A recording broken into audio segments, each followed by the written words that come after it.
There you go. All right. Well, Mr. Smith coming today? He is. We are looking for. He is looking for something for the computer, real quick. Okay. Well, we do have an issue. A juror notified the bailiffs that he wasn't feeling well today. He was instructed to come on in. He's got a mask. He's come in. He does want us to talk to him. So we need to bring him in and see kind of what's going on. So we're gonna do that now. Do you need a minute? We can go ahead and do it, Your Honor. If you want to bring him in, just put him in the jury box. Yes, sir.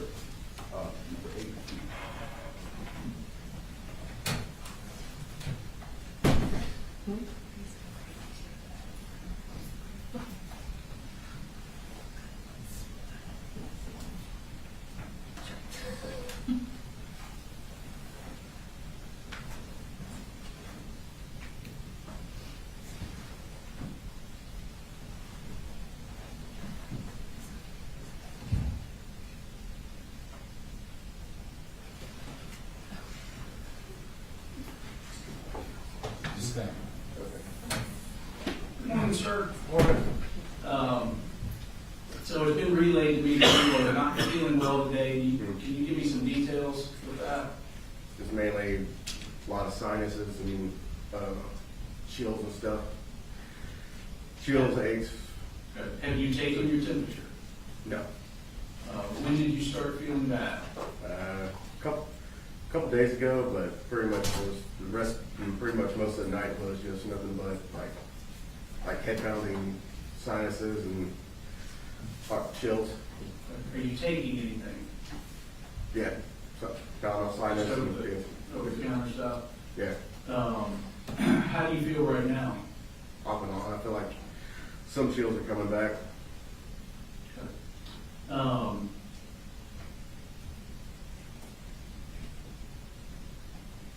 You don't have questions for him? What are you asking? Are you asking to be removed from the jury? Didn't know if, either removed or I don't know if I can do it like virtually or anything like that. I don't know how that works. I know it's done before, but just don't feel like I should be around others. All right.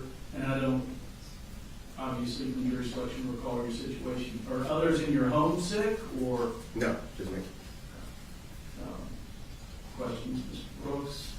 I don't have any questions. I didn't know if y'all wanted to take his temperature. If he's having chills, he probably does have a fever. But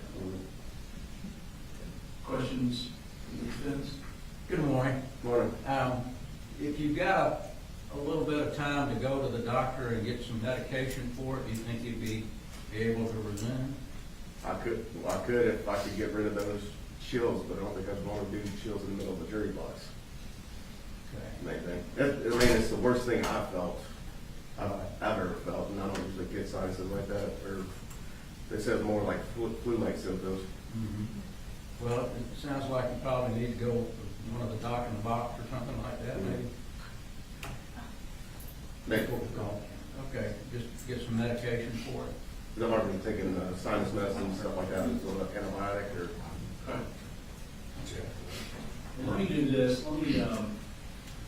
Is anyone in force where you guys? Do we not have a thermometer at the front door where they used to take temperatures? I imagine there is one around.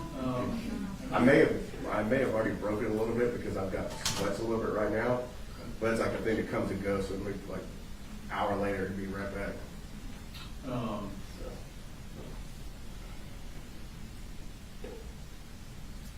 All right. You'll go ahead and, do y'all have anything in 4? I'm sorry, Judge. Do you have anything in 4 where you can go? No, sir. Go ahead and just put him in 4 for right now. Yes, sir. I'll have more discussions out here. Yes, sir. Cool. Chris, may I have a question? Yes.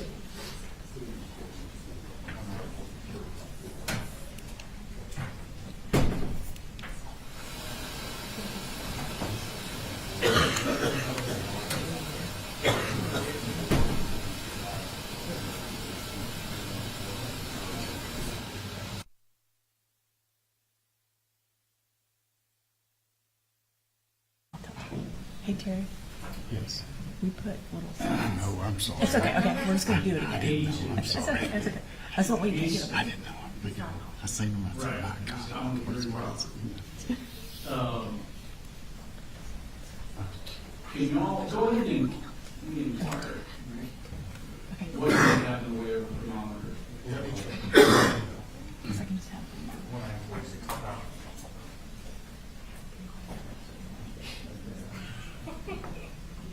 Please don't say that.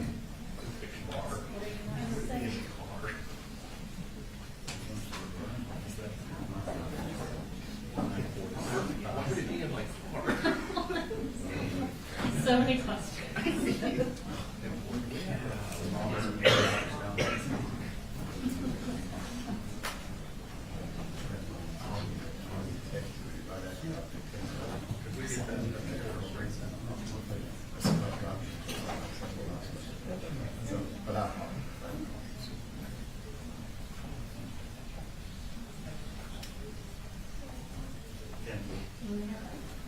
The sergeant's gonna bring his lumber up here and he's gonna go to your room Okay. Who is? the sergeant, Sergeant Murray. Thank you.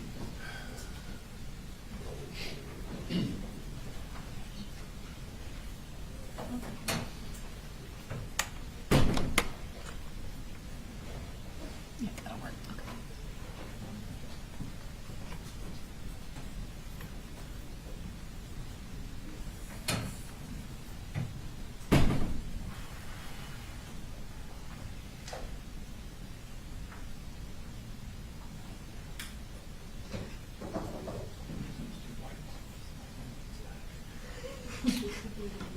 Never mind, no, no.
The defense has not submitted jury charges yet, is that right?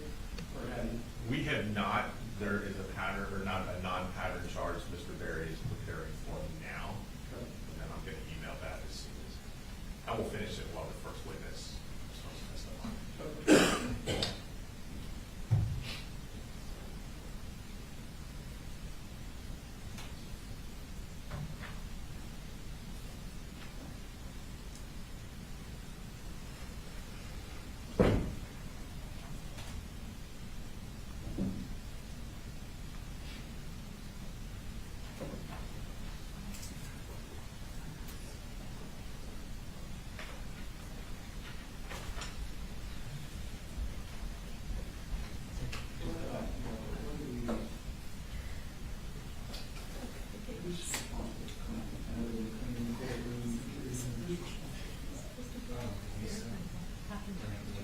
She works on the road.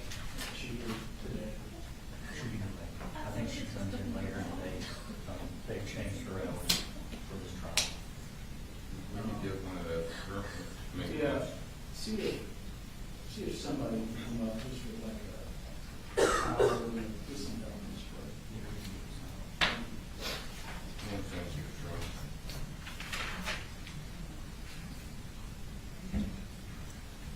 Can you get a hold of either Ray or Mike and have a ring or something? Yeah,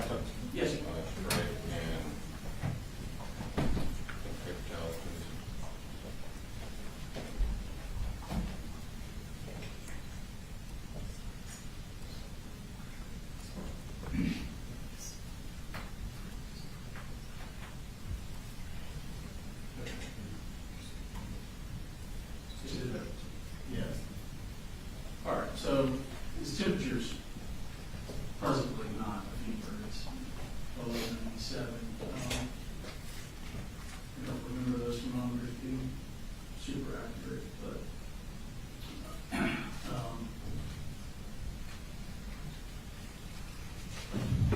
an option I have is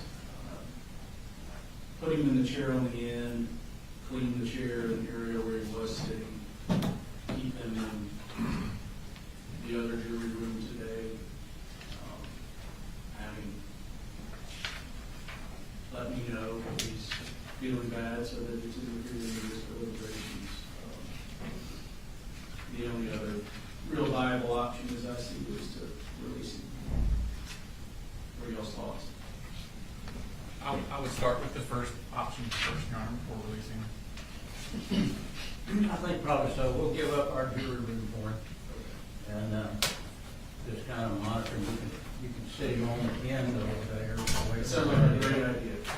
I hate to tell him, I've been feeling the same damn way for 2 weeks, so. Yeah. All right, thank you.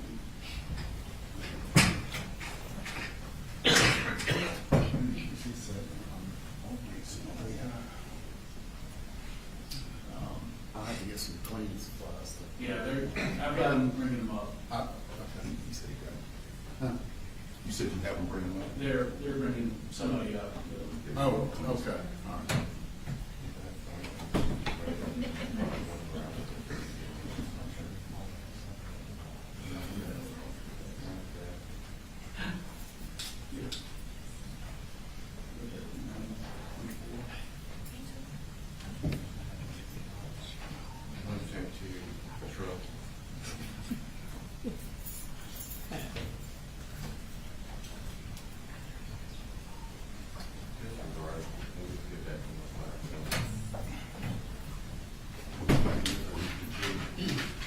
Brief the jury.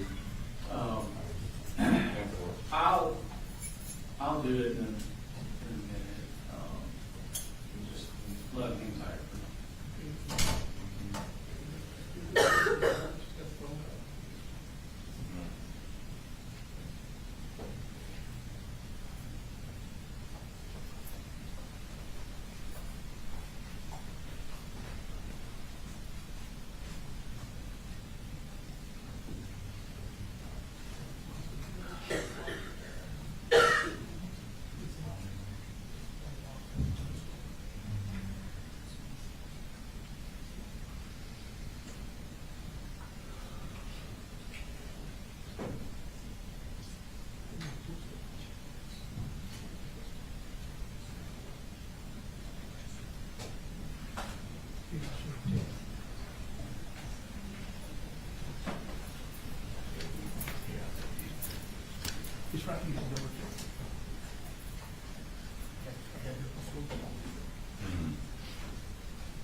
Your Honor, I have time for a quick break.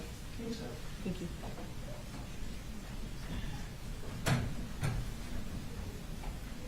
Deputy Harvey went to the class that we have. Thank you. You got to clean this seat first, and then you really got. Yeah.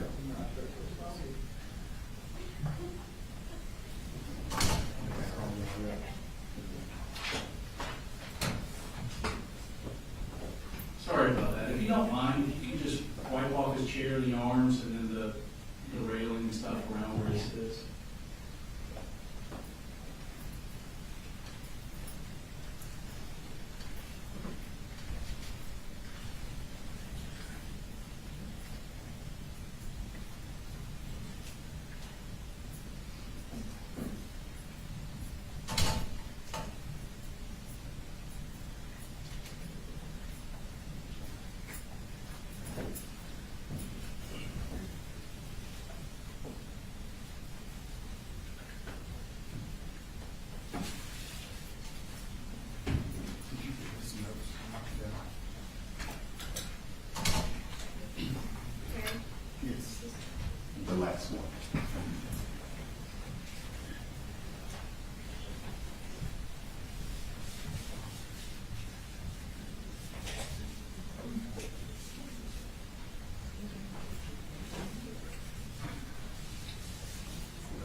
That's so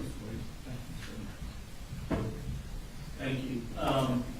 What we're going to do is, we're gonna bring the jury in a minute, and then when they're in here, if you don't mind, can you just wipe down or disinfect their jury room?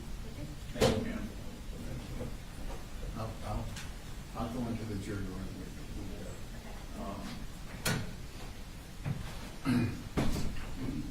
Just gonna make sure that chair seats dry. Yes, sir.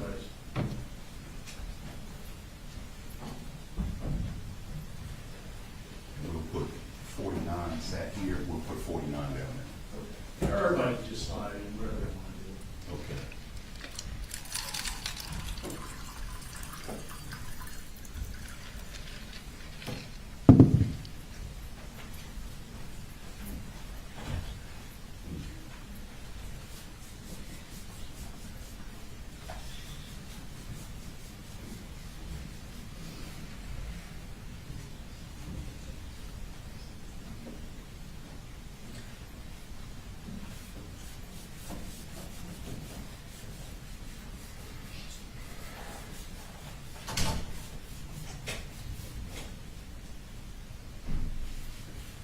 Thank you, Terry.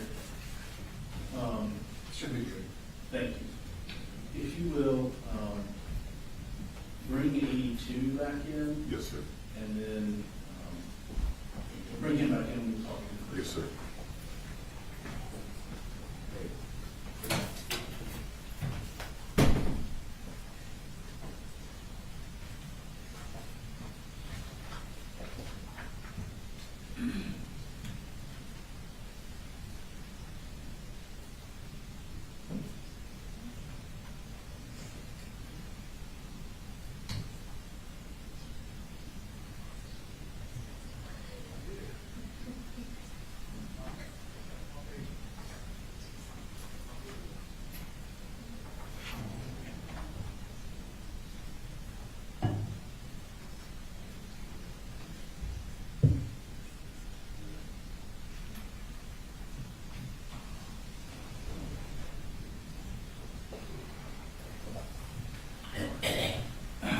You can just stand there, you're good. Right. So, what we're gonna do for today Mhm. is, we're gonna sit you on the end, and we're gonna have you in the deliberation room where you were just now, okay?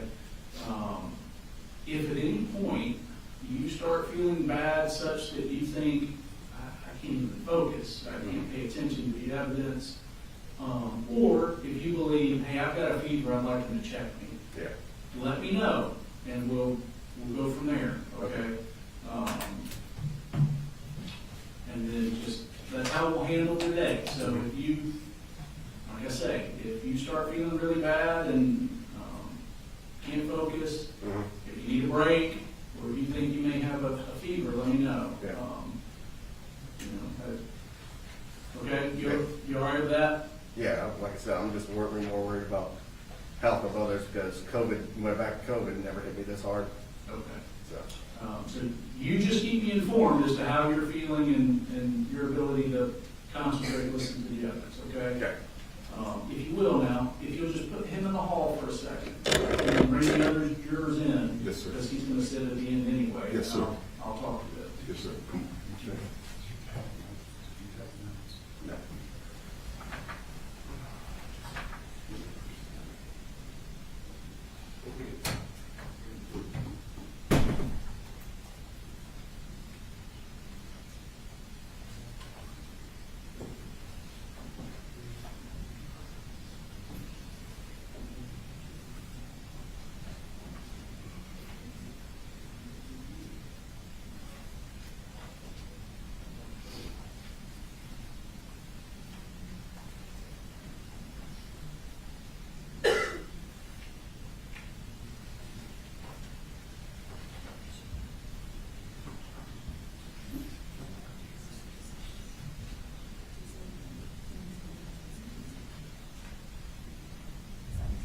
You just have to take the chair that's going to go back where his is, and put it in the back one. She's gonna play with the chairs for a second. I beg pardon. Then you'll want to. rearrange the chair. Okay, I know what she's thinking. Yeah. Create some space. just like one.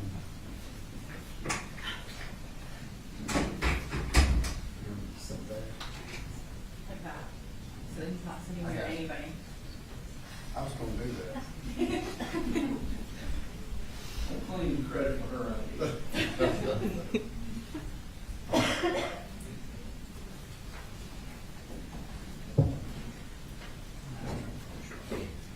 Master of feng shui.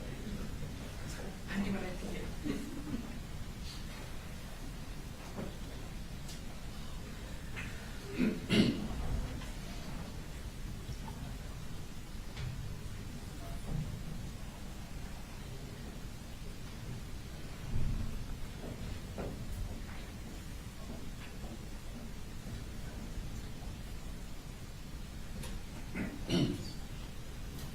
Ready, sir? Yes.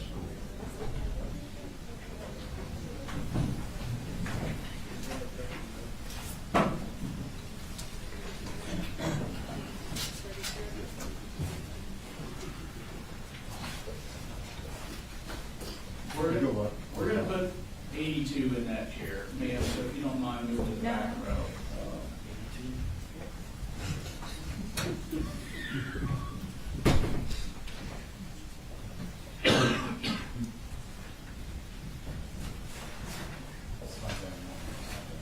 And then Brooks, you can bring him in and put him in that new chair. Oh, okay. You can put him in that chair.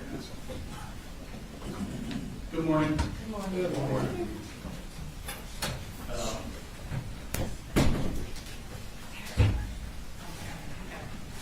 All right. So ladies and gentlemen,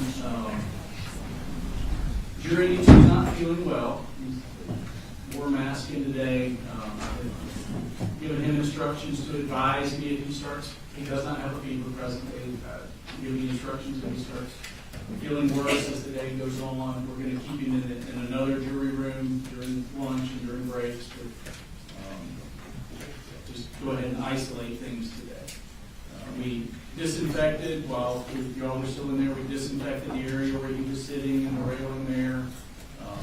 They're going in to go ahead and disinfect your jury room presently, just so you're aware. Okay. Anybody have any questions or concerns? All right. Thank you. All right. State calls next witness. The state calls investigator Ashley Gilliland.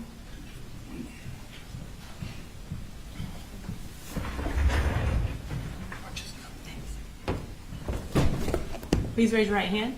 Do you swear to tell the truth, the whole truth, and nothing but the truth to help you God? I do. Go ahead and introduce yourself to the jury and then spell your last name for the court reporter. Yes, my name is Ashley Gilland, Ashley Gilleland.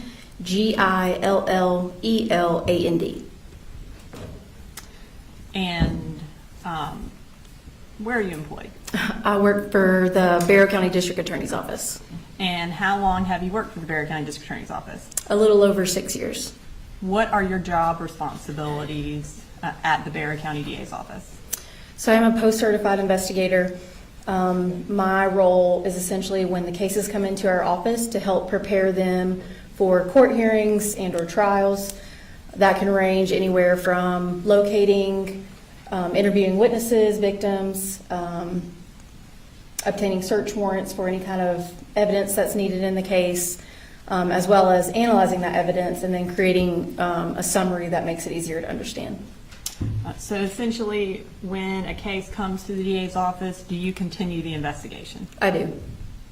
Prior to working for the District Attorney's Office, where did you work? I worked for the Hall County Sheriff's Office. And what were your job responsibilities there? I was an investigator in the Persons Crime Division, so any kind of crime that involved a person as a victim. And when you just testified about your job responsibilities, you mentioned that one of those is to collect additional evidence. And does that include digital evidence? It does. What kind of digital evidence do you collect and review while at the DA's office? Typically, any kind of cell phone extractions, computer extractions, social media records, location data, surveillance video. And how often do you review cell phone extractions? Almost every day. And what is the purpose of reviewing those cell phone extractions? To kind of gather any kind of information that's on the extraction related to the case. How often do you compile a summary of cell phone extraction data?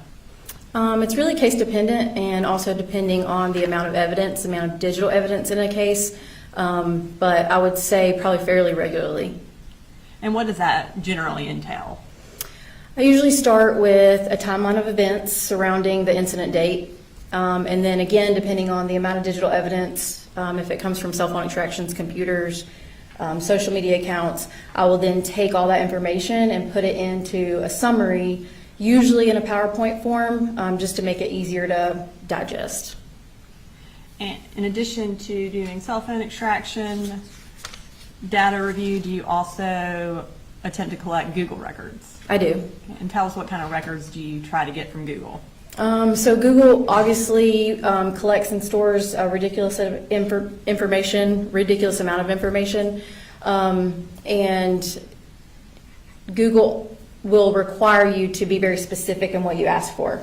But Google can provide anything from emails, search history, web history, location data, historic location data, the devices that are associated with the Google account. Google also now has Ring doorbell cameras, Google Nest, Google Docs, Google Photos, Google Meet, Google Chats. Again, it has a lot of information. And you mentioned location data. What do you mean by location data? Anything with a latitude and longitude can be mapped. It comes in from many different sources. So the one you think about mainly is cellular records. So your T-Mobile, your AT&T, your Verizon records, those provide location data. Social media records can provide location data when you log in and out of Snapchat, Instagram, Facebook. That can provide location data.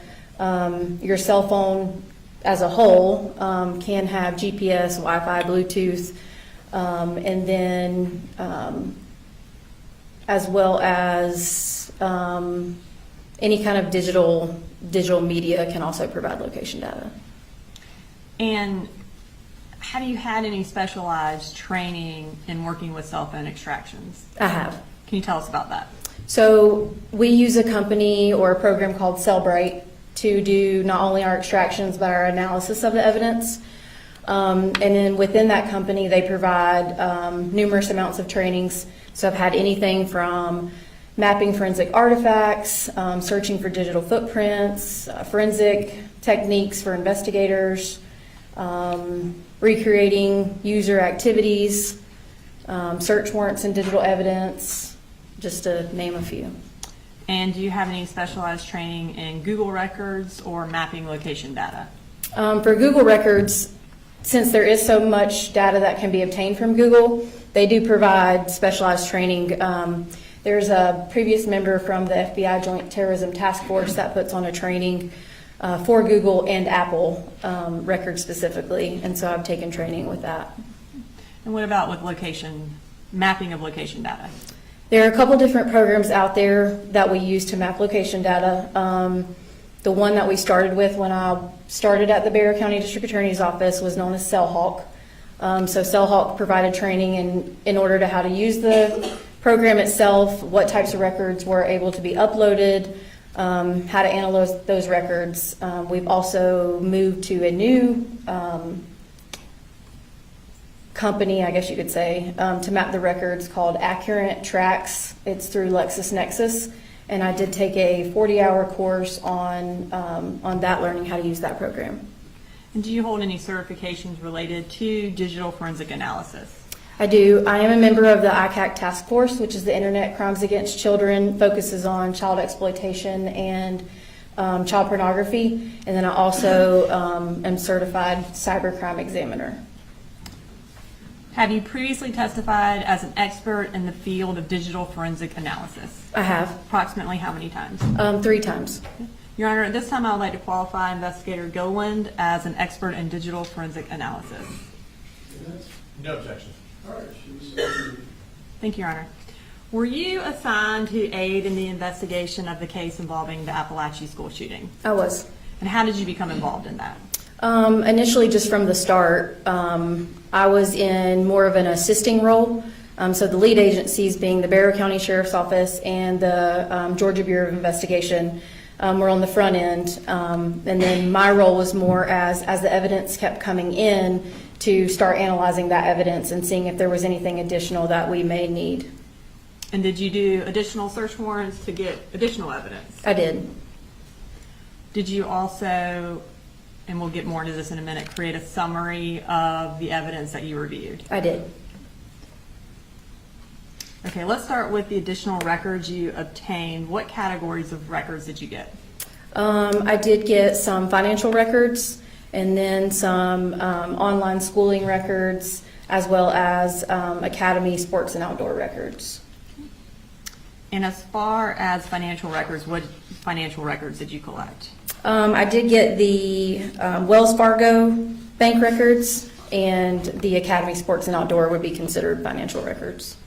What or whose records were the Wells Fargo bank records for? They were for the defendant's bank account. And based on your review of the financial records and the digital evidence, who used the bank account that was listed under Colin Gray? It appeared to be the defendant. Describe the time frame of those records. We requested the time frame from November of 2022 until the incident date in September of 2024. When you received those records, were they accompanied by a business record certification? They were. Your Honor, at this time I'd like to go ahead and introduce into evidence State Exhibit 186, which are the Wells Fargo bank records for Colin Gray under the business records exception. Whose witnesses these? No All objection. right. One, you said 186? Yes, Your Honor. They're admitted.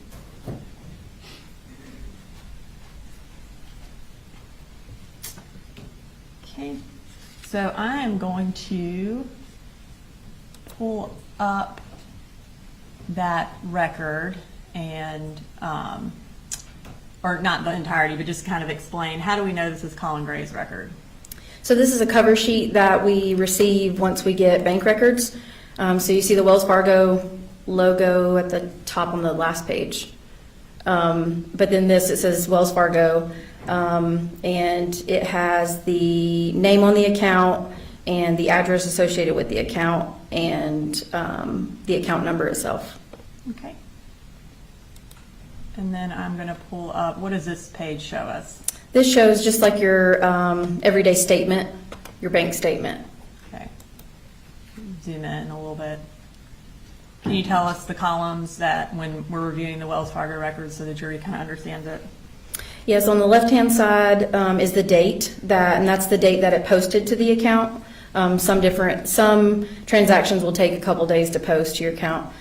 Check number if a check was deposited, description of the purchase, and then the next column would be deposits and additions, and then the next one withdrawals and subtractions, and then your ending daily balance. Okay. So you also mentioned you got Academy records, and again, whose Academy records did you get? I got the Academy records that match the debit card number on the Wells Fargo bank account. And describe the time frame for those records. Those were just for the year of 2024. When you received those records, were they accompanied by a business record certification as well? They were. You're right. This time I'd like to introduce into evidence State Exhibit 187, which are the Academy records for Colin Gray's debit card. No objection. All right, 187 is admitted. Thank you, Your Honor.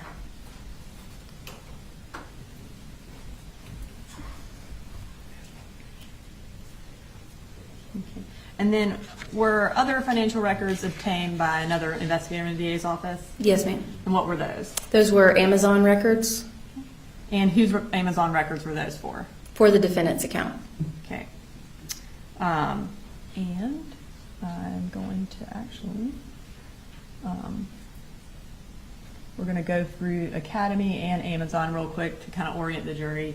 Tell us, these are what kind of records? These are from Academy Sports and Outdoor.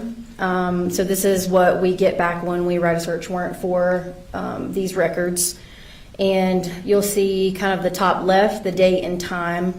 And then the middle at the top, the associate, the transaction amount, and then in the middle, you'll see the items that were purchased, the item price, and then at the bottom, you'll see debit card and the account number associated, and then at the very bottom of the page is the actual store that it was purchased from. Okay. And then I'll pull up Amazon records, and I'm going to zoom in and tell the jury about the Amazon records. The Amazon records come back in a spreadsheet, so it's listed by the site it was from, which was obviously Amazon, the order date, the order time, the customer name, the item description, the price, the total that the buyer was charged, and the ship date. Okay. And based on your review of the digital evidence as well as the Amazon records, who had access to this Amazon account? The defendant. And tell us how you know that. Within a lot of the different records that I analyzed in this case, Colt Gray, the son of the defendant, would request the defendant to purchase items from Amazon, so he would send through text messages, will you buy this, that sort of thing. Okay. And these, for the record, are State Exhibit 162.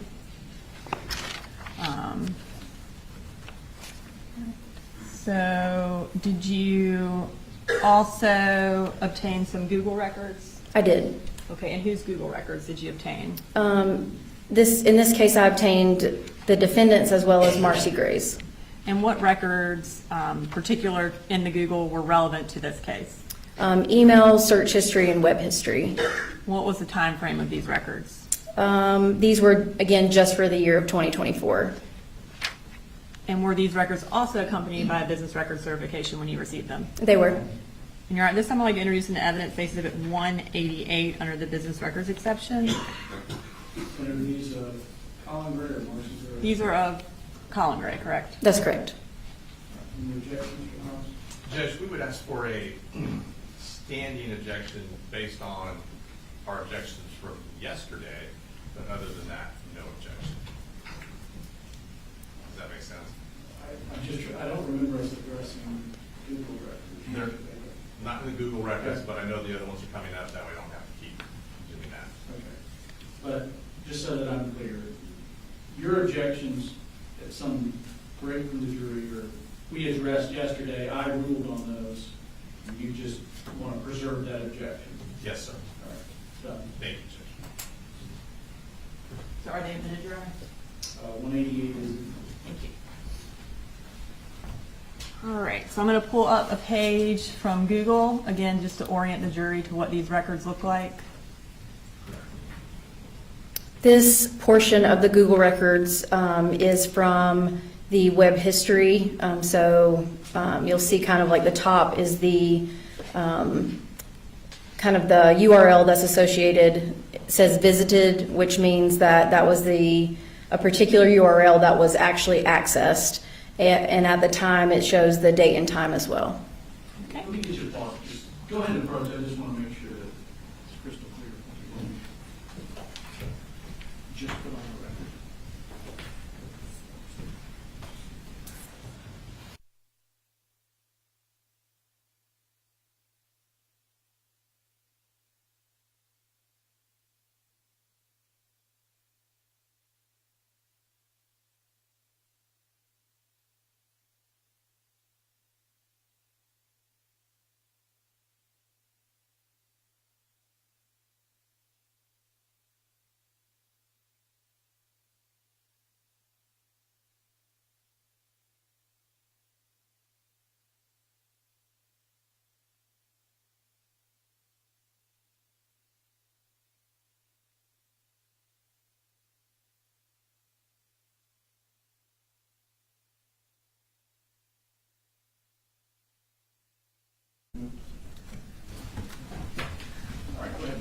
Thank you, Your Honor. All right, so I believe the last set of records you obtained were additional online school records. Is that correct? That's correct. And what was the purpose of getting those records? There was a statement made in the evidence that I reviewed where the defendant had signed or enrolled his son in online schooling. Okay. And what schools did you attempt to get records from? I believe it was Georgia Connections and Georgia Virtual. And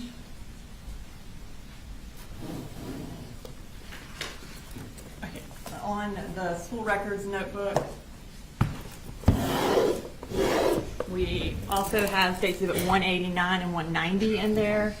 And are those the records for Georgia Connections and Georgia Virtual? Yes. Okay.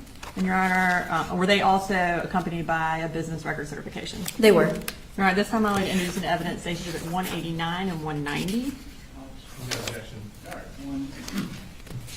And we, 188, 190. thank you, Your Honor, and we'll get into these a little more in a little bit, but just generally, was Colt ever enrolled in either of those schools? No. Okay. And did another investigator get the other public school, online public school records in Georgia? Yes, ma'am. And then was that Georgia Cyber Academy? It was. Okay. And was Colt ever enrolled in that? No, he was not. Okay. All right, so let's move to the summary. You mentioned summarizing digital evidence. In this particular case, what form did that summary take? A PowerPoint presentation. And have you made a list, I guess, in the PowerPoint presentation of the digital evidence and other evidence that we're going to go through in this presentation? I did. Okay, so I'm going to pull up that summary. We're going to start with the first four. And this is essentially so every time we talk about evidence, we don't have to say the exhibit. Is that correct? That's correct. Okay. So are these the four different types of records we just talked about? Wells Fargo Bank records, Academy Sports records, Amazon purchase records, and defendants Google records. Yes, ma'am. Okay. And so those are all in this summary? That's correct. Okay. And then as far as Amazon purchase records,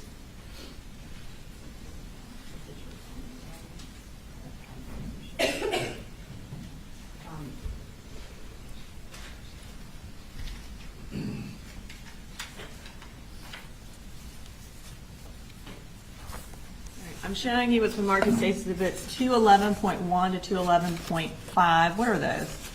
These are photographs from Amazon. And are they, and tell me how they are related to Amazon. So with the Amazon records, they also produce what's called an Amazon Standard Identification Number, which is kind of like a serial number or like a barcode you see when you're shopping for something at a store. And then so I took that number from the records and then put that into Amazon, and it would give me the exact photograph and item that was being purchased through the records. And are these photos of items that were purchased by Colin Gray? Yes, ma'am. Okay, Your Honor, this time I'd like to introduce an evidence State Exhibits 211.1 through 211.5. No objection. 211.1 through 211.5. Okay. And then the next set of records are the cell phone extractions. What data from the cell phone extractions are in the PowerPoint? Anything from calls, text messages, photographs, web history, search history, application usage logs, I believe location data as well. Okay. And I'm going to pull up a text conversation just so you can kind of show the jury how the texts populate on the summary. Can you tell us kind of what the green means and what the blue means? Yeah, so when you do an extraction from Cellbrite, the program I was telling you about earlier, it will produce it in this manner. So it'll produce it in blue and green messages. And the green essentially will be the owner of the device, and the blue will be the recipient of the text. Okay. And then did you also kind of create a phone key of the various members of the Gray family? I did. Okay. I'm going to show that now. So tell us about what this phone key shows and just kind of talk us through it. Okay, so at the top, the name, so I have the categories name, phone number, contact name, and the defendant's phone, and then the dates the phone number was used. So the name on the first one is Colin Gray. This was the phone number that was associated with the records, And it was from March of 2024 until May 6th of 2024. The next one below that is also Colin Gray with a different phone number. This was a work phone number, and it started May 7th of 2024 until September 4th of 2024. The next one down is Marcy Gray. It is the same number as the one at the top. I know that seems confusing, but she used the phone once she was here in Barrow County. And so those dates are from July 6, 2024 until August 16th of 2024. And it was listed in the defendant's phone as boo-boo/home. The one below that, again, Marcy Gray, this was the number that she used when she was in Fitzgerald from August 17th, 2024 to September 5th of 2024. And then we have Deborah Polhamus, which is the defendant's mother-in-law, and she's listed as Mamu. And then we have Jenny Gray, listed as Jenny Reen, March 22nd, 2024 through September 5th. And then Colt Gray, the first one being March 10th, 2024 to August 11th, 2024. And then the last one is a new phone number from August 11th, 2024 to September 2024. Okay. All right, and then we have additional records that we're going through that are also going to be in this presentation. So you have listed Enlightenment Counseling Records, which is State Exhibit 142, Discord Records, State Exhibit 163, Mike's Gun Room Records, State Exhibit 164, DNR Gun Range Logs, which is State Exhibit 165, Georgia Cyber Academy, State Exhibit 166, CDR Records from Verizon, State Exhibit 167, Georgia Connection Records, State Exhibit 189, and then Georgia Virtual Records, State Exhibit 190. And does that essentially show all the records that are included in this summary presentation? Yes, that's correct. Okay.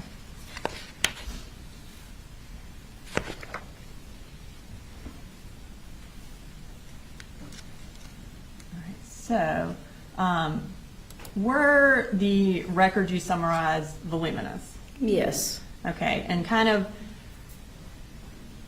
I guess to illustrate for the jury how much information is in each cell phone extraction, can you kind of give us an illustration?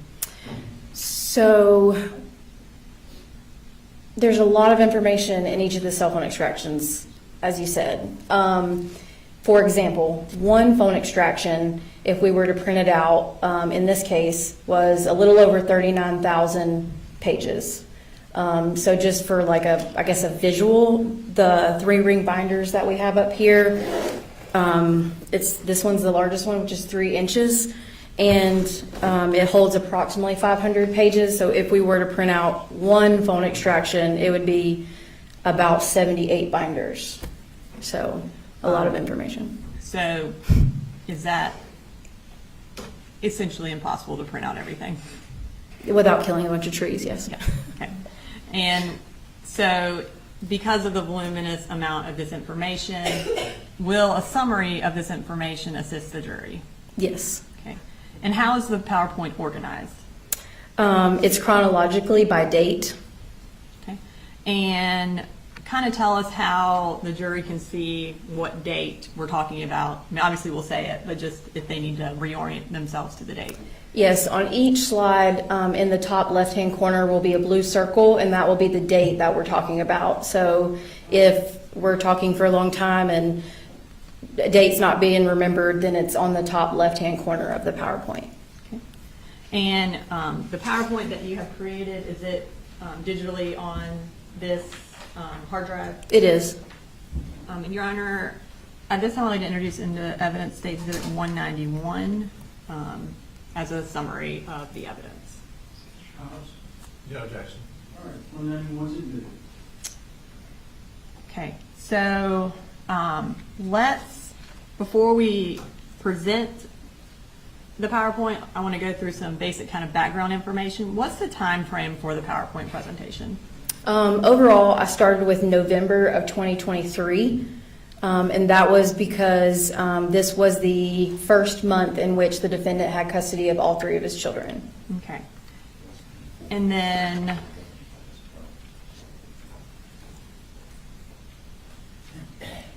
there, in the presentation, I know we talked about the text bubbles.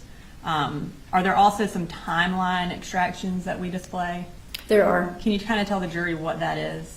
So a timeline extraction is produced again by Cellbrite, and what it is kind of a date of each one phone extraction. So one binder is one from one phone extraction. So one binder will be the defendant's phone extraction, one binder will be Marcy Gray's, one binder will be Colt Gray's, and one binder will be Jenny Gray's. Within that binder, it's by date according to the PowerPoint. And so the timeline extraction is for each of those dates and what's all included in those dates as a whole.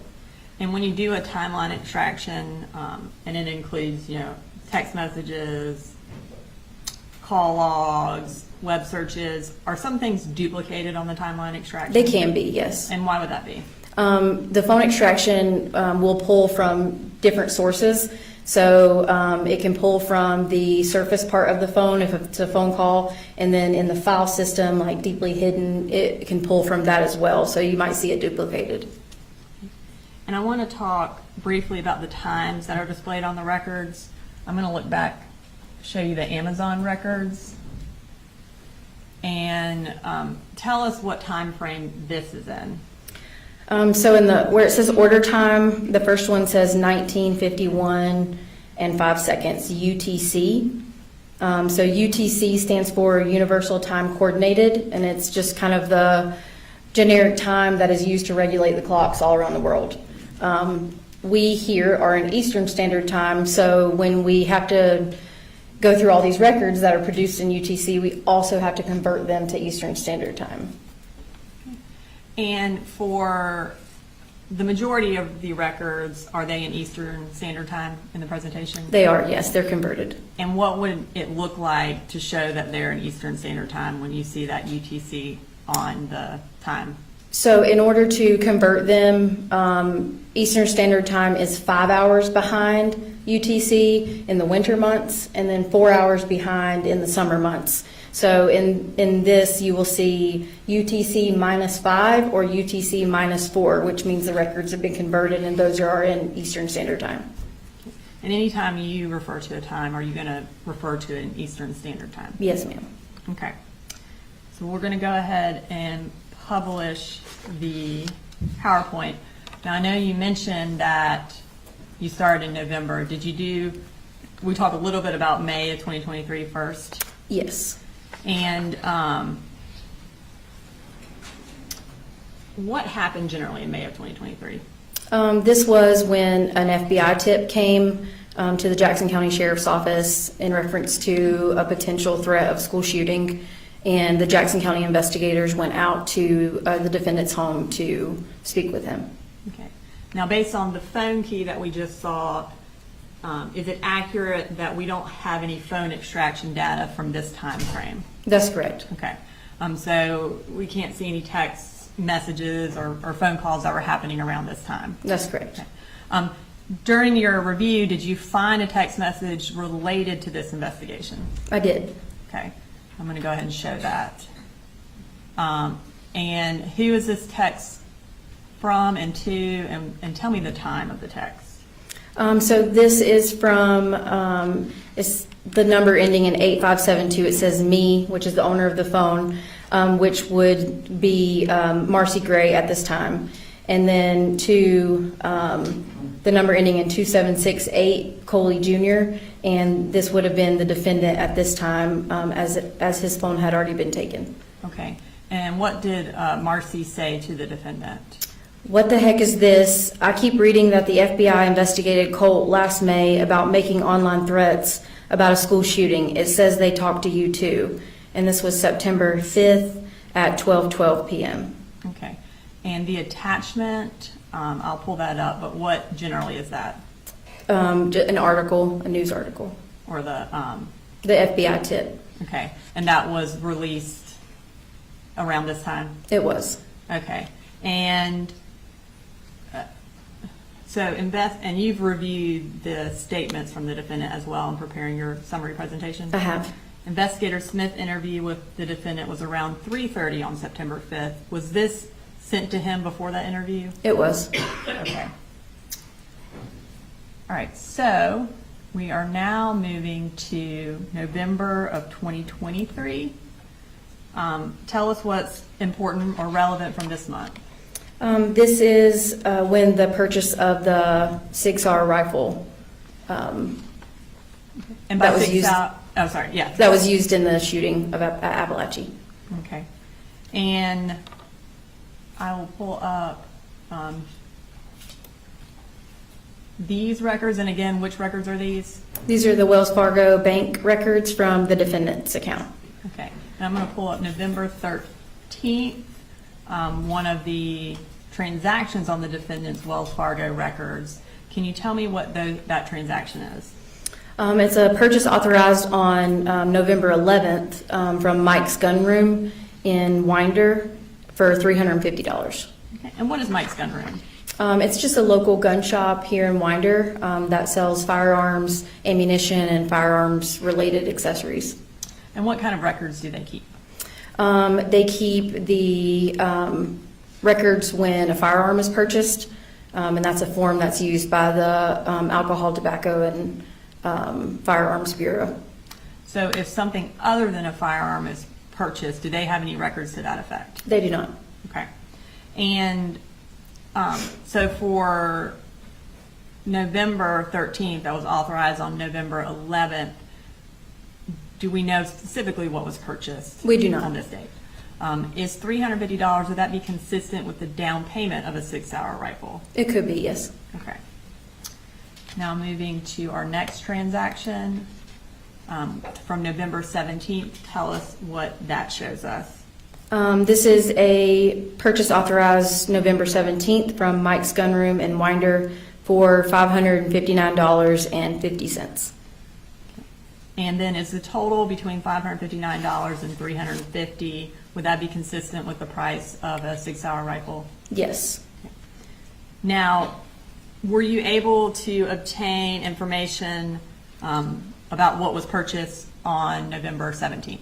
Yes. And what did you obtain? This also included the form that I spoke about from the ATF, which is a legal record when you transfer a firearm. Okay.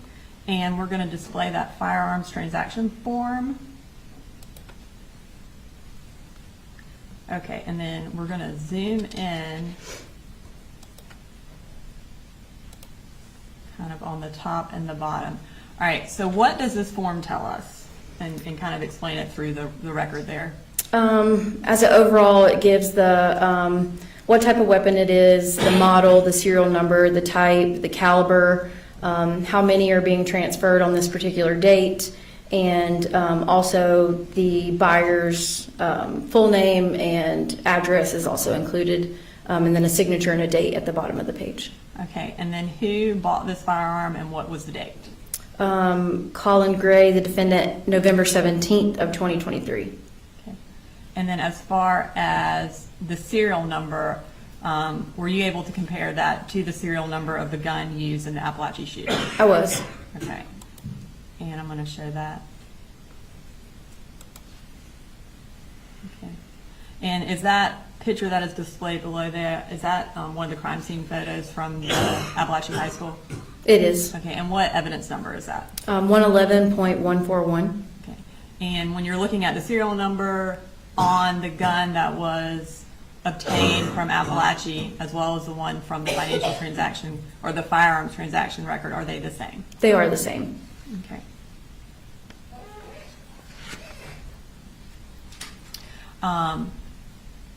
And let me go back real quick to the actual record. So, sorry, this has a address on it of 954 River Mill Circle. Based on your review of the evidence, where was the defendant living on November 17th of 2023? At 896 Harrison Mill in Bethlehem. And have you had an opportunity to also get the lease from that address? I did, yes. Okay. And what time frame did the defendant move based on that lease? I believe it was June 22nd of 2023. Okay. All right.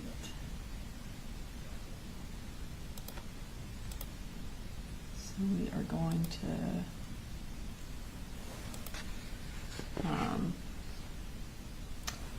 have a couple more questions about the firearms transaction record. On that, does it list a particular law? It does. And what law is that? It's the Gun Control Act. And what is the Gun Control Act? What type of law is that? It just regulates who can purchase a firearm based on different things. And what age do you have to be under the Gun Control Act to purchase a firearm? For rifles, it's 18 years old, and for handguns, it's 21 years old. And what age do you have to be to purchase ammunition? It's the same for ammunition, 18 for rifles and 21 for handguns. And under that same act, are you allowed to purchase a firearm for someone else, or do you have to purchase it for yourself? You have to purchase it for yourself. And was that one of the questions that was listed on this form? It is on this page 21A, and it's checked yes. Okay. And does that mean it was indicating that Mr. Gray purchased it for himself? That's correct. Okay. All right. So now we're going to move to December of 2023. So this is a month after the purchase of the Sig Sauer rifle. What generally happened this month? There were some more gun-related purchases Okay, and what records do we have that show those? from Wells Fargo. Okay, and I'm going to pull up our next record. All right, so tell us what was purchased on this day. On December 14th, there was a purchase from Mike's Gun Room in Winder for $642 even. And based on your review of the records that we received from Mike's Gun Room, do you know specifically what was purchased? I do not. Okay. So it was, does that mean it was not a firearm? That's correct. So some other gun-related accessory? That's correct. Okay. And so then the next purchase that we're going to talk about is from Amazon. So I'm going to go ahead and move to that, and that's going to be from December 19th, which is 5 days later. Tell us what was purchased from Amazon on December 19th. It was a green laser for a rifle for $49.99. Okay. And would that be like a laser sight? That's correct. And that State's Exhibit 211.1 that is on the left, what is that? That's one of the photographs I talked about earlier coming from Amazon with the Amazon standard identification number. So that was put in to Amazon, and that's the photograph that it produced. Okay. And then, so that's essentially what the irons or the green laser sight looks like. That's correct. What about the picture to the right? This photograph was on Colt's cell phone extraction. And is that a picture of him using a light that would be, or a laser that would be consistent with the one that was purchased that day? Yes, ma'am. Okay. All right, now we're going to move to January of 2024. And tell us generally what happened this month. There were some school-related emails. Okay. And who was the school-related email to and from? It was to the defendant, Jenny Gray and Colt Gray, and from Lorene. And who is Lorene? It is the defendant's sister. And when did she send this email? I believe the first one was January 25th of 2024. And where did the email come from? From the Google records. Okay, we're going to pull up that email. All right, so can you tell us, you said it was January 25th, what time the email was sent and what it says? Yes, so the subject is school options and information from Lorene O'Brien, the date January 25th, 2024 at 7:13, and then the to GrayColey444@gmail, which is a defendant's email address, and then another email address that was associated with Colt Gray's email, and then Jenny Gray's email address. Okay, and so is Colt Gray's email the Q0TLC3? Yes, that's correct. Okay. And what did the email say? It says, "Hi, Coley and Colt and Jenny. I hope you're all doing well. Here are the 3 school options and info about each that I learned about. Open attached Excel. I'm still trying to locate the one form I mentioned in the Excel, the release of information form in virtual school section of Excel. Just want to send this email before it got much later tonight. Once I locate that form, I will send in another email. Let me know how else I can help. Love you all. Ring." And then, I guess, did the defendant ever forward this email to anyone? He forwarded it to Jenny. Now, at the time of this email, was Coley already enrolled in school? Yes, he was. And what was his first day? His first day was January 16th of 2024. And so, but Jenny and Colt were not enrolled in school, is that correct? That's correct. All right, she mentions an Excel spreadsheet. Was that also provided by Google? It was. Okay. And what generally does the spreadsheet show? It shows the 3 options that she talks about in the body of the email. Okay. I'm going to pull up that spreadsheet. We're going to zoom in on the first one. Okay, so what is the first option? The first option is attend regular in-person school. And does it tell the defendant who to contact? It does. It says register Colt and Jenny, and then contact Michelle Principe, which is the registrar at Heyman Morris, with her email and phone number and fax number. Okay. And then, based on your review of the records, is this prior to the defendant contacting the school about registering Colt and Jenny? Yes, ma'am. Okay. So we'll move to the second option, which is attend virtual school. Can you tell us what that says? Yes, so it says they must be fully registered at Heyman Morris, and then kind of steps to do next, download, complete the release of information form, and email, mail, fax to virtual school people. This gives them permission to speak with Heyman or Michelle to get confirmation that the kids are fully registered at regular school first, records, immunization, etc.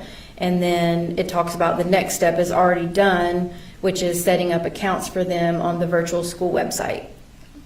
And when you did records for, was it Georgia Virtual? It was. Did they have an account that was set up by Lorraine? They did. Okay. In terms of, though, then actually enrolling in any classes using that account, did they ever enroll in any classes? They did not. Okay. Now moving to the final option, what is that? Do homeschool using an online curriculum. So must complete and submit this online form to the Georgia Department of Education to inform them the kids are doing homeschool with a link to the website, and then must be resubmitted each school year. Okay. And based on your review of the school records, was a homeschool form ever filled out? No. Okay.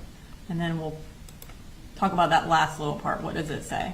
This will cost a total of $67.92 per month, and I'm offering to pay for it. Okay. And based on your review of the records, did Jenny actually enroll in Heyman Morris? She did. And did Colt? He did not. Okay. Now we're going to move to the next month. So we're moving from January to February of 2024. And kind of what did you find relevant from this month? There was a gun range visit in the month of February 2024. Okay. And where was that gun range visit? The Wilson Shoals gun range. I'm going to pull up. Were these some of the records that were obtained in investigating this case? Yes, these are the DNR records. Okay. So does DNR, are they the ones who maintain the gun range records? They do. Okay. And this is from February 29th? It is. Okay. I'm going to pull up. We're going to zoom in. Can you tell us what the top kind of row tells us? Like in terms of, it says check all that apply for your visit. Yes, so there's the time of check-in, the name, and then check all that apply for your visit depending on what type of firearm that you're bringing to the gun range. So what's listed is rifle, handgun, shotgun, muzzle loader. Okay, and then who went there that day, and then what did they use? Coley Gray, Colt Gray, and Jenny Gray, and all three of them have rifle and handgun checked. And then now we're going to move to March of 2024. Can you tell us kind of generally what happened this month? There was another gun range visit and some more gun-related purchases. And for our first record that we're going to bring up from Academy, do you know what Academy store this item was purchased from? I believe this one was in Athens. And was the defendant working in Athens at the time? He was. Okay. So we're going to bring up that purchase record. What date is it from? March 8th of 2024. And what was purchased? A Sightmark Ultra Shot RSP. Okay. Is that a kind of a different laser sight? It is. It's kind of used for target acquisition for a firearm. And how much did that cost? $149.99. All right. And then now we're going to, and was this, or I guess, was a box that was consistent with this laser sight found at the defendant's residence? Yes. Okay, I'm going to pull up that. Okay, tell us what evidence numbers these are. These have been previously introduced from the crime scene photos of the defendant's house. Yes, the one on the left is 145.108, and then the one on the right is 145.109, which is a more close-up version of the one on the left. And these were found in Colt Gray's closet. All right, and then I want to pull up the firearm, and based on your kind of review of the evidence and examining the gun, is the sight mark that was purchased on March 8th consistent with the one that was on the firearm used in the Apalachee shooting? It is. Okay.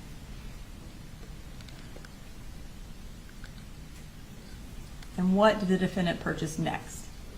There was another purchase from Academy Sports on March 28th. Okay, and we'll bring up that record. And what was purchased that day? This is a XTS 1-point bungee sling. And what is a bungee sling? It's just used for a rifle to have a better point of contact. And was a bungee sling consistent with this type of sling found in the defendant's residence? Yes. Okay. I'm going to pull up a picture, another picture from the search warrant. Where was that found? This was also found in Colt's closet. Okay. And is the kind of brand name XTS on that bungee sling? It is. Okay. And then was there another purchase from Academy Sports that same day? There was. Okay, we're going to bring that up. And what was also purchased that day? Hornady Custom 223 REM 55, which is ammunition. And based on the description, how many rounds were in that box? I believe it's a 20-round box. And is 223 ammunition, is that able to be used in the 6-hour rifle? Yes. Okay. All right, so now we're going to move to the next day, which would be March 29th. Can you tell us what happened on March 29th? Yes, there was another gun range visit, and this was on Jenny's cell phone extraction. And where, based on the pictures, where was this gun range? It appears to be Wilson Shoals gun range. Was there a record of it? There was not. Okay. And the firearm that Colt is using in that picture, is that consistent with the 6-hour that was used in the shooting? Yes, it is. Okay. And is that a photo of that firearm? It is. Okay. March 29th, what day of the week was that? It was a Friday. And was school in session? It was. And then, so was this during, I guess, based on the pictures, was this during the day? It did appear so. during the school day? Yes. Going back to the previous visit, which was what, February 29th? It was the 29th. Was that, what day of the week was that? It was also a Friday. And was that school also in session that day? It was. And did they go during the school day? They did. I believe the time was 10:25 a.m. on that record. All right. So next, we're going to move to March 30th. Did something happen that day? There was a text message. And we're going to pull up that text message. And can you tell us who the text message was from and who it was to? It's from the defendant, and it's sent to Jenny. Okay, and what time was that text message sent? It's at 8:49 p.m. And what does the text message say? Asking for you to please keep this private between you and me. What is going on with Colt? I can't tell what he's saying, but I can tell it's not good. I will not say anything, I promise. And so again, this is the day after the gun range visit. That's correct. Okay. All right, now we're going to move to April of 2024. And tell us what generally happened this day. There were some more gun-related purchases, and then some evidence suggesting Colt's behavior. Okay. So the first day we're going to talk about is April 1st. What generally happened that day? This was when Colt's grandmother took him shopping. And do you know where they went shopping based on the pictures? To Academy. Okay. I'm going to show you, bring up a text. Okay, who is this text to? It's to the defendant from Jenny. And what time was the text sent? It was 12:41 p.m. All right, now I'm going to pull up. Is that the picture that was attached? It is. And who are those people? That is Colt Gray on the left and Deborah Polhamus on the right. All right, and then we're going to zoom in to what Colt is holding. And what is he holding? There are 4 packages in his hand.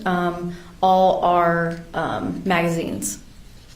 Based on your review of the crime scene photos and the evidence, was one of those magazines found at Apalachee on September 4th? Yes. Okay, and I'm going to pull up a picture from the crime scene photos, 111.131. Is that one of the magazines, or is that consistent with one of the magazines that was purchased on April 1st? It's consistent, yes. All right, and then, did the defendant respond to these text messages from Jenny? He did. Okay, so I'm going to pull up that response. And what does he say? He says the best at 1:33 p.m. And that makes me so happy. Okay. All right, so we are going to move to April 15th of 2024. What are we going to see from that day? This is the first time that we see Colt with any sort of mass shooter photographs on a wall. Okay. I'm going to pull that up. Okay, and what date is on this picture? The date that it was captured was April 15th of 2024 at 6:14 a.m. So you see the red box at the bottom highlighting the capture time. And this is kind of a screenshot from what it looks like on the Cellbrite extractions from the images. Okay, and then we'll zoom in. Okay, so behind Colt in that picture, can you identify who is in that picture, or at least some of the people? Yes, from what you can see, the two that I can identify are Nicholas Cruz and Peyton Gendron. And were any of these pictures on the wall, or consistent with the pictures that were on the wall on September 4th? Yes, there were 2 that I could see. Okay. And I'm going to pull up. Are those the 2? It is, yes. Okay.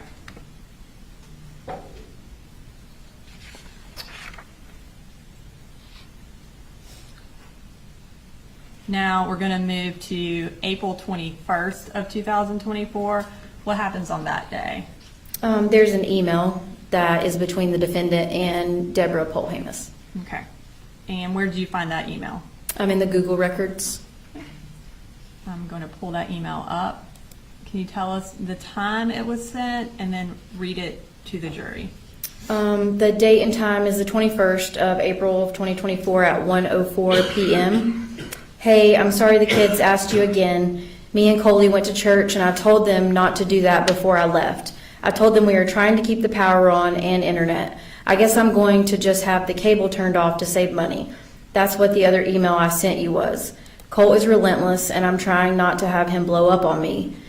I have sold both of my guns to pay car insurance and food, but as fast as I get stuff, it's gone. I feel like I'm going to get an offer from the interview I had, then I have a face-to-face Tuesday, and then Wednesday I'm meeting with Kevin Price in his office and hope to get an offer for that as well. I totally hate that we are having to ask for anything from you, Mama. I asked 2 of my sisters and it just started a fight, but I'm going to ask again. I don't know what else to do. Okay. And now we're going to move to May of 2024, the next month. Kind of tell us generally what happened this month.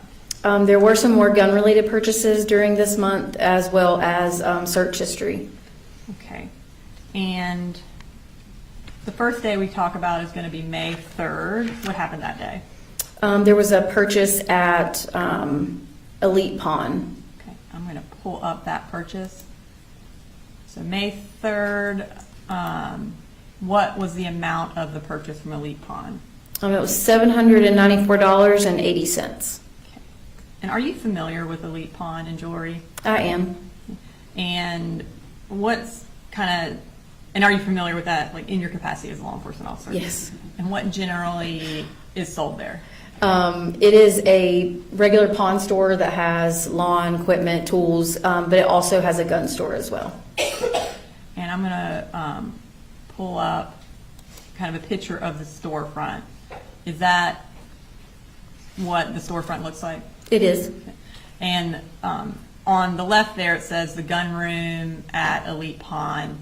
Is that all in the same store? It is. Okay. So it's, you can buy guns and ammunition there, but it still is, you're purchasing it from Elite Pawn. That's correct. Okay.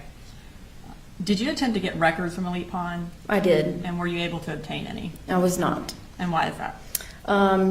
Shortly after the incident date for this case, Elite Pawn changed ownerships, and with them changing ownerships, they also changed over their systems that they use to keep records. So they didn't have any available for you? They did not. Okay. So next we're going to move to May 10th. And what types of text messages are on May 10th? They are text messages between Jenny and the defendant. Okay. I'm going to pull that up. All right. Tell me what, you said this was between Jenny and the defendant. Kind of take us through these text messages. This is May 10th at 8:17 a.m. Jenny sends to the defendant, now you started things with Colt. And what time was that? At 8:17 a.m. And then she also says, this day fucking sucks. Also 8:17 a.m. Okay. And does the defendant respond to these text messages? He does not. Does anything else happen on May 10th? There is another purchase at Elite Pawn. Okay. And I'm going to pull up that and zoom in. Okay. How much was that purchase for? $449.34. Okay. So we're going to move from May 10th to May 21st. What happens on May 21st?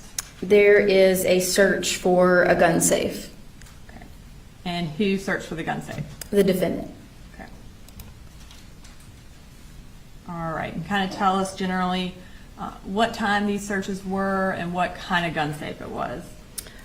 These searches were from the defendant's phone extraction.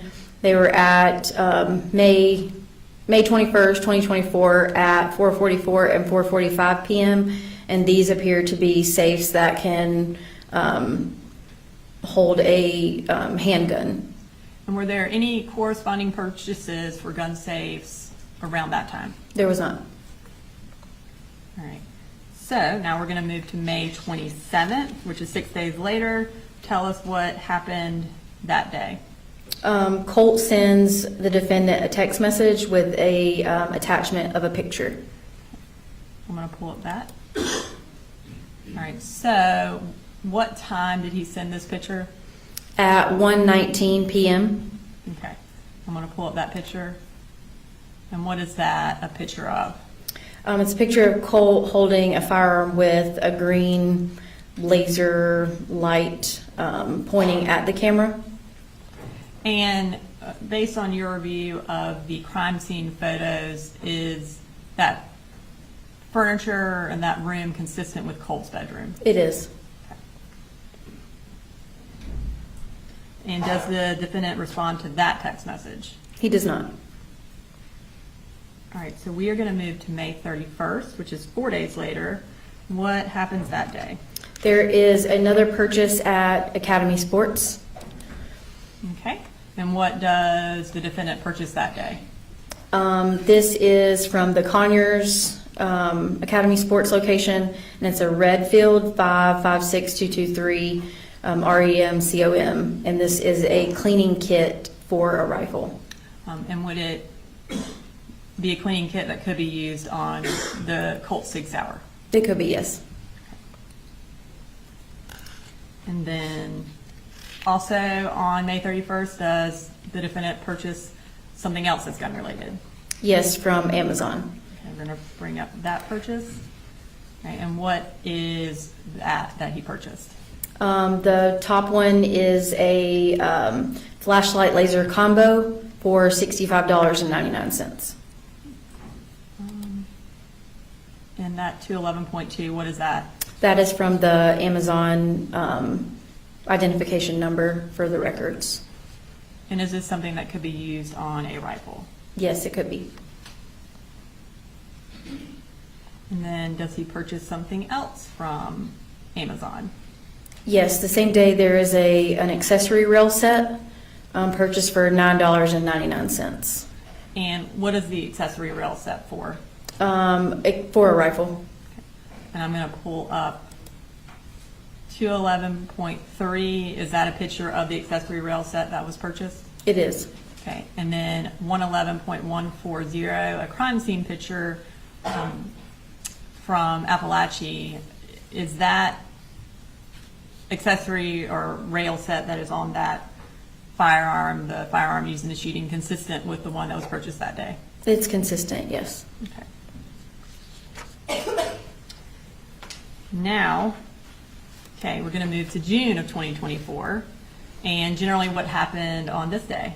There are more gun-related purchases and more evidence of Colt's behavior. Okay. And I misspoke, this month. We have more than one day in this month that we're going to talk about. So the first day is going to be June 1st. And what did the defendant purchase that day? There's an Academy purchase for a bore sight laser for $12.31. Okay. And State Civic 211.4, what does that show? It shows the bore sight laser that was purchased from Amazon. Okay. And then we're going to move to June 6th. Was something purchased that day as well? Yes. And where was it purchased from? This one was from Amazon as well. Okay, and I'm going to pull up that purchase record. What was purchased from Amazon on that day? 45-degree fiber optic iron sights for $27.99. And what are iron sights? To be honest, I'm not really sure. They're used on a rifle. Are they something, another type of sight on a rifle? That's correct. Okay. And I'm going to pull up 211.5. What is that? It's the Amazon photograph that was purchased. And based on the brand that is seen on this picture, were the iron sights that were located on the firearm used in the shooting consistent with the ones that were purchased on June 6th? Yes, they were.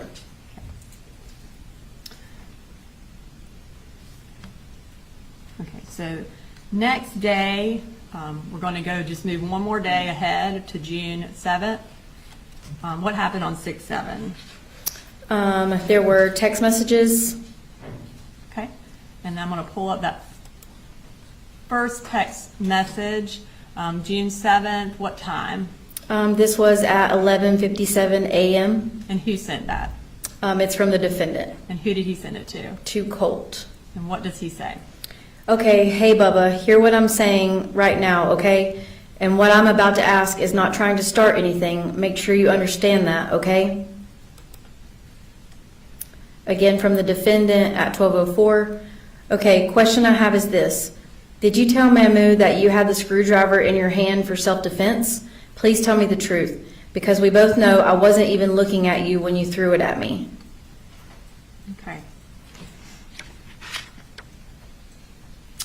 Does something else happen on June 7th? Yes. Okay, and what is that? There's another purchase at Academy Sports. All right, I'm going to pull up that purchase record. What time was this purchase? This was at 3:41 p.m. on June 7th. And was that after the text message about throwing the screwdriver? Yes. Okay. And what was purchased that day? The first one that's highlighted is BC 17.25 round SNC 5-pack, and for $19.99. Okay, and I'm going to pull up a crime scene photo from the defendant's house, 145.112. What specifically is that was purchased? A pack of targets. And are these targets that were found at the defendant's house consistent with the ones that were purchased that day? They are. And where were they found in the house? In Colt's closet. All right. And then, was there another purchase at Academy that day? There was. All right, let's bring that up. And what was purchased? Lake City, Winchester, USA, which is ammunition. And how much was that for? $119.99. So based on the amount and based on the description, approximately how many rounds were in that pack? This was a 200 round pack. And the Lake City Winchester, were those the type of rounds or type of ammunition that were used in the Apalachee school shooting? Yes. Okay.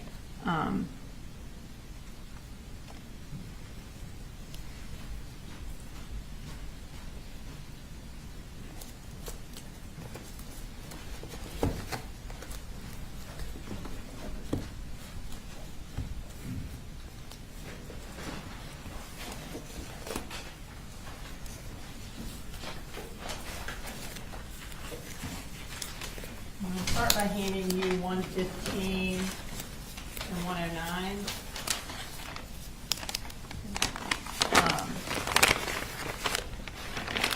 Can you kind of let the jury know again what those are?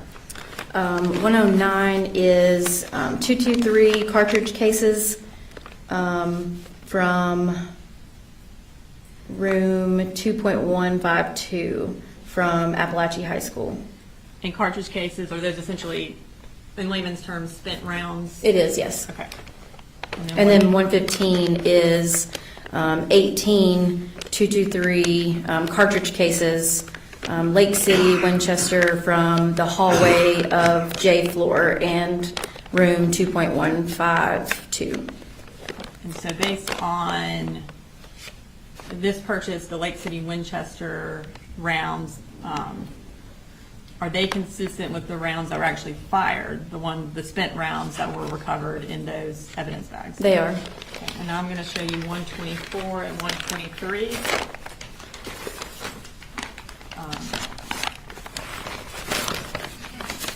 And what are those?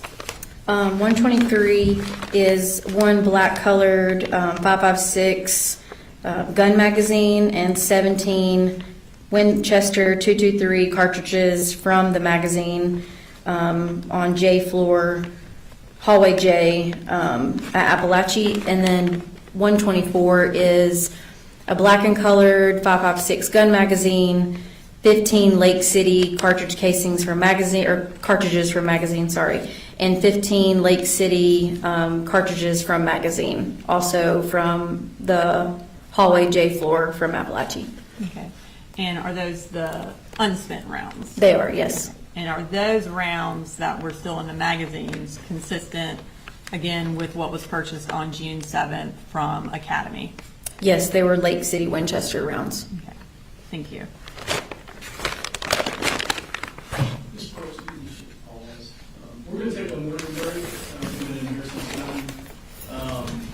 Let me also, when you see captions, and this is probably self-evident, but when you see captions at the top of the presentation here throughout, those are DA's office captions that just kind of, to the extent it helps you understand the record, the evidence are the records. Okay? All right, we'll be in recess for 10, 15 minutes.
I'm ready. Bring them back in.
All right, let me see.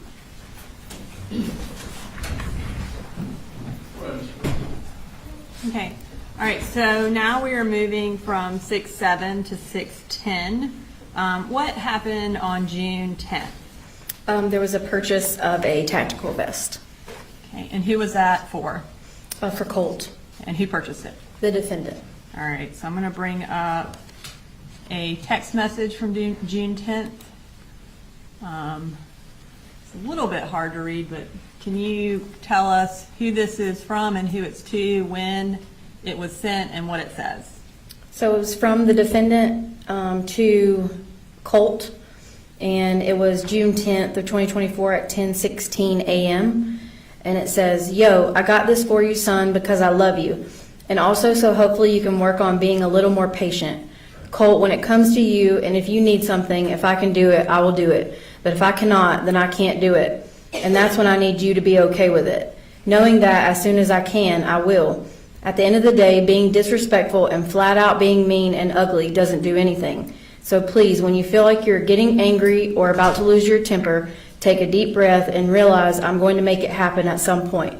Okay? I'm working hard for us, and I do not want any more of that pushing, shoving, hitting anymore. We both deserve better than that. So there's the wind-up and the pitch. See you later, alligator. Love you." And did he send an attachment? There was an attachment, yes. And is that the attachment? Yes. And what is that? It's just a screenshot of the Amazon order. Okay. And does Colt take a picture of himself in that vest? He does. Okay. I'm going to pull up June 14th. Tell us what that is. This is a from Jenny's phone extraction. This is a text message from Colt to Jenny with the picture as the attachment. Okay. And is this the attachment? It is. And is that consistent with the vest that was purchased on June 10th? It is. Okay.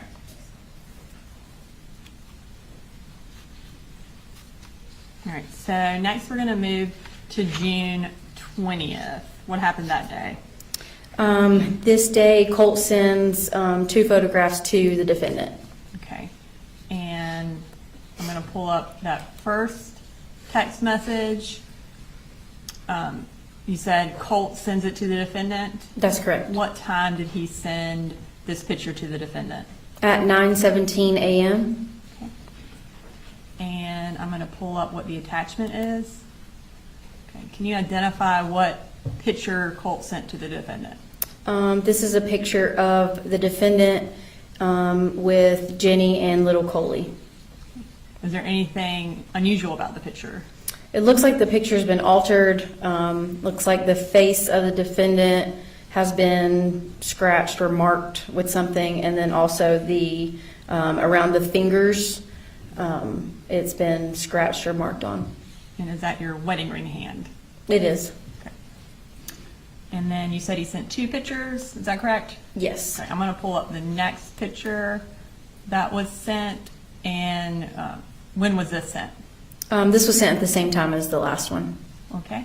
And is it again from Colt to the defendant? It is. All right, I'm gonna pull up the picture that was sent. Can you tell me what this is? This is a picture of the defendant holding little Coley with Jenny and Colt. Okay. And this one appears to have the defendant's face cut out. Okay. And does the defendant ever respond to these pictures? He does not. Okay. So we're now going to move to June 28th. What happened on June 28th? There was another purchase from Academy. So now this is 8 days after the Colt sends those pictures to the defendant. What does he purchase? The one highlighted in red is M&P out the front spring for $54.99, and it is a knife. Okay. And I'm going to pull up next slide. Was a knife consistent with that purchase found at Apalachee High School? It was. Okay, is that states exhibit 111.114? It is. And was that knife found in Colt's backpack? It was. Okay. All right. So that completes June, or that part of our summary. So now we're going to move to July of 2024. Okay, can you tell me generally kind of what happened in this month that we're going to talk about?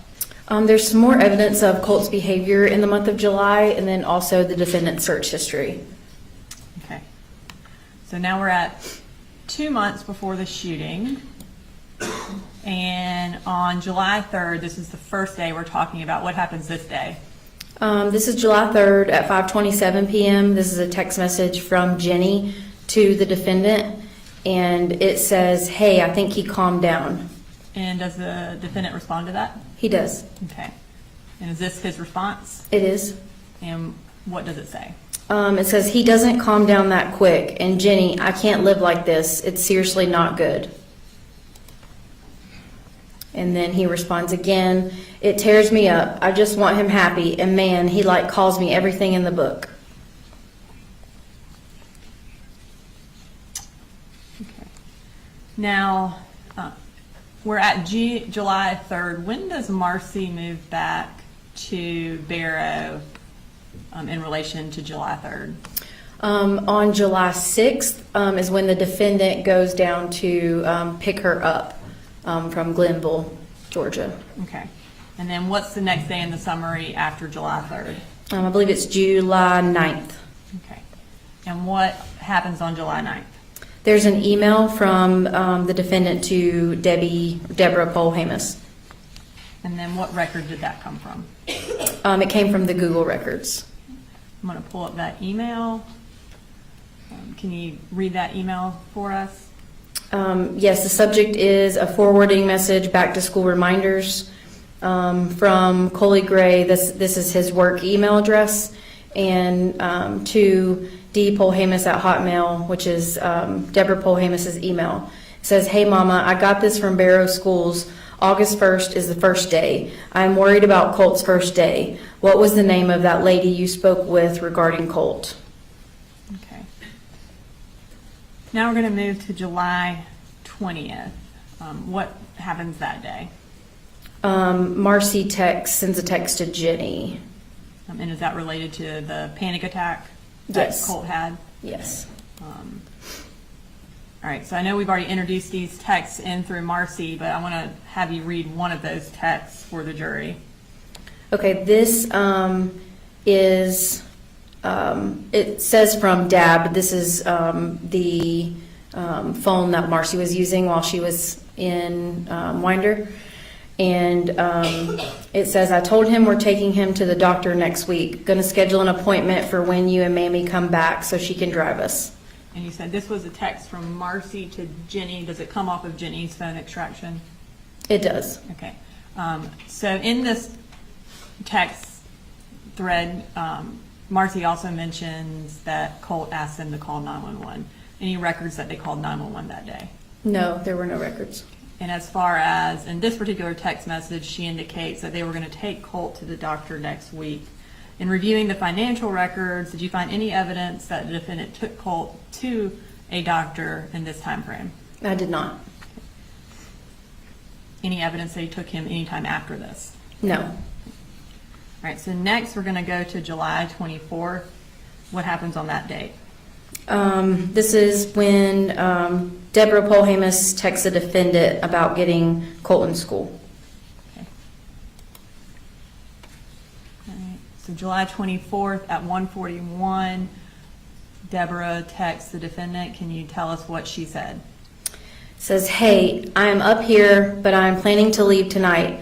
Marcy said she had talked to the registrar about Colt, but the lady needs to talk to you. Wondering if you could do that before I go home. Maybe when you get home this afternoon. I know you are swamped, but you are the only one who can get this done. Thanks.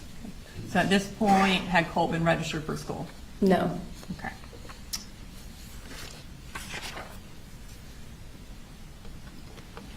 And does anything else happen on July 24th? Yes, there's another text message. Okay, and what is that text message? This is a text message from Marcy to the defendant at 5:34 p.m. And it says, I started Colt on Zoloft today. Don't say anything about it unless he brings it up. And is this text message from the defendant's cell phone extraction? It is, yes. Okay. And was his response K or okay? Yes. Okay. So now we're going to move to July 26th. What happened that day? There was a Google record search. Okay. So this is 2 days after Debbie had asked him to contact the school, or asked the defendant to contact the school. What does the defendant do on July 26th? There's two searches for Heyman Morris Middle School Registrar and Georgia Connections Academy, which is one of the online schools. And this one is going to be at 1:37 p.m. and 1:41 p.m. Eastern Standard Time.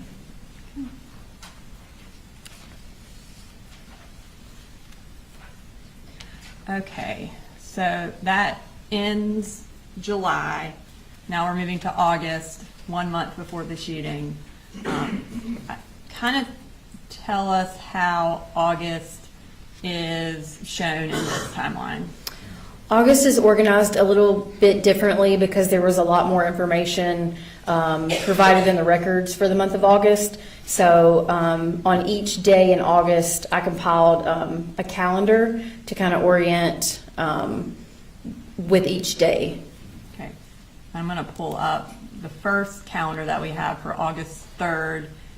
Can you tell the jury what the highlighted yellow means and then what's in red?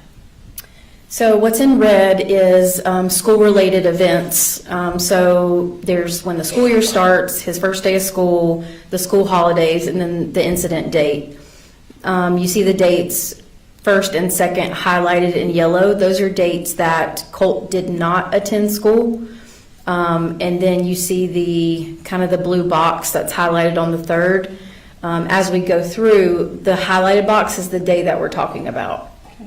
And then on days that Colt did attend school, what color will that be? It'll be highlighted in blue on days that he did attend school. And then as we kind of move to the next day, does anything populate on the calendar? Yes, well, it'll kind of populate what we just talked about. So after the third, whatever we talked about on the third will populate on that date on the calendar. And so the first day we talk about in August is August 3rd. What happens on that day? There's some photographs that are found on Colt's cell phone extraction. Okay. So I'm going to pull up those. So we're going to start with the first photo. Earlier we had a capture date and a modified date. Here we only have a modified date. Tell us what that means. So a modified date doesn't necessarily mean the date that the photograph was taken. It just means that that is the date that the photograph was moved. It was either deleted or moved to a different folder. It can mean that it was sent through a messaging app or sent through some sort of social media. And so it can mean a bunch of different things, but it doesn't necessarily mean it's the date that the photo was taken. And I guess you were unable to find a photo that had the capture date. Is that accurate? That's correct. Based on what is in the photo, can you determine a time frame for this picture? Yes, so if you look at the picture there, Colt was wearing the vest, which we just went over that it was purchased on June 10th.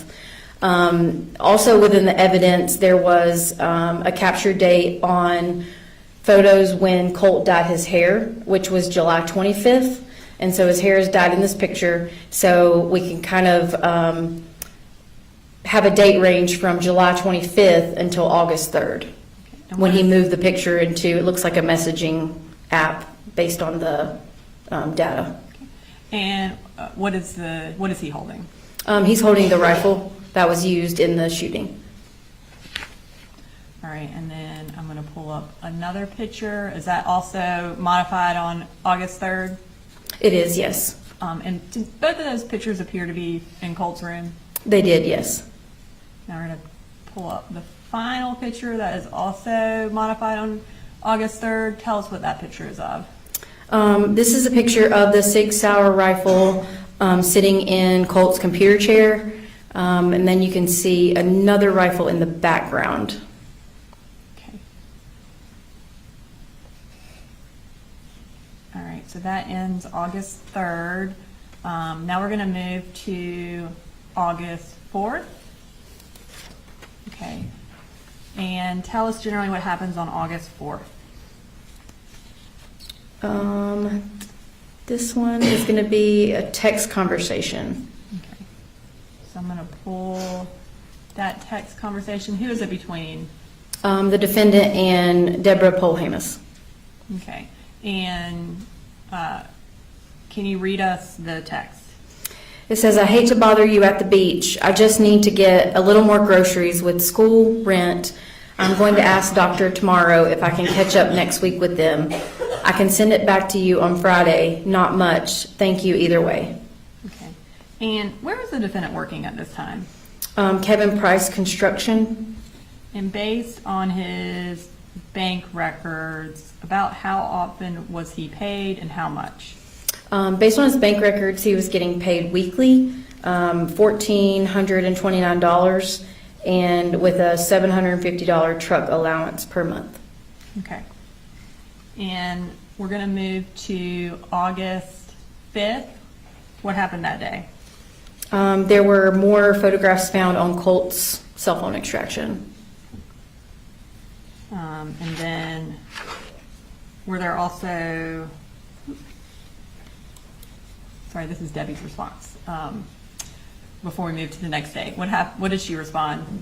This is from August 4th as in response to that message. I sent money. Colt needs to be in school tomorrow, please. Okay. All right, so we're moving to August 5th, and you said there are more pictures that are on Colt's cell phone. So I'm going to pull up those from August 5th. Tell me about those photos. These are the same kind of scenario as the previous ones, so they have a modified date of August 5th. Again, he's wearing the tan vest in both of these photos with the dyed hair, so after July 25th of 2024 and prior to August 5th of 2024. And in the picture on the right, he's holding a firearm, a rifle, and you can see the 45-degree iron sight on that in that picture. All right, so now we're going to move to August 9th. Okay, tell us generally what happens this day.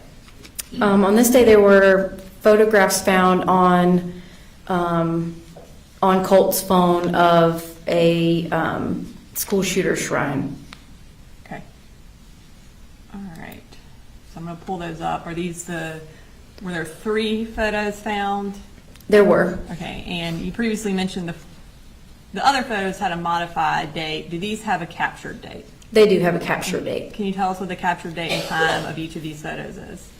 So you can see on the bottom of these three snips, it shows the camera make, camera model, capture time. They're at August 9th, 2024 at 5:05 a.m., 5:06 a.m., and 5:10 a.m. Okay. And then I'm going to zoom in on one of those pictures so you can see the background. Can you identify who these pictures are of? These pictures are of Nicholas Cruz. And again, and you may have already said this, but does this appear to be in Colt's room? It is. Okay. Have you had an opportunity to review the picture that was taken on September 4th of Colt's wall? I have, yes. Okay. Do those pictures appear to be in the same configuration as the photos that were on his wall on September 4th? They are. Now, you said it was taken at 5 a.m. in the morning? Yes. Based on your review of the location data from the defendant's phone, would he generally be home at 5 a.m. in the morning? Yes, it seemed as if he had a typical work schedule of 7 a.m. to 4 p.m. Okay. as a whole. So generally would leave the house around what time? I believe 6:30, And then generally would get home around what time? depending between 4 and 5. Some days were different. And when he got home, would he generally stay home? Yes. Okay. All right. So also on August 9th, we have another picture of Colt. Can you tell us about that picture? This picture is a modified date of August 9th of 2024. And this one, he has his hair dyed, so somewhere between July 25th and August 9th of 2024. And he is holding a gun. This one is not consistent with the Sig Sauer, but this is a shotgun that was consistent with the one found in the defendant's closet during the search of the house. All right. And does that also appear to be taken in Colt's room based on the background? Yes. I'm going to pull up next the calendar for August, and we're next talking about August 10th. Can you tell us what happens on this date? There's a Google web history for the defendant. Okay. So I'm going to pull up that Google history. You said it was the defendant's history? It is, yes. What does he look up and what time? So this was, it says visited online therapy with a licensed therapist. And what visited means is just that a URL was accessed at the specific time. So as if like that specific, when you click on that, it'll take you to the URL. Okay. And it was at 12:35 p.m. Like those Google records are in UTC time and you had to convert them? That's correct. Okay. All right, the next day is August 11th. I'm going to pull up our calendar again. Tell us what happened on August 11th. This is a text message that Colt sends the defendant.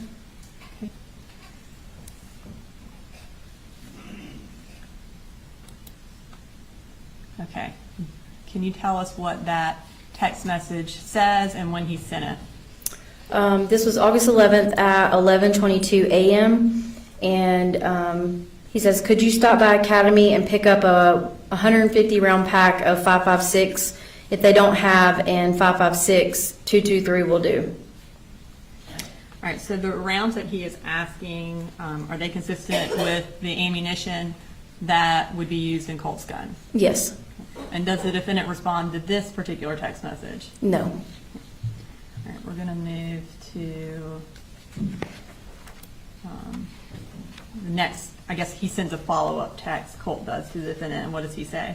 On the way home, of course. All right. So we're going to move to August 12th. What happens on August 12th? On August 12th, there is a web history search from the defendant's phone extraction. All right. So now we're one day after Colt asked the defendant to buy 150 rounds of ammunition. We're on August 12th, and what does he search for? At 9:46 p.m., he searches for .223 ammunition. And is that the kind of ammunition that Colt had asked him to buy for him the day before? It is, yes. All right, so now we are going to move to August 14th, which is just 2 days later. All right, so take us through in terms of Colt's school between his registration date of August 6th and August 14th. Did he attend school at all? No, he has not attended. So he registered on the 6th of August, and this is now a week and 1 day later. All of those days he did not attend school. All right, so is August 14th his first day of school? It is, yes. And around what time does his school start? I believe it's 8:15. And what does Colt do before school starts? Colt calls the defendant.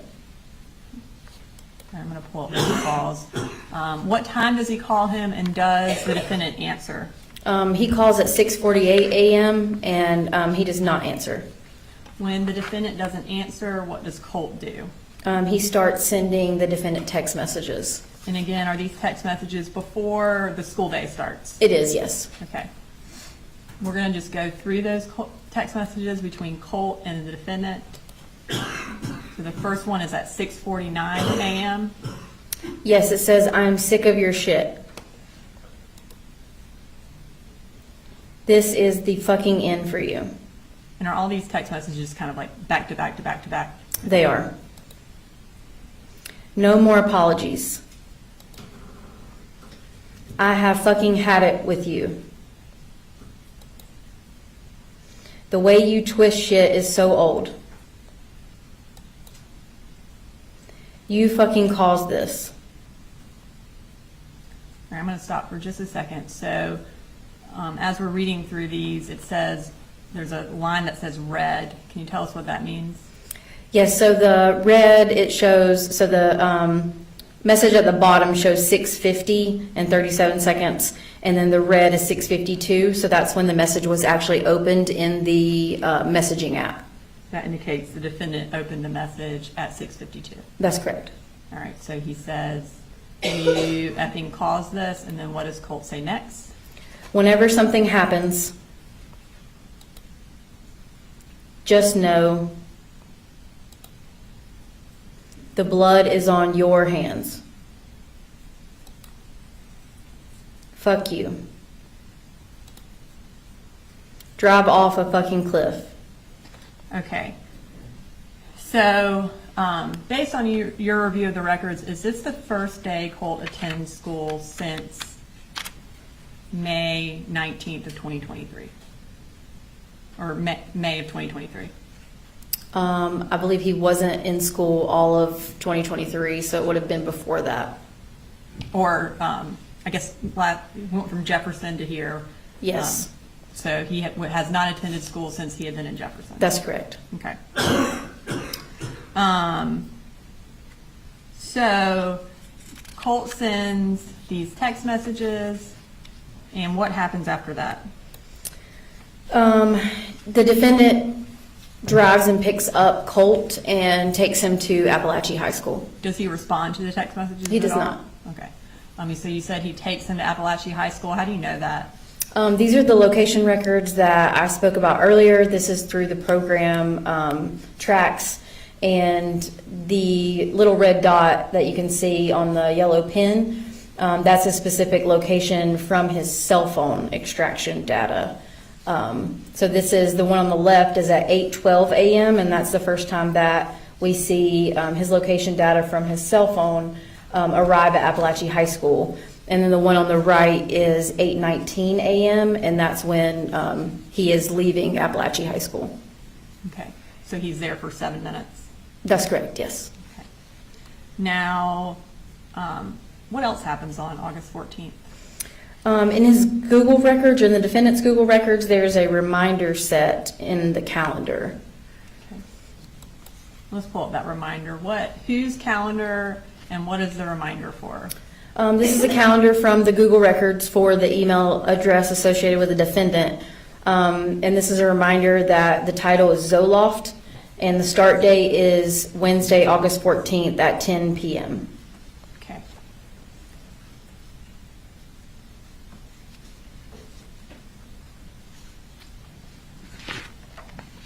And at this time, on August 14th, was Marcy still living at the house? Yes, she was. Okay.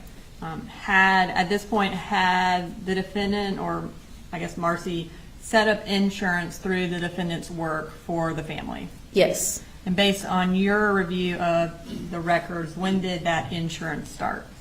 It was supposed to start July 1st, but the paperwork wasn't completed until July 31st, and then so the first date that the insurance was started was August 1st. So we're going to move to August 15th. What day of the week is that? It's a Thursday. And did Colt attend school that Thursday? No, he did not. What's the first thing that happens on August 15th? There's text messages between, I believe, Marcy and the defendant. Okay. And we're going to, so you've added some time, like a timeline also, or a time of text messages at the top. Is that because a lot happens on this day? That's correct. All right. So these first text messages are between who? Between Marcy and the defendant. And what's the time frame for when they're sent? 7:11 a.m. to 7:28 a.m. Okay. And will you read those text messages? Yes. It says, Colt said his neck hurts and he's nauseous, so he's taking today off school. And the defendant responds, what? And Marcy says, he said if you have a problem with it, he would talk to you. And then Marcy says, do you want to talk to him? And then defendant responds, it's his second day. Okay, and so then after these text messages, what happens? Colt then sends the defendant a text message. All right, and can you tell us the time frame for these texts? These texts are from 7:54 a.m. to 8:56 a.m. All right, and what does Colt say? He says, yo, can I get a headset that's on sale for $70? Stop ignoring my texts. I know you see them. And was that much later than that first text? It was. This one was at 8:56 a.m. Okay. So now we're going to move to the next conversation, and is that also between Colt and the defendant? It is. And what's the time frame of this conversation? This is between 11:04 a.m. and 11:08 a.m. And what does Colt say? He says, Mama just attacked me. Kept saying, fight me, like seriously. Tried to grab my gun. So I pushed her out of my room and onto the ground. I took a video, but it won't let me send it. Okay, so in that text, Colt mentions taking a video. Were you able to find a video on Colt's extraction? I did not find a video. Did you find anything from that time frame, like a picture or anything? Yes, a lot of times if you delete a video, sometimes there will be, I guess what easiest way to say is remnants of the video, so kind of still photos that you can find in the metadata of the phone extraction. And so there was a photograph that appeared as if it came from a video on the state. Okay, and is this that photo? It is. And this one was previously introduced through Marcy, but would it have been kind of taken in that time frame, or appear to have been taken in the time frame of those text messages or of that morning? Yes. Okay. And then Colt now sends another text. This is at 11:07 a.m. She kept saying, fight me, and she tried to grab my gun. And what does the defendant say? Just out of the blue. And he responds, yep. And the defendant at 11:08, why did she attack you? And does Colt respond at 11:08? He doesn't. He responds, but it's several hours later. Okay. So in between when Colt responds to the defendant, what does the defendant do? There is a text message, I believe. Okay, and is that between Debbie and the defendant? Yes. And what time frame is that text message? 11:14 a.m. to 11:15 a.m. And what does the defendant say to Debbie? He says, Mama, I need you to call Colt or Marcy. I'm at work with my boss today, and the shit has hit the fan at home. Colt didn't go to school today. And then Debbie responds, I'm talking to Colt right now. Don't worry. Okay. So after that, so about 8 minutes later, does Marcy call the defendant? Yes. Okay. And what does, or approximately how long is that phone call? It's about 1 minute and 55 seconds. Okay. 5 minutes after that phone call between Marcy and the defendant, does the defendant then text Debbie again? Yes. All right. So at 11:28, the defendant texts Debbie, and what does he say? Look, I just got a call from her crying so bad, said she is scared. I just found out Jenny is at home today. I'm going to end up losing my job, Mama. Did you talk to her? Debbie responds, I told her to go into her bedroom and stay there. I told Colt the same thing. I think she got mad because I called her out for letting them stay home. She had obviously taken too much of her Seroquel. Charlie wants to come and get her, and I agree. You guys are doing too good for her to screw it up. We will plan to come in the morning while you are working, if that's okay. Okay. So that's 11:32, and then when does Colt finally respond to the defendant's text message about what happened? At 1:52 p.m., Okay. And what does he say?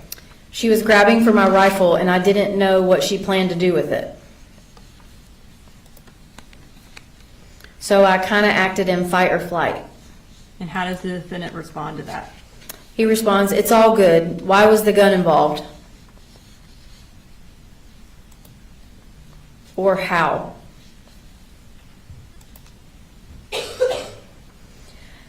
And then Colt, what- yeah, sorry. Colt responds, I don't know. She backed me into my room and started talking about, oh, are you going to get your gun? Even though I wasn't, and then she grabbed it. All right, so that is at 1:54 p.m. that Colt sends that text message to the defendant. What does the defendant do next? He then, there's a search about an hour after this text. Okay, so what time is that search? At 2:51 p.m., and it is, where do I take my son for anxiety near Winder, Georgia? Okay. Were there any other corresponding, other than that search, has he visited any websites related to this that you're aware of? Not at this time. Okay. Now, does Colt send the defendant some more text messages? He does. And kind of when in relation to that search are these sent? This is about an hour after that search that was on the defendant's phone, and Colt sends the defendant a message, and it's just an attachment of what appears to be a bore site from Amazon.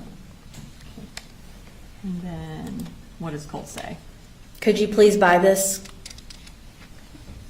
All right, so that is the last thing on August 15th. So now we're going to move to August 16th.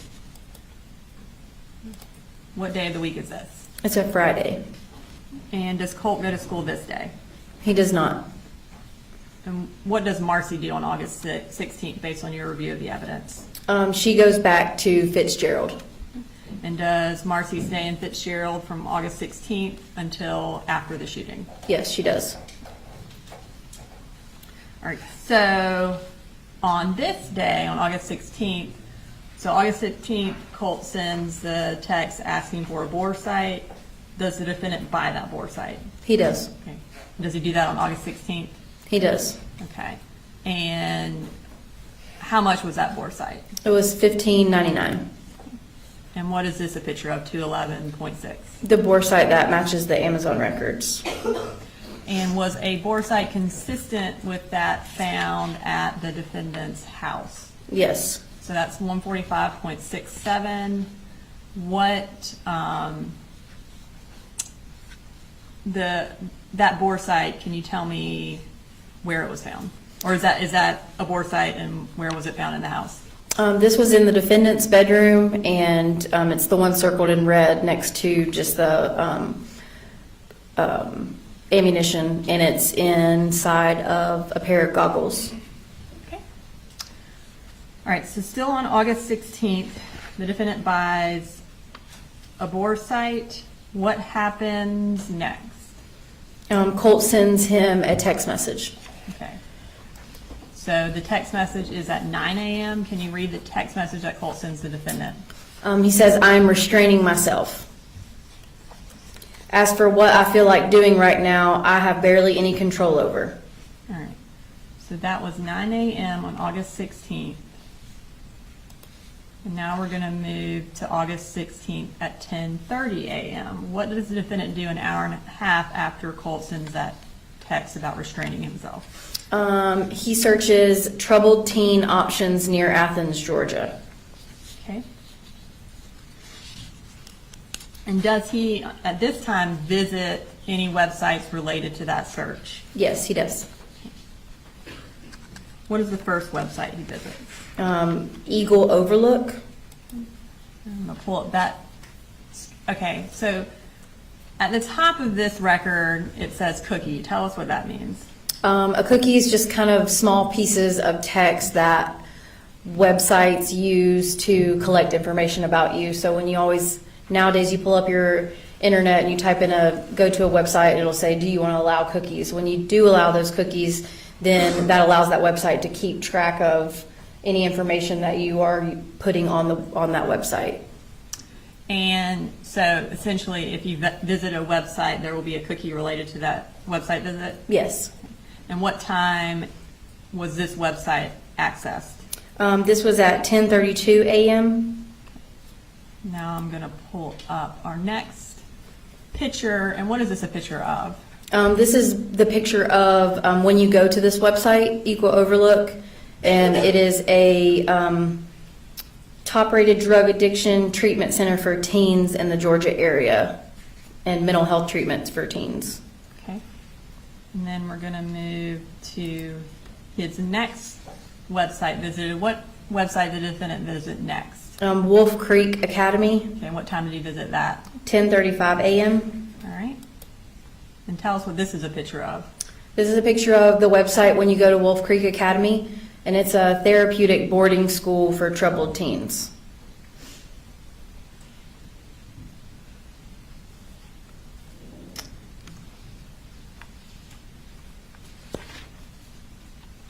Okay. And for Eagle Overlook as well as Wolf Creek Academy, is there any evidence from the defendant's phone records that he contacted either of these facilities? No. All right, so we're still on August 16th. What happens next? Colt texts the defendant. Okay, and what does Colt say to the defendant? At 11:46 a.m., he says, "Hey, if we can get 150 rounds, that's fine, but could we get at least 50? You said when you got paid, you'd get it." Okay, so we have that first text from August 11th where Colt is asking for 150 rounds of ammunition. And then now we have another text saying, hey, or you can get me 50. Between August 11th and September 4th, based on your review of the digital evidence and the shooting range records, did the defendant take Colt to a shooting range? No. Did he take him hunting? No. Any indication that Colt and the defendant were hunting or were planning on going hunting or shooting in August or September? Not in any of the digital records. And then, is there any indication that Colt and the defendant went hunting or to a shooting range in 2024 other than the two times we've seen? No. Okay. So Colt and the defendant went together only twice. That's correct. And then any indication that they went hunting at any point from the digital records in 2024? No. When does a typical hunting season start in Georgia? I think it depends on whether it's bow or rifle, but with the rifle, I believe it's always usually mid to late October. Okay. And then when did the defendant read this text from Colt? At 11:47 a.m. Okay. And what is the next item of note? At 11:55 a.m., which is about 10 minutes after, he searches child psychology and child psychologist near Bethlehem, Georgia.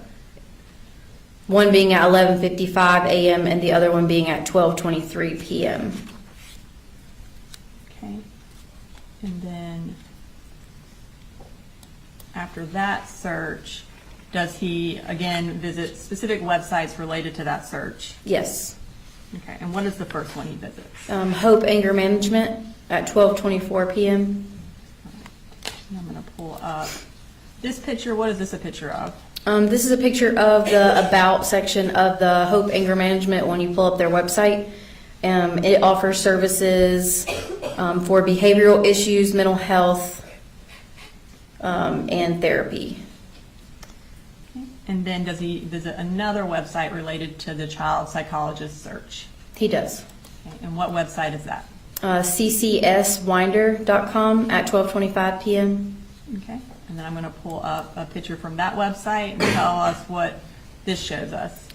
This is Comprehensive Counseling Services, the website that would come from the URL, and it's a community-based health center that provides mental health therapy. Okay.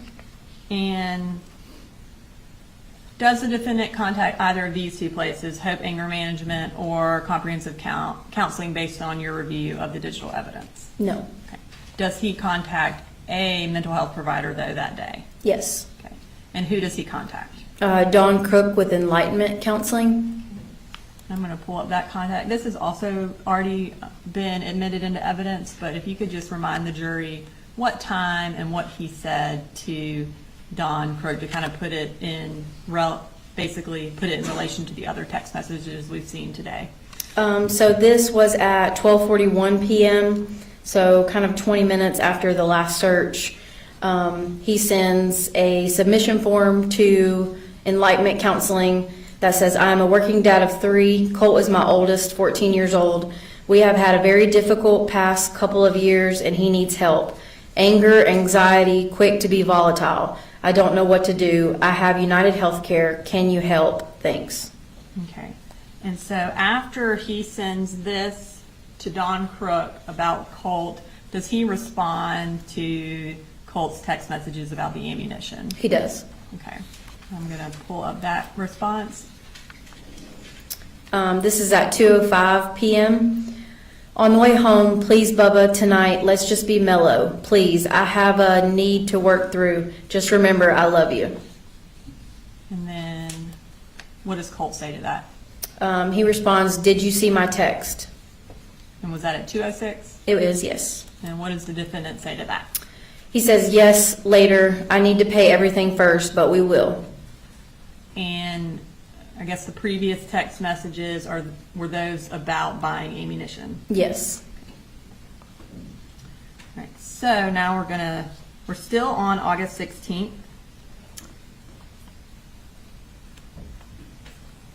Now we've already been through all of the Dawn Crook messages. I don't want to bring them all up, but Dawn Crook does respond to the defendant. She does, yes. Okay, and is it on this day? It is, yes. Okay.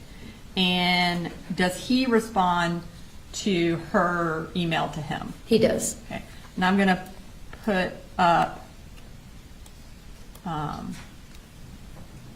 is this his second response? It is his second response. And can you remind the jury what he said to Dawn and what time he said it? He said, do you have a number that I can call once I'm not in the field? And this is at 2:40 p.m. And so, assuming the field is work, where was the defendant when he sent this message? He was at his house, 896 Harrison Mill, and on the left-hand side you can see wireless network. This is wireless network connection. He connected to Gray Fam Wi-Fi, which is the Wi-Fi for the house, and it was first connected at 2:34, again connected at 2:50. So he was at the house during that email. So fair to say he was not in the field at that time? Correct. Okay. And now we're still on August 16th. What does the defendant do next? He searches for gun safes. And how, in relation to that last email to Don Crook where he's asking her to give him a number to call, what time frame are these gun searches? It's about, I think 11 minutes. The last one was at 2:40, so around 11 minutes after that response. So 11 minutes after that, what does he search for? He searches for gun safes, and these are the images that came up in the search. And this is from 2:51 p.m. on the far left to 2:52 p.m. on the far right. And what kind of gun safes is he searching for? It appears to be some gun safes that can hold rifles and a couple other gun safes that can hold handguns. All right, and then we have some more searches. Are these also searches for gun safes? They are, and the time frame for these was 2:52 p.m. until 3:14 p.m. So I think in total it was about 20 minutes. In the defendant's financial records, are there any corresponding purchases for gun safes? No. Were there any gun-related purchases for accessories? Yes. Okay. What's the next thing that happens on August 16th? There is a phone call. Before we get to the phone call, does the defendant send a screenshot of his response to Don Crook to Debbie? He does. Okay. And what time does he send that screenshot of what Don Crook said to him? This is at 3:46 p.m. He sends the screenshot of Don Crook's response to Debbie Polhamus. Okay. And so after he sends that screenshot showing Debbie that he's reached out to Don Crook, does Don Crook attempt to call him? She does, yes. All right. And what day was that? It was August 16th at 4:35 p.m. And does the defendant answer? He does not. Okay. And we've already heard that voicemail, but did she leave a voicemail? She did. Okay. All right, so that ends August 16th. We're going to move to August 21st. Take us through, so August 16th, Colt did not go to school. Does he go to school the next week? He goes to school Monday the 19th and Tuesday the 20th. All right, and what happens on the 21st? He does not go to school. Okay.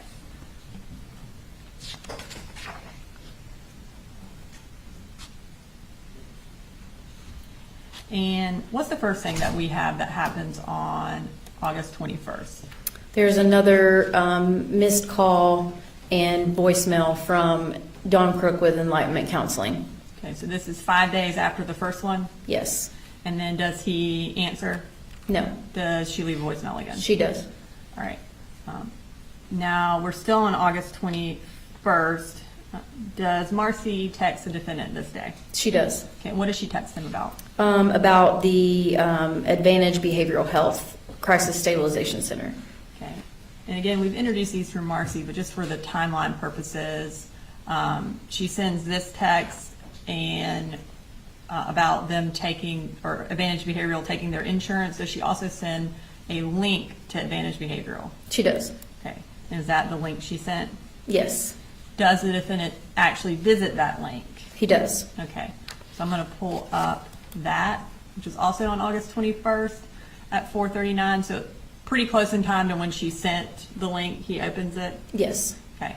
And again, how do you know that he has visited the crisis stabilization unit at Advantage Behavioral Health? This is web history from his phone extraction, meaning that the URL was visited and clicked on essentially.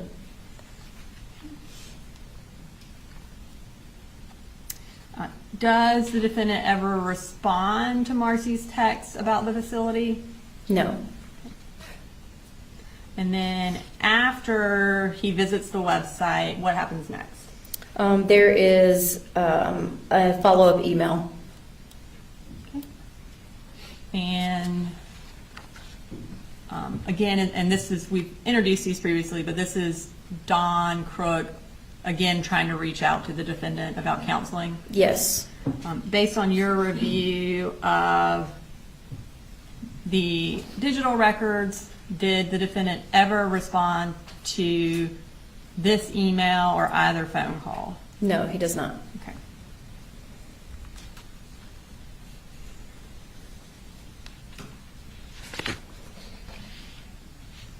Okay, so now we're at August 25th, which is a Sunday, and it's the Sunday before the shooting.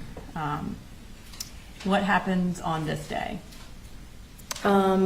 This day is another visit from web history on the defendant's phone. Okay, and what does he visit on August 25th? He visits, again, the Advantage Behavioral Health System Crisis Stabilization website.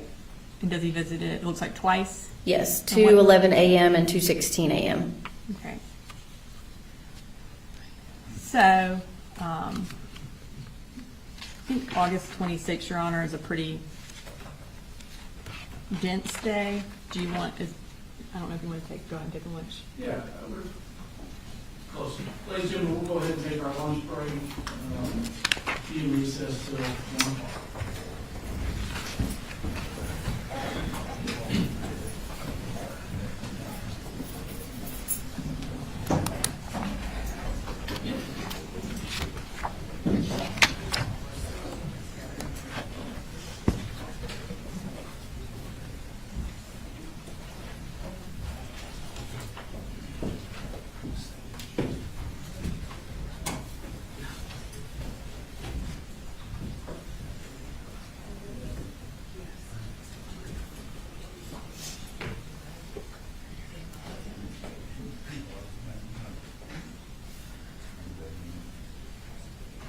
All right, we'll be in recess till 1.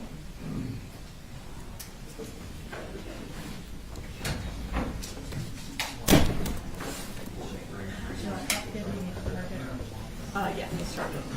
Good idea.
Ready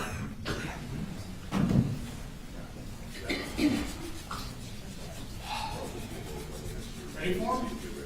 We're ready, Your Honor. All right, folks. Yes, sir. I need to get a room I don't have my like.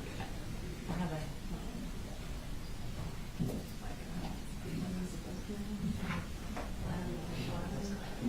Not as effective. Yes, sir.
All right, now we see it. Do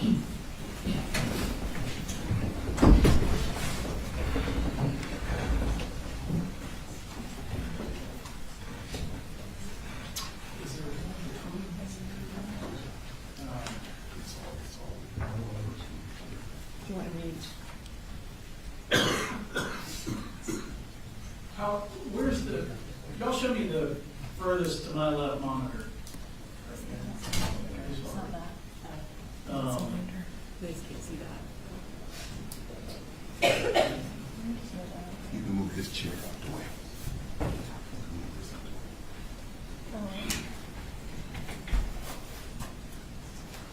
Sir, what is your ability to see that monitor? I see it right here. Okay, perfect, thank you. All right, go ahead, Ms. Brooks. All right. All right, Investigator Gilland. We are up to August 26th of 2024, about 9 days before the shooting. Can you tell us where Marcy is at this time? She's still in Fitzgerald. So we have right now the 20th. Is that the last day Colt went to school between until the 26th? Yes, And on the 26th, does Colt go to school? he does. Does he do anything before he goes to school? He does. And what does he do? He tries to call the defendant. Okay. And what time does he try to call the defendant, and does the defendant answer? 7:34 a.m. and 7:35 a.m. and no. Okay.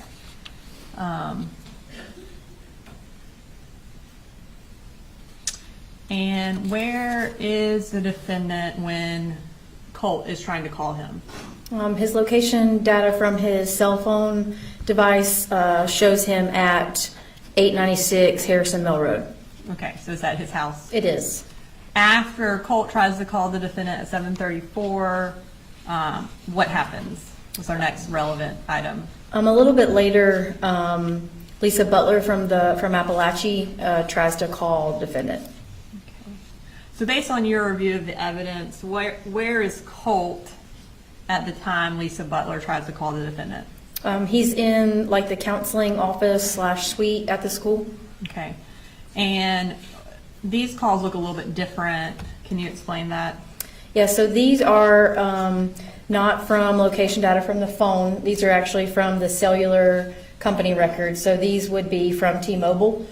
And so that's why they look a little bit different. And you'll see the date and time. And the phone number that says target number ends in 2768. So this was actually the phone number that the defendant had earlier in the year. Okay. So this is not the phone number he is currently using? No, it was not. So after Lisa Butler attempts to call the defendant, does Colt attempt to call the defendant? He does. Okay, and what time was that at? It was at 10:42 a.m. and 10:51 a.m. And does the defendant answer those calls? Yes, he does. When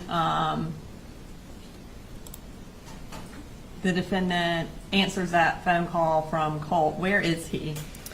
He is in the vicinity south of Brazelton on 85.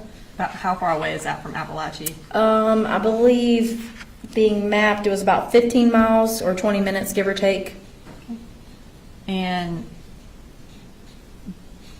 what happens, I guess based on the phone records, does the defendant call Marcy after this? I believe it was 11:23. So about 30 minutes later, he calls Marcy? Yes, that's correct. Okay, and is that displayed on this It is, yes. slide? And where is that? Is that the top of the slide? Yes, in the red box at 11:23 a.m. and they spoke for 7 minutes and 31 seconds. And does, after that call, what does Marcy do? She sends a text message to Colt. And these are, I think, have already been introduced through Marcy, but essentially saying, letting him know that this is Marcy, right? Yes. Okay, and then what does she follow up with? She says, I sent this to you last week, not realizing I had the wrong number. It's an inpatient treatment in Athens, like we talked about several times, and you kind of said you wanted to try with the website for Advantage Behavioral Health Crisis Stabilization. And at this time, is Colt still in the counseling suite? He is. Okay. And do Marcy and Colt then talk about acute mania? They do. Okay. And after he sends her text message about acute mania, what does she say? She responds at 11:50 a.m., but your dad mentioned that you were talking about acute mania last week, so I've been reading more about it since then. All right. So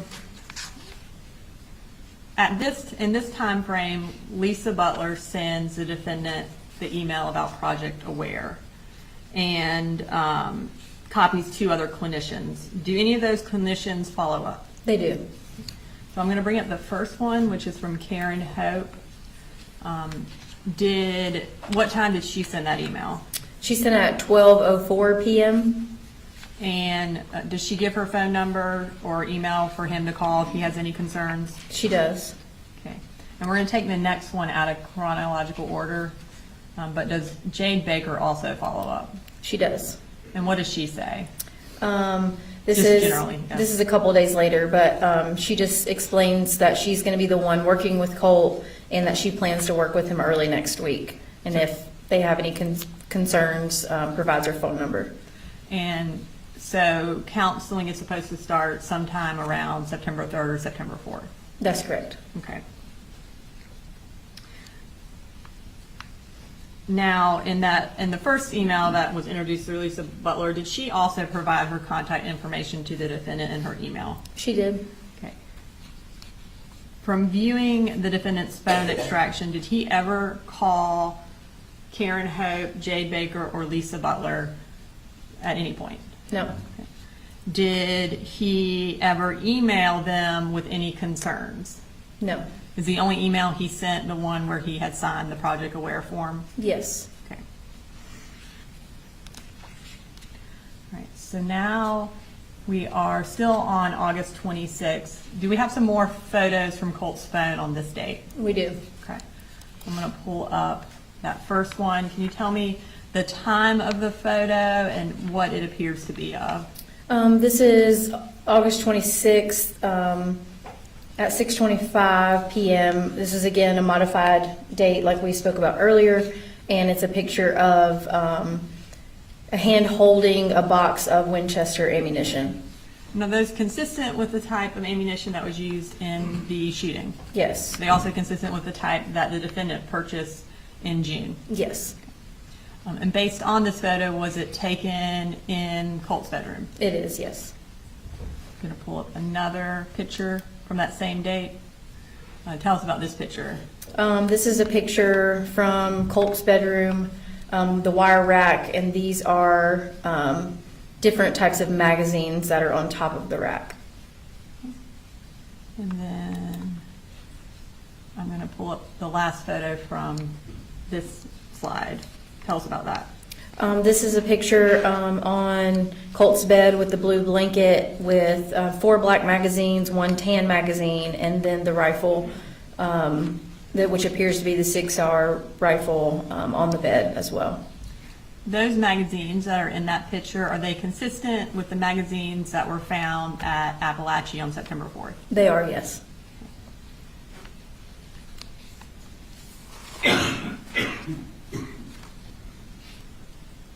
Now, we've talked about the defendant's work schedule.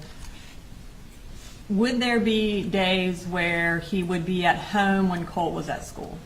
Yes. And was this one of those days where he was at home when Colt was at school? Yes. Okay.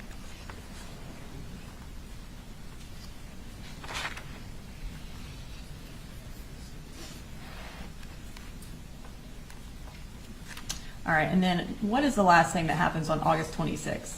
There's another Amazon purchase. And what did the defendant purchase that day? On August 26th, it's a unisex half mask for $5.79. And is that a picture of Colt wearing that half mask? It is, yes. Okay, and in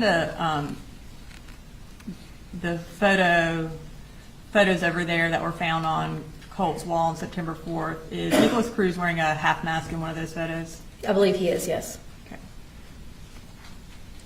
Moving to August 27th. So now we're 8 days from the shooting. What happens on this day? This is a day where Colt does not go to school. And then this is when Deborah Polhamus calls Advantage. Okay, and we have introduced those records already in through Luke Pyatt and Vicki Lee. Are these the records that came from Advantage? They are, yes. And what time did Debbie call? She called at 2:02 p.m. And how do we know this is Debbie's phone number? We were also able to get cellular records from the company, and it comes with subscriber records, so it shows who the number is subscribed to, which was Deborah Polhamus. And y'all, the investigation did not include getting Debbie's phone, is that correct? That's correct. Her phone was not extracted. We did not have a phone extraction for her, no.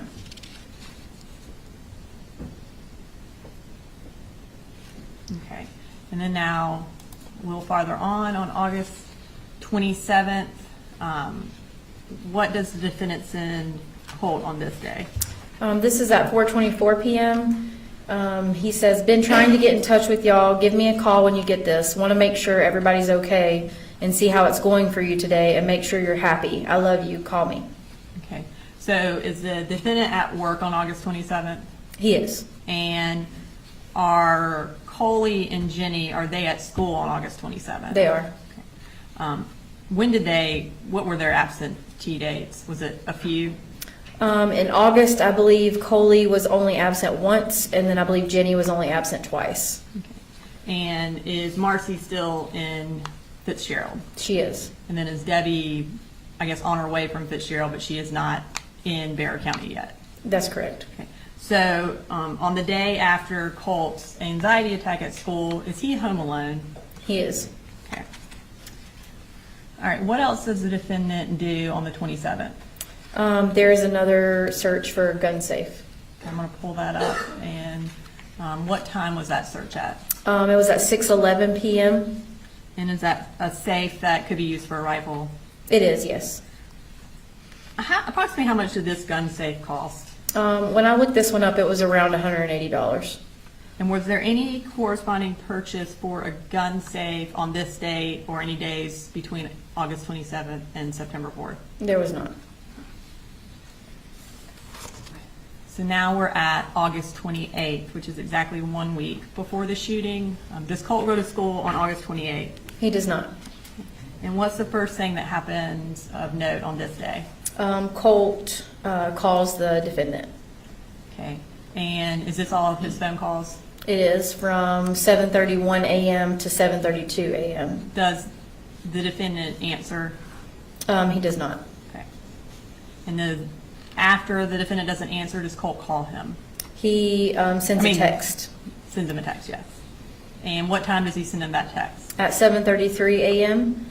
and he says, "Dude, pick up." After that, does Colt call the defendant again? He does. And does he pick up this time? He does. Okay. Now, after their phone conversation, do they communicate some more via text? They do. All right, I'm going to pull up that text message. And this is at 7:44 a.m. and Colt sends the defendant, "I have to kind of dance around the inconvenient truth at times. I have no control over what these things say and tell me to do." Does the defendant respond to this text message? No, he does not. And the email that we talked about earlier from Jade Baker about giving her contact information and for the defendant to call her if he has any concerns, when did that come in comparison to this text message? The email came approximately 10 minutes after this text message. Okay. And again, did the defendant call her with any concerns? No, he did not. And what does the defendant do instead?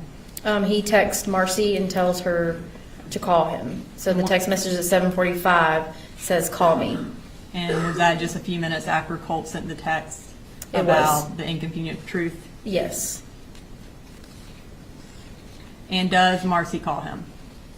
She does, and they talk for 6 minutes and 42 seconds. After that, does the defendant text Colt back? Yes. And what does he say? At 9:10 a.m., he says, "Stand by for a call." And does he call Colt?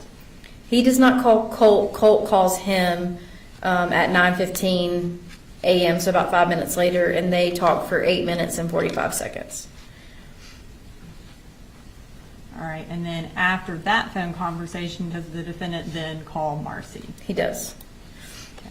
And how long do they talk? They talk for 11 minutes and 3 seconds. And that phone call was at 9:25? Yes, Was that, a.m. Close in time to when the defendant's phone call with Colt ended? Yes. And after Marcy gets off the phone with the defendant, what does she start doing? Starts texting Colt. And what does she text them? Or what are they texting about? Colt is texting Marcy, and he says, "There are people after me, and I don't like it. My teachers, I feel as if they're plotting against me. Somehow I feel like they'll hurt me." And this is a few minutes after Marcy and the defendant get off the phone? Yes, I think it was about 4 minutes after Marcy and the defendant were on the phone. And is this, and we've introduced these in through Marcy, is this the same text thread where the defendant texts Marcy and asks her if she's made contact with Memu or Yes. Colt? Yes. And she talks to him about Colt. So here is this next text message where they're talking about that. And what does Marcy respond when he asks if she made contact with? She says, "Not with my Mamu, but I'm texting with Colt." And she says, "He told me about his teachers." Okay.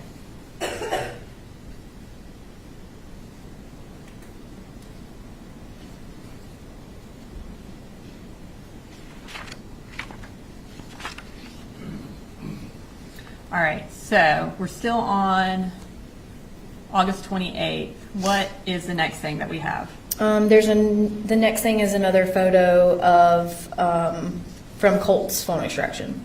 Okay, we're going to pull that photo up and tell us what this is. This is was found on Colt's phone, And the metadata shows that it has a capture time, so of August 28th at 1:10 p.m. And it is the pictures that were on the wall of Nicholas Cruz. And do they appear to be the same pictures that were found on his wall on September 4th? Yes, And do they appear to be in the same configuration as they were on September 4th? yes.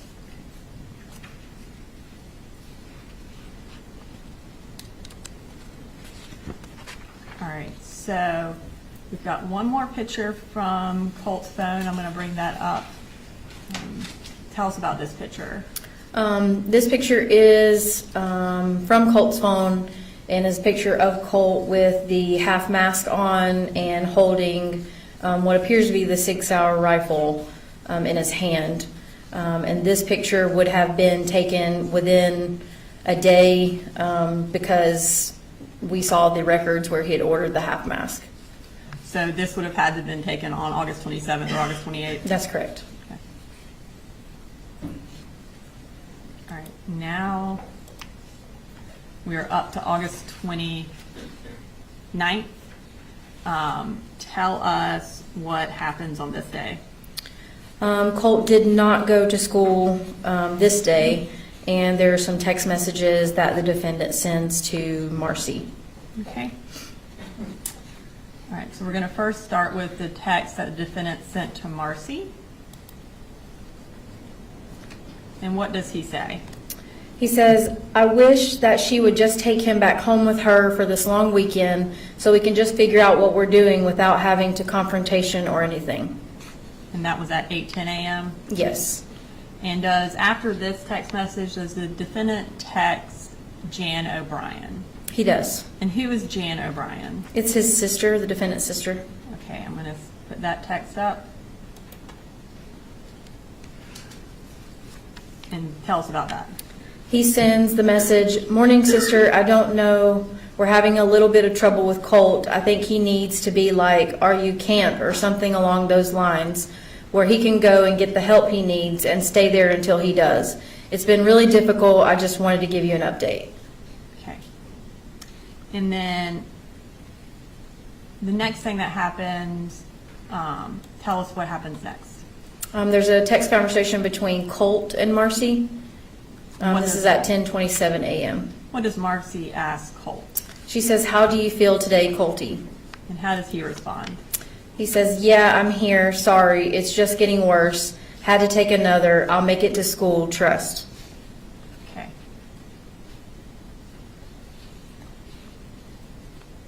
And one second.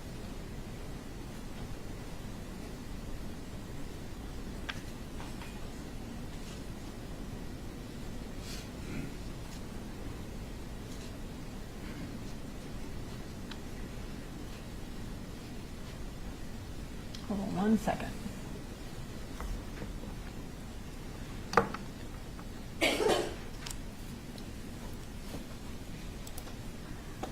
Okay, and so after he essentially says things are getting worse, what does Marcy do next? She starts searching things on the internet. And in the time frame between when that text was and when she started searching, what was that time frame? It was about 10 minutes. Okay. And what does she start searching for? The first search is 259, which is school shooter Nick. Okay. And then we're going to bring up that next search. And what time was that at? At 3:00 p.m. And the search is school shooter parents charged with manslaughter. Okay. And then our third search. It's a web history. So she visited the URL at 3:00. What James Crumbley's manslaughter conviction means for parents. And just briefly for context, who is James Crumbley? He is the father of Ethan Crumbley, who was a 15-year-old that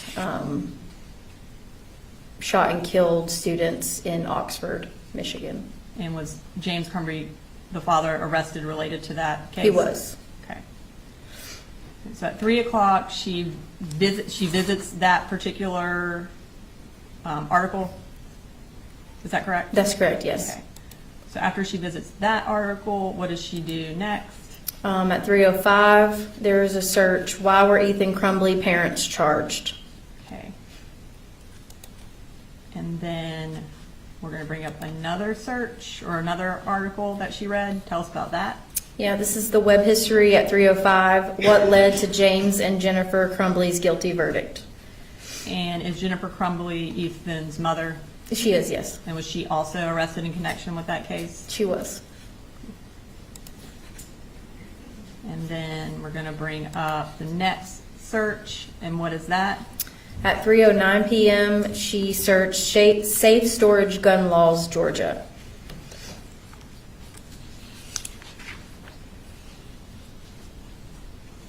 And again, for context, what are safe storage gun laws?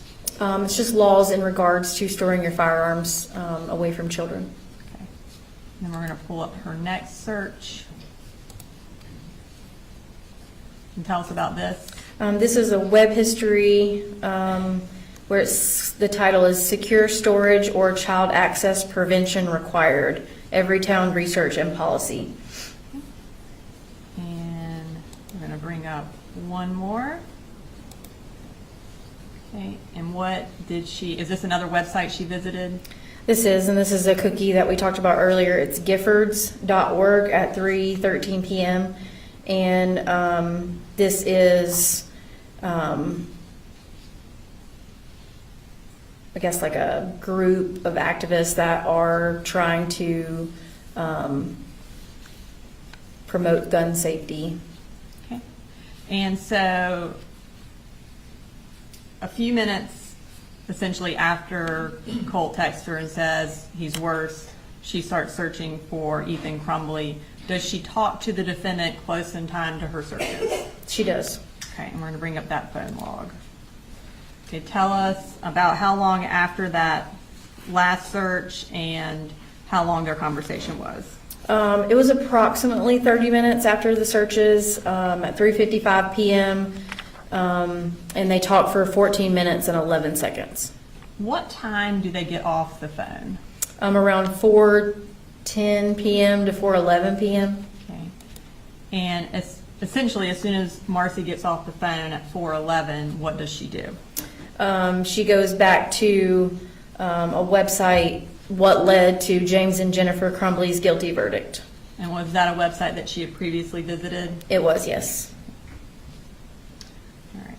And then after this website visit, does Marcy talk to the defendant again? She does. Okay, and we're going to bring up that. Is this kind of the timeline extraction we were talking about where it has Marcy's phone calls but also her search history? Yes, so from the same day, yes.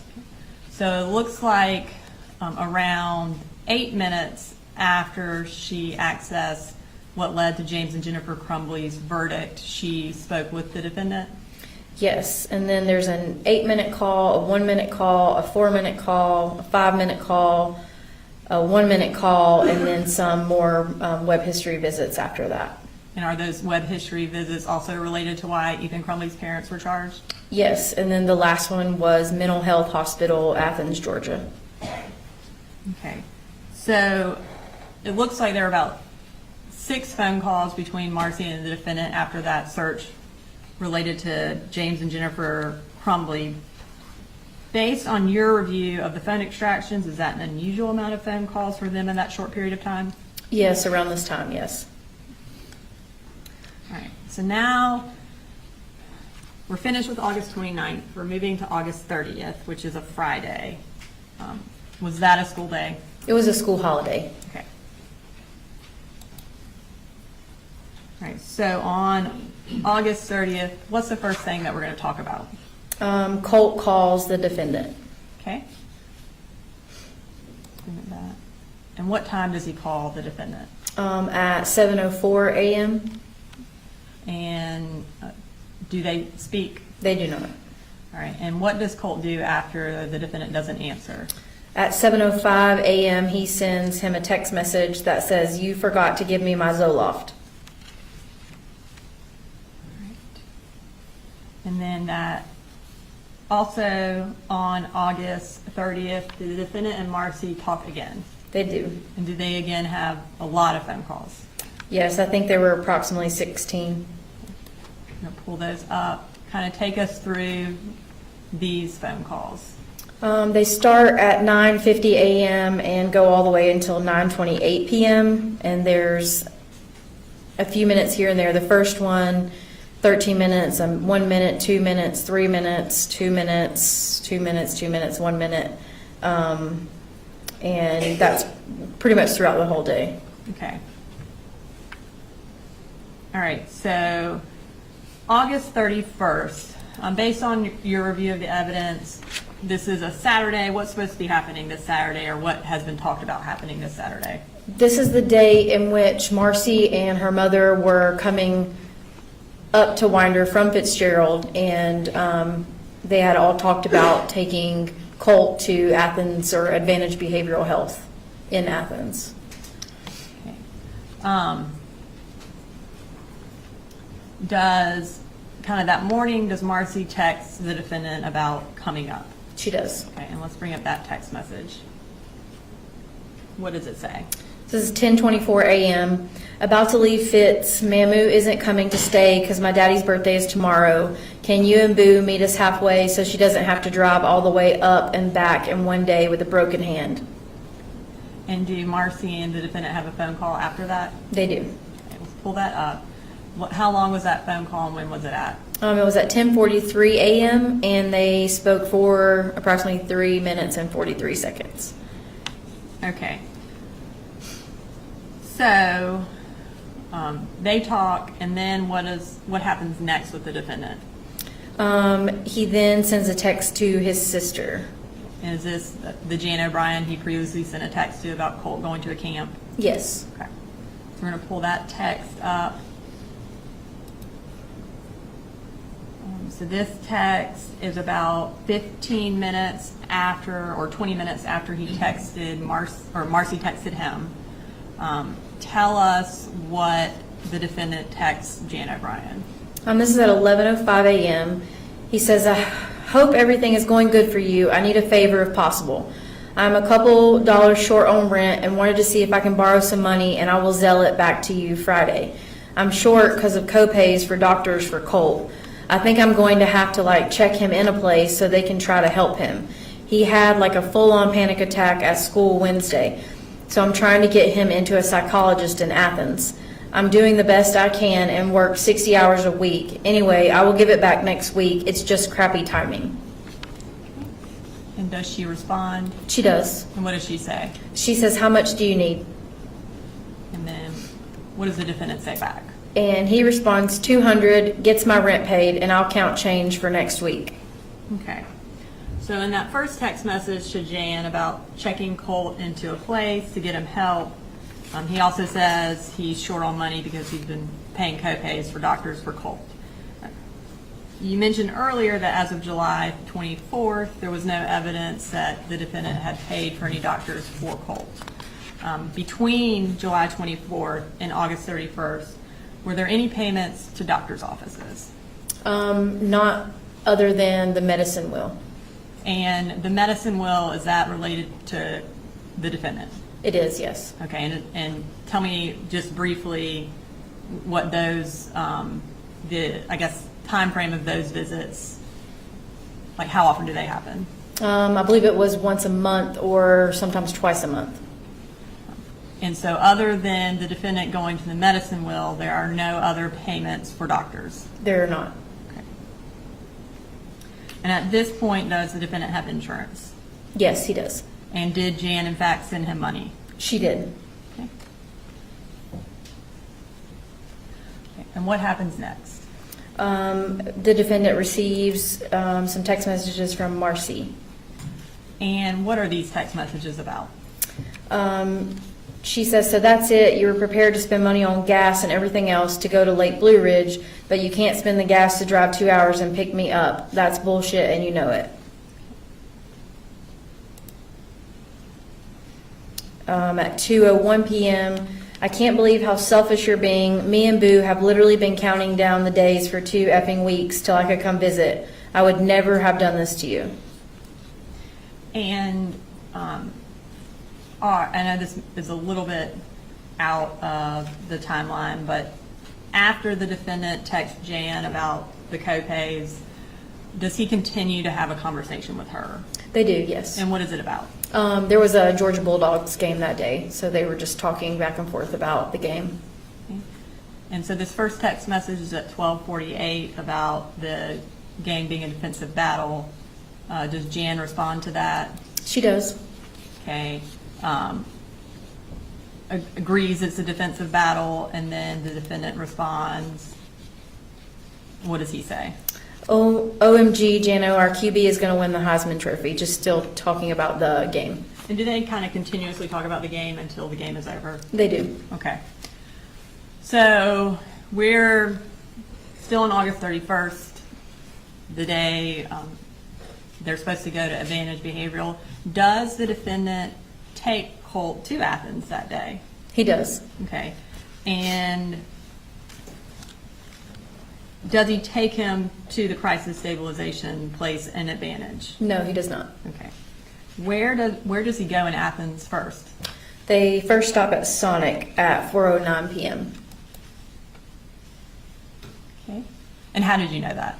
By the location data associated with his cell phone records, his being the defendant's. Okay. And then after they leave Sonic, where do they go? They go to a Wells Fargo ATM. Okay, I'm going to pull up that Wells Fargo ATM. And where is that Wells Fargo? It's off of Mitchell Bridge Road in Athens. And what does he do when he gets to the ATM? He withdraws approximately $400. And approximately how much money did Jan send him? She sent $444. Okay. So he gets to the ATM at 4:18, withdraws $400. You said it's off Mitchell Bridge Road. Is Advantage Behavioral also off Mitchell Bridge Road? It is. Okay. Approximately how far from Wells Fargo that the defendant was at 4:18 is Advantage? It's approximately 2.17 miles. Okay. So does he then go to Advantage? No. Where does he go? He goes to the Guitar Center. And where's the Guitar Center? I believe it is off the Oconee connector, still in Athens. Okay. And what time does he go there? At 4:51 p.m. And do we know if anything is purchased at the Guitar Center? Yes. And what is that? It's a Fender hat, or like a toboggan style hat with the word Fender on it. Okay, and I'm going to bring up that. What is that a picture of? This is a picture of Colt from the defendant's phone with a Fender hat on. And I'm going to pull up another photo. Where is that from? This photograph was on Colt's phone of the hat in his lap with the tag on it. And that was from after they left Guitar Center? That's correct, yes. Okay. And based on your review of the evidence, was this hat found at Apalachee on the day of the shooting? It was. Okay. And is that consistent with that hat? It is, yes.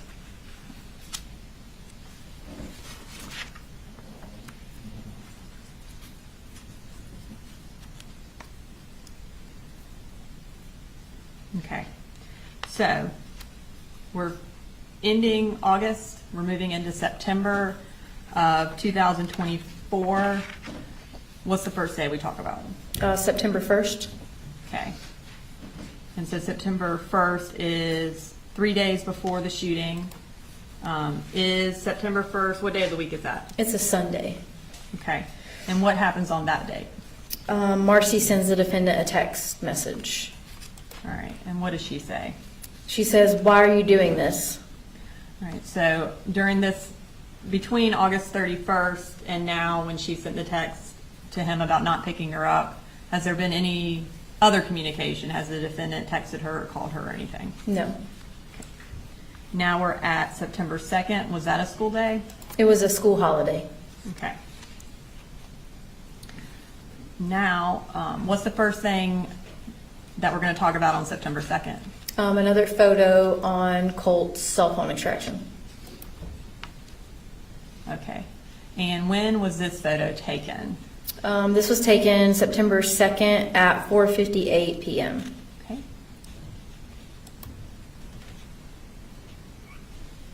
Okay, again, do these photos appear to be in the same configuration as they were on September 4th, as well as they were on, I think it was August 28th? That's correct. Okay. And at the time this photo was taken, do you have any location data for the defendant? I did. And where was he? His location data from his cell phone extraction was at the residence at the house at 896 Harrison Mill. Okay. Does Colt take another photo of the school shooter shrine on September 2nd? He does. I'm going to pull that up. Can you tell us what the capture time of that photo is? This one is September 2nd at 8:45 p.m. So again, we're 2 days before the shooting. And so this photo, does it appear to be in the same configuration as the one earlier and then September 4th? It is. Tell me why it looks switched. With any of the cameras now, there's selfie mode and your regular camera mode. So this one is in selfie mode, so it means it's a mirrored image, so that's why it looks flipped in the picture versus from the back side of your phone, which is just a front-facing camera. And do we have any information about the defendant's location at the time this photo was taken? Approximately, yes. Okay. And what information do we have? The picture that we just saw was taken at 8:45 p.m. and this location data from his cell phone extraction was 8:43 p.m. at the residence of 896 Harrison Mill Road. And just to kind of briefly talk a little bit about location data, you don't have a time for every second someone is somewhere, is that correct? No, not necessarily. It just depends on what's logged in the extraction. And this is the only, I guess, location data point that you have in this time frame? That's correct. Okay. All right. Now, have you been out to the defendant's former residence? I have. Okay. And I'm going to bring up the crime scene sketch that was introduced through Heather Lashley. Okay. And this is State Exhibit 144 for the record. Using the sketch, can you explain the purpose of going out to the defendant's former residence off Harrison Mill Road? Yeah, so after I found the photographs on Colt's cell phone extraction with the pictures on the wall, I wanted a kind of a measurement and visual of how big the room was and where on the wall it was in relation to the photographs.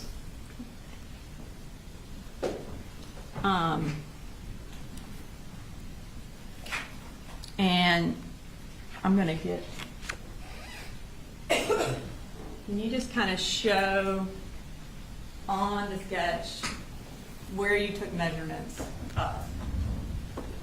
Okay, so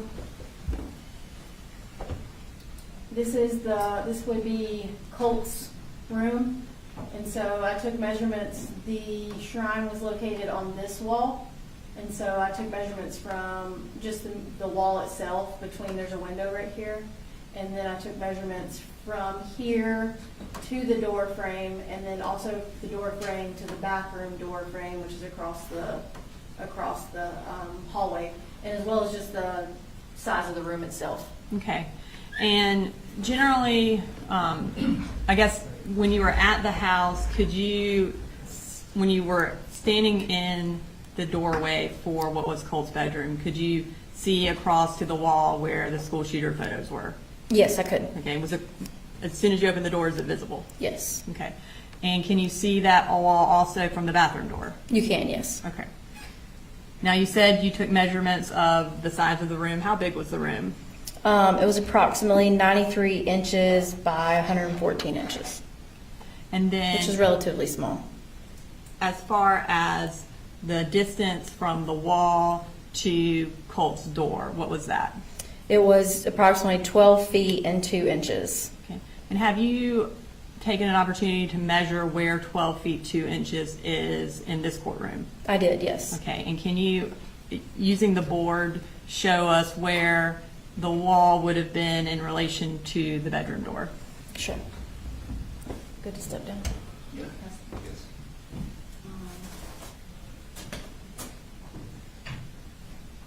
So I marked 12 feet 2 inches.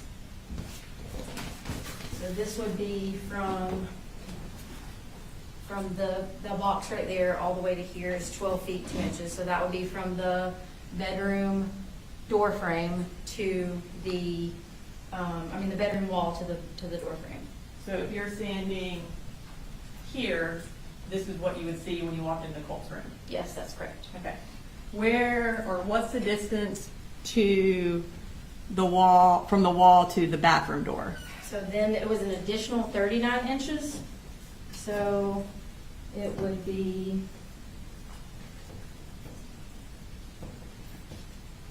approximately here from the bathroom door and then the hallway and then Colt's bedroom. Okay. So if you were here, then this would be the bathroom door. That's correct. Right. Thank you. You just put it back. Yeah, you can just put it back.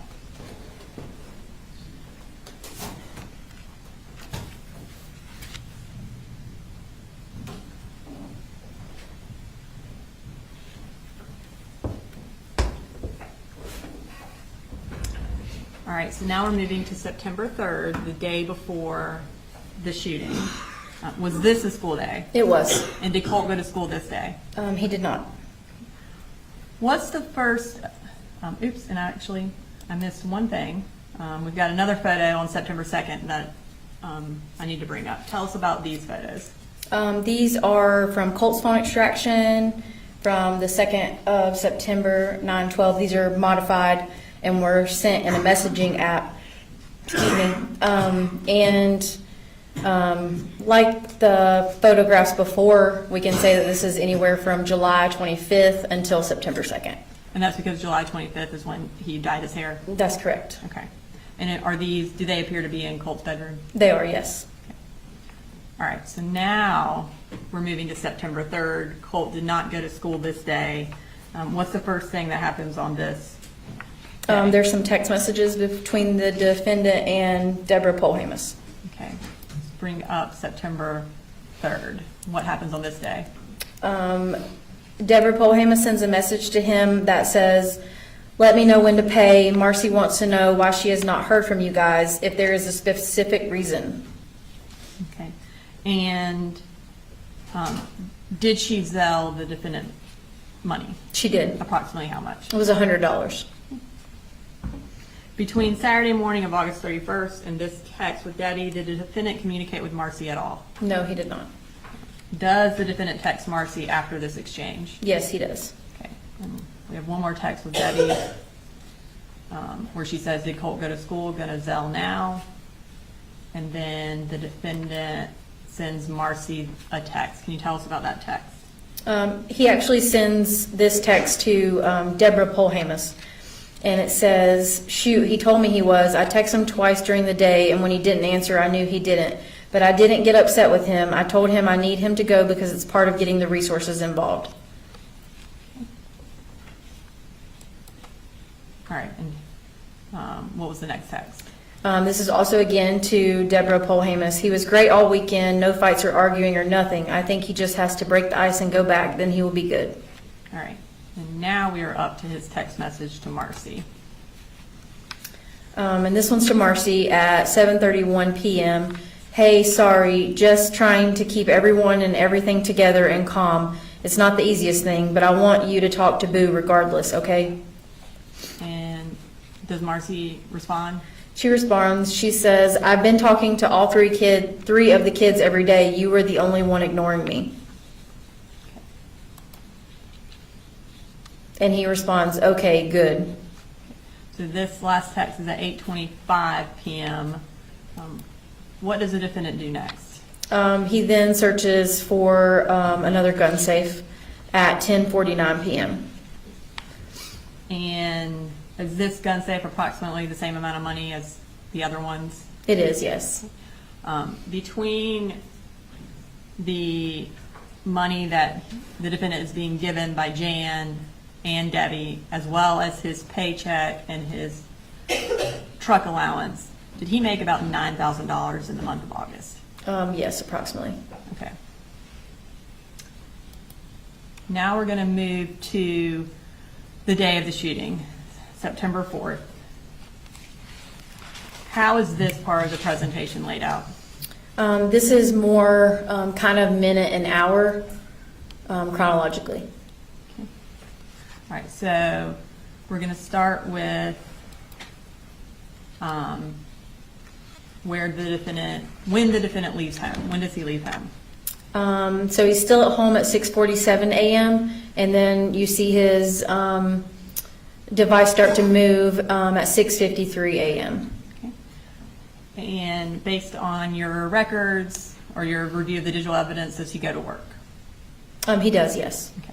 Does Colt take the bus to school that day? He does, yes. And approximately what time does he get on the bus? At 7:46 a.m. And is this from the surveillance videos? It is, yes. Okay. All right. What time does Colt get to school? He arrives at school at 7:59 a.m., which is the photograph on the left, and then he enters first period at 8:01, which is the photograph on the right. Now, Jenny gets to school after after Colt, correct? That's correct. Okay. What happens next? Jenny calls the defendant at 8:29 a.m., and it's about a minute and 45-second call. And is that around the time she gets to school? Yes. Then what happens? And then Colt sends the defendant a text at 8:30 a.m. that says, "I will text you in about an hour. It's important, so please answer when I do." And then the defendant responds at 8:32, "Okay, what are you going to be texting me about? Is everything okay?" And Colt responds, "Yep." And then at 8:34 a.m., the defendant responds, "Okay, I really hope you have a great day, Bubba." All right, so Colt is in first period when he's texting the defendant these texts? Yes. I mean, at this point, has he texted Marcy at all? No. Now, what time does Colt go to second period? At around 9:40 a.m., And what happens while Colt is in second period? he sends another text message to the defendant. And what time is that text message? It's at 9:42 a.m. that says, "I'm sorry." And then, what does he say? "It's not your fault." And then the defendant responds, "What's wrong, Bubba? You didn't do anything?" Did Colt respond to either of these two text messages? No, he did not. And what is that last one? He says, "Hey, what's wrong?" Okay. So this is about approximately 40 minutes before the shooting starts. Is the defendant reading these texts as he's getting them? Yes. So at 9:43, he sends the last text. And what's the next thing he does? He tries to call Marcy and then calls Deborah Polhamus. Okay. At any point between getting the text, "I'm sorry," and calling Marcy or Deborah, does he try to call the school? He does not. Does he try to call 911? He does not. Okay. So what happens at 9:46? At 9:46, he tries to call Colt, and then at 9:48 a.m., he sends... Or this is Marcy. Oh, sorry. Marcy tries to call Colt, and he doesn't answer. And at 9:48, Marcy texts Colt, "Hope you're okay, Colty. Text me and let me know you're good." Okay. And does Marcy then kind of follow up with the defendant about her trying to text Colt? Yes. And what does she say? She texts the defendant, "No answer. I texted him too."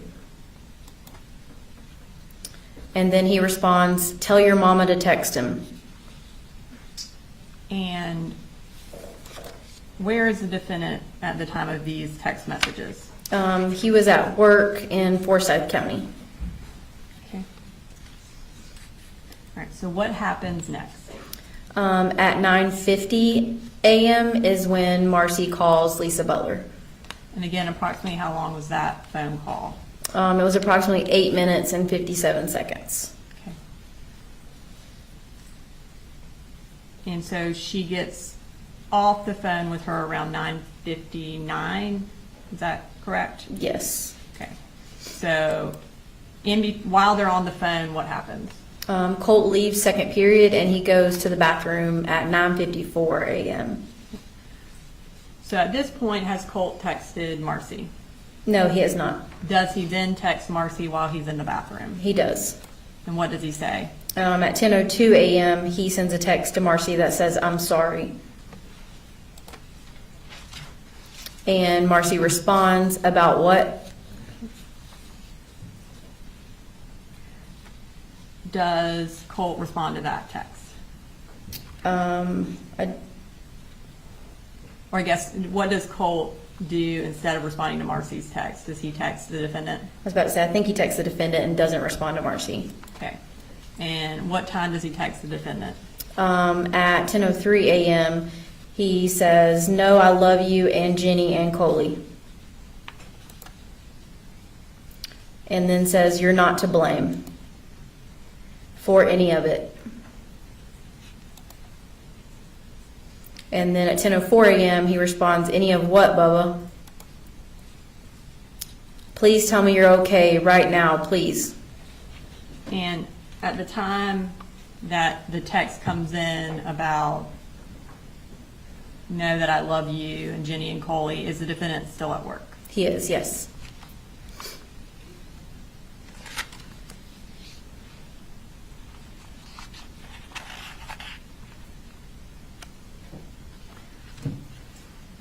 Okay. And then does the defendant try to call Colt? He does. And does Colt answer? He does not.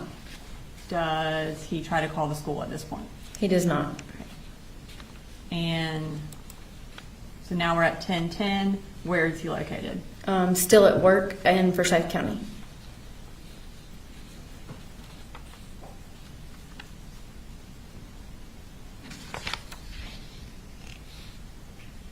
Okay. Now we're going to move to 10:17.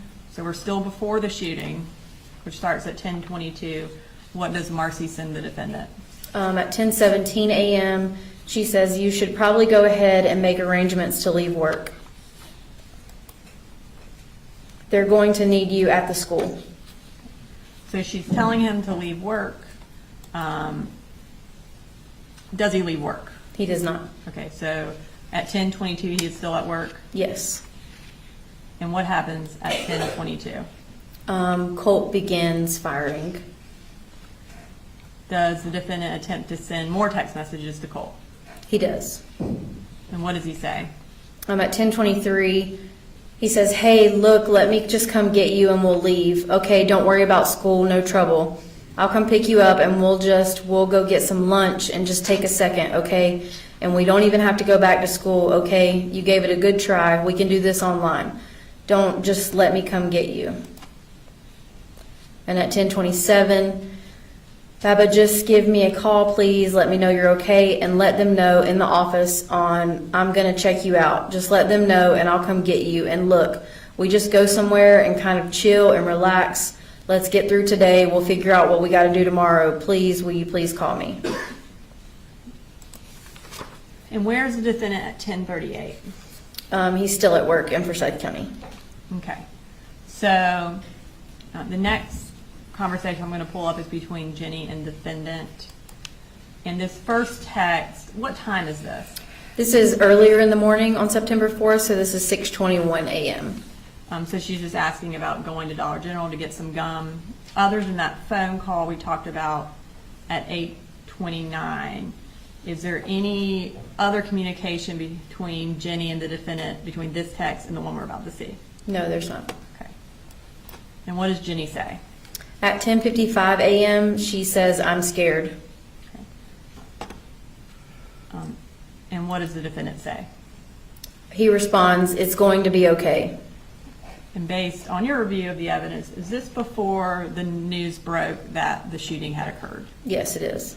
Does there appear to be any discussion, or I guess based on your review of the evidence, was there any discussion between Jenny and the defendant about the shooting? No, there was not. Okay.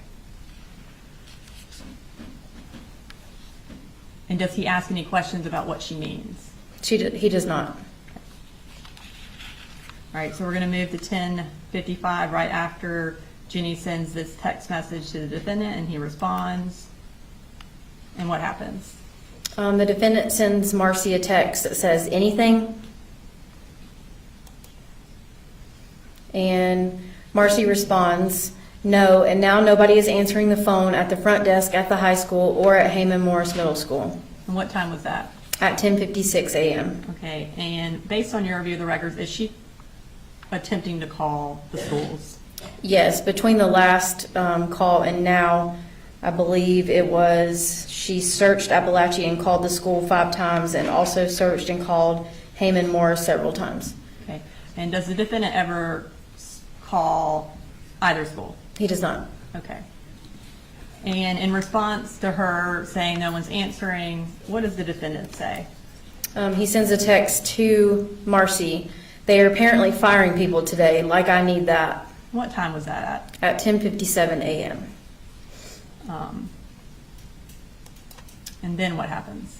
Marcy sends at 10:58, "How far away are you from the school? You need to go there now."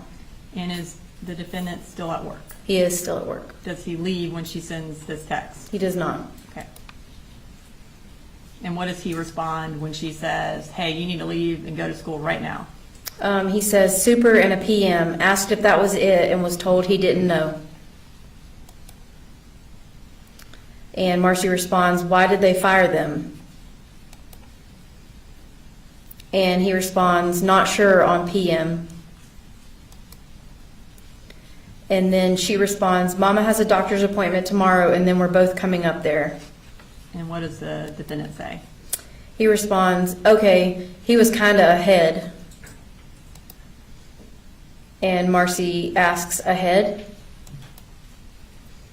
And he says, "OMG, sorry, he was a dickhead." Okay, and what time did the defendant send that text message? At 11:01 a.m.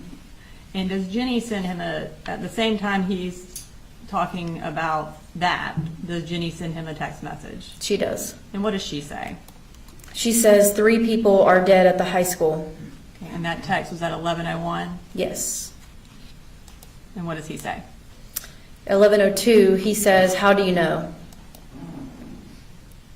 "How do you know?" And she says, "People are saying," and was an email. "Please, I'm scared." And then 11:06, he sends, "Did you talk to Colt today?" Okay, and right before he asks if she talked to Colt today, what does he search? At 11:05 a.m., he searches school shooting today at Apalachee High School. Okay, and at 11:05, after Jenny has said 3 people are dead, and he's searching shooting at Apalachee High School, where is he? He's at work. Okay. What does he do while at work? He then calls George Clackham. Okay, and what time does he call George Clackham? At 11:09 a.m.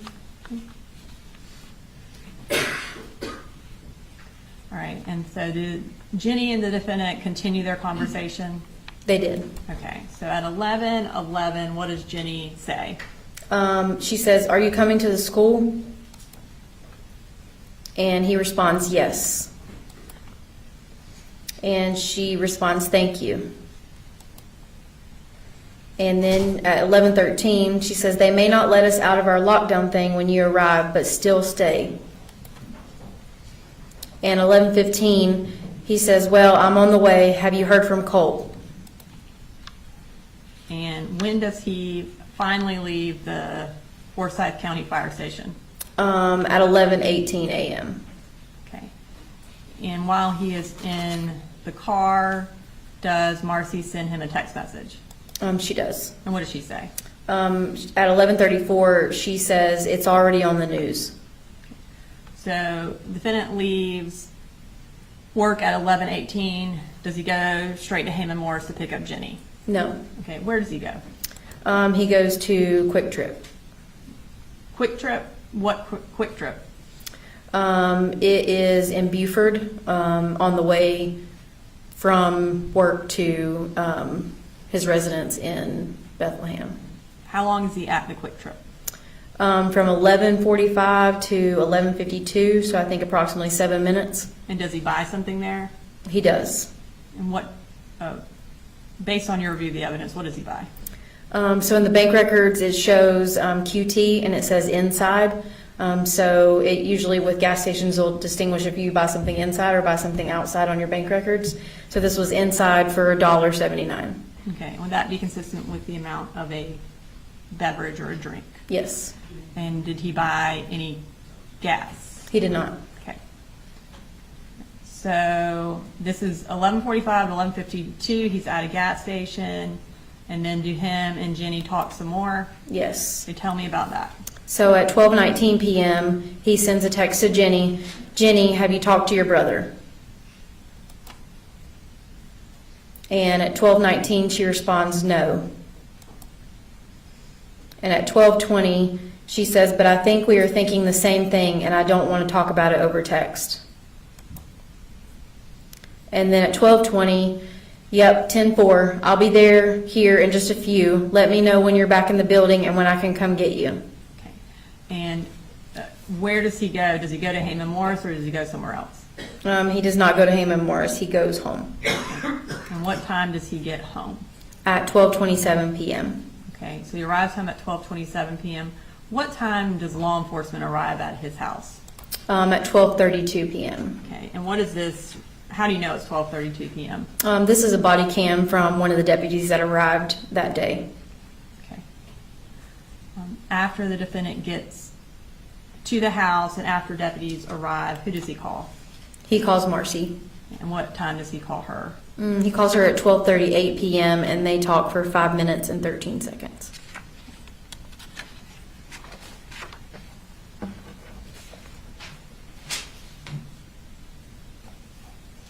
I don't have any further questions right now. All right, cross, Mr. Hobbs.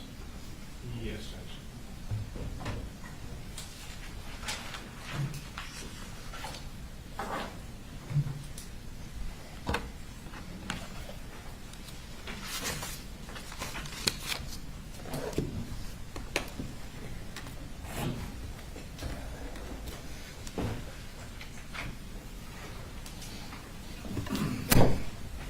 I got 1 second, Judge. Yes.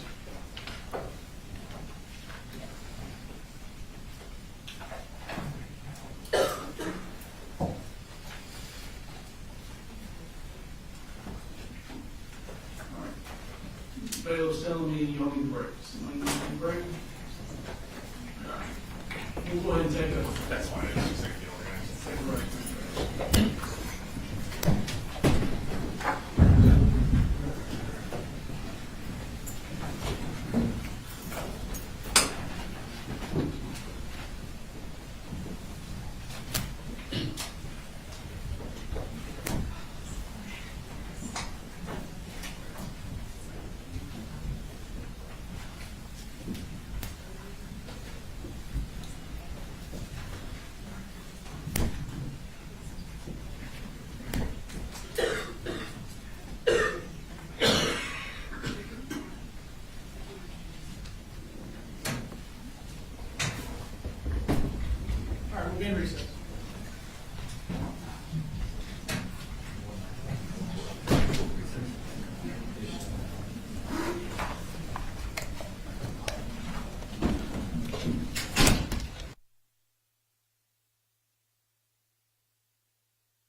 issue to address.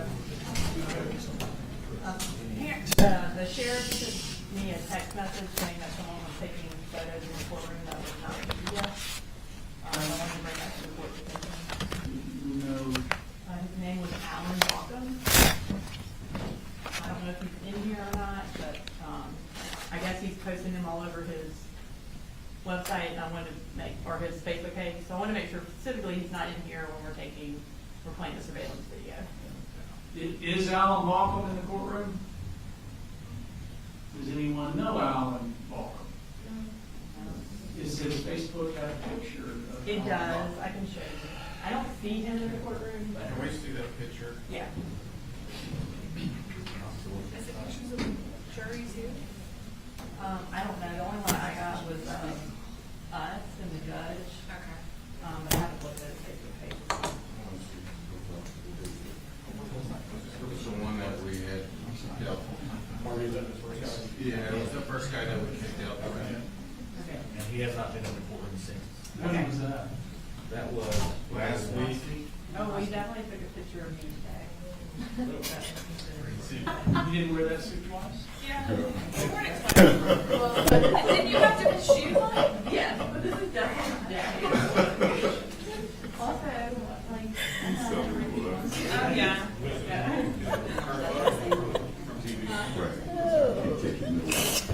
Patricia wants that stricken from the record. I know. Okay. say, we haven't seen any issues. Okay, good. How does he spell his name? No, it's today, but it's not the camera. But this is sheriff. How does he spell it? How does he spell it? E-A-U-G-H-T-U-S. How does he spell Alan? A-L-A-N. He's probably watching it online and taking pictures. Yeah, I'm seeing that.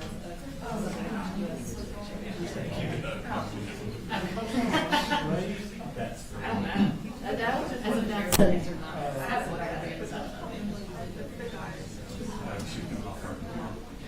No, you have to change something.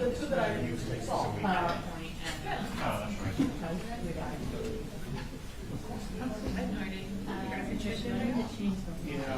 and. Yeah, it's like, Oh, yeah, you gotta go to display. will it do something now? Here, I know when it's not. That was Thank you for letting me know. You're welcome. Yeah, it- I wanted to bring it, yeah, thank you for pointing out that I repeated a seat. I hope we're not keeping track of that. humble civil servants over here. Trouble. Judge? Yes. Yes. I plan to repeat the ties tomorrow. I'm definitely repeating my grades.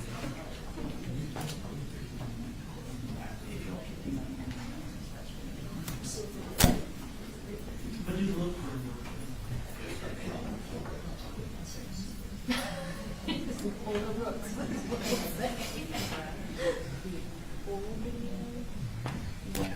Are y'all ready for the hearing? Hobbs, Yes, you sir. ready for? Yes, sir. Oh, no, we have one issue. Okay. There is a text message that I wanted to ask the investigator about that was sent on August the 15th by Jenny Gray to Colin Gray. Basically, to give the court some context. Yeah. Is this something that's being objected to, or? Yes. Yeah, it's just one text that we're objecting to. Would you like us to come up and show it to you?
Let me see. Girls? Yes, sir. Good afternoon, Investigator Gill. Good afternoon. I'm going to ask you some questions, and I know there is a ton of documents and evidence you've gone over in this case. I'm specifically going to ask you about some text messages, and I also realize there are probably thousands of pages of text messages. And Yes, sir. you probably remember 95% of them, if not more. But if I ask you about a text message that you don't remember, please let me know, and I'd be happy to show you a copy of it to see if that helps refresh your memory. Okay. All right. Make sure there's no fight breaking out in the jury box. Okay. I am not going to start at the beginning of your presentation. I'm going to kind of fast forward a little bit up to the July months, and it looks like the way you put things together in the PowerPoint presentation, if anything relevant happened on a particular day to your case, then it was included in the PowerPoint. Would that be fair to say? That's correct. Okay. And so if, for example, one day, July 9th of 2024, I believe it notated there was an email from Colin to Debbie asking what was the name of the lady you spoke to regarding Colt. I'm worried about his first day. And then we skipped ahead to July 20th. Yes, sir. So that means that as far as relevance to the case and the charges, nothing happened on July 10th that you felt was relevant to the case. That's fair to say. Is that fair to say? Yes, sir. Okay. So jumping ahead, there was, well, for context, I believe you said that Marcy Gray moved back into the home in Winder, either temporarily in July of 2024, perhaps around the 6th. Yes. Is that right? That's correct. Okay. And she remained in the home until August the 16th of 2024. Yes, that's correct. And then on the 16th, that's when her mom and dad drove up from Fitzgerald and picked her up. Yes, sir. Okay. So we heard about the argument between Colt and Marcy, where there are allegations about someone getting a gun and Marcy falling to the ground, and then we saw a picture of Marcy on the ground. Yes, sir. Right? Okay. I want to talk about that incident real briefly. So on that day, at the time of this altercation, Colin Gray was not at the home. Is that correct? That's correct.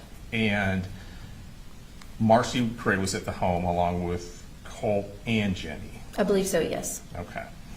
And we saw some text messages as part of your presentation regarding from Colt that were sent to Colin.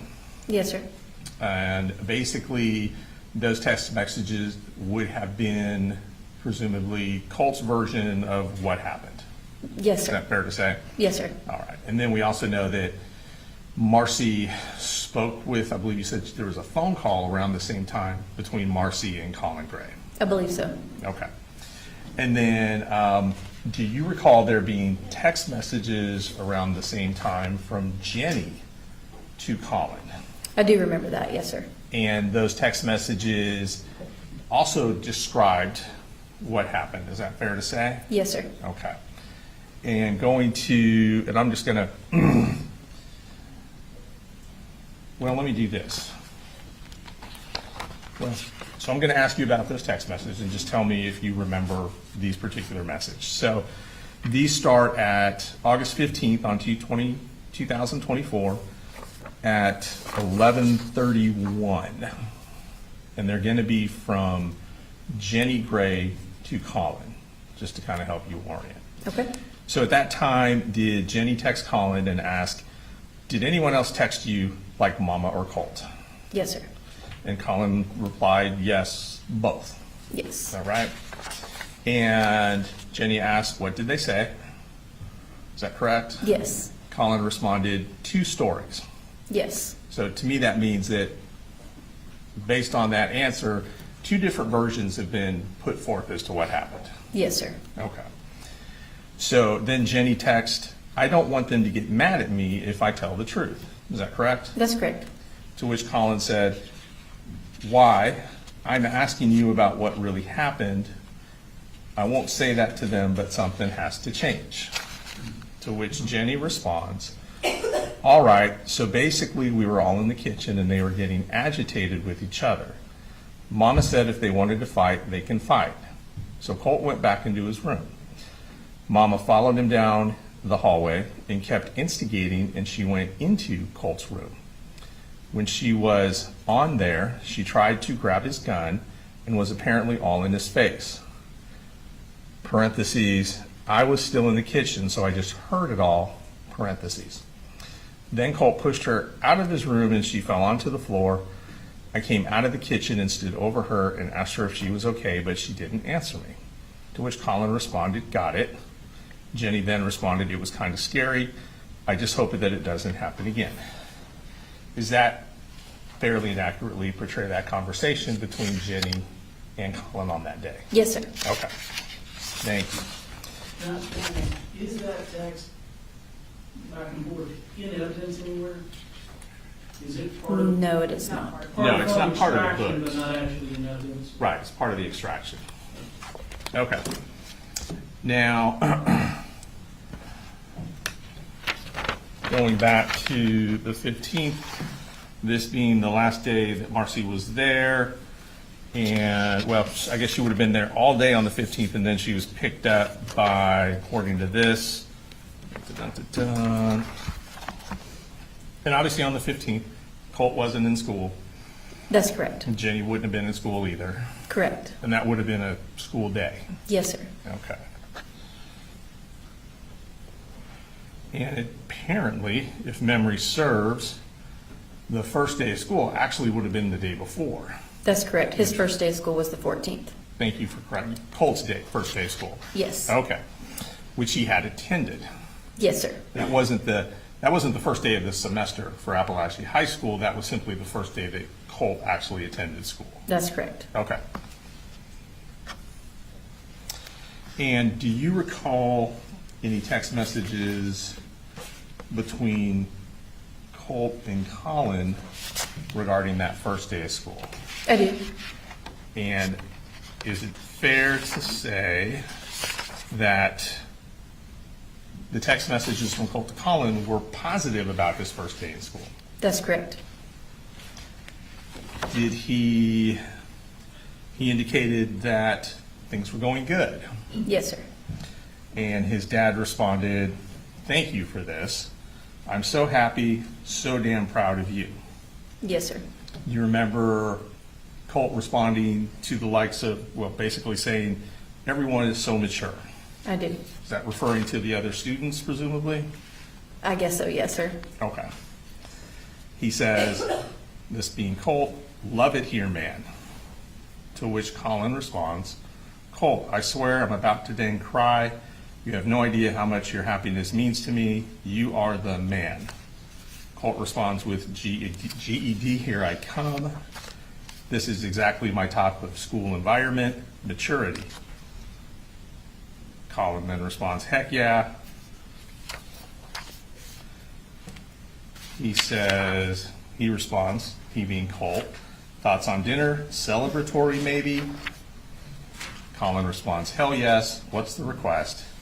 And then Colt goes back to talking about school, saying, this guy across from me has my name, he's got a full beard, cool ass country boy, I'm thinking hamburger helper. To which Colin responds, done. Are there other instances in the text messages, if you can remember, where Colt texts Colin telling him he's at school when he's not? I do believe so, yes. Okay. You know if that was one time or more than one time? I recall at least one time. Okay.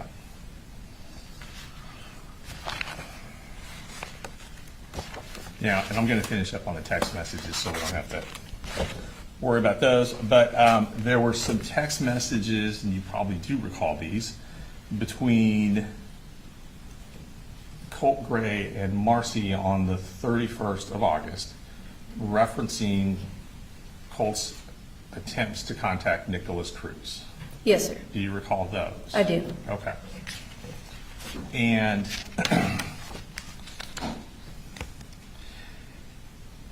just to go over the text, Colt tells Marcy, sent Nick another letter. We've been in account via Securus.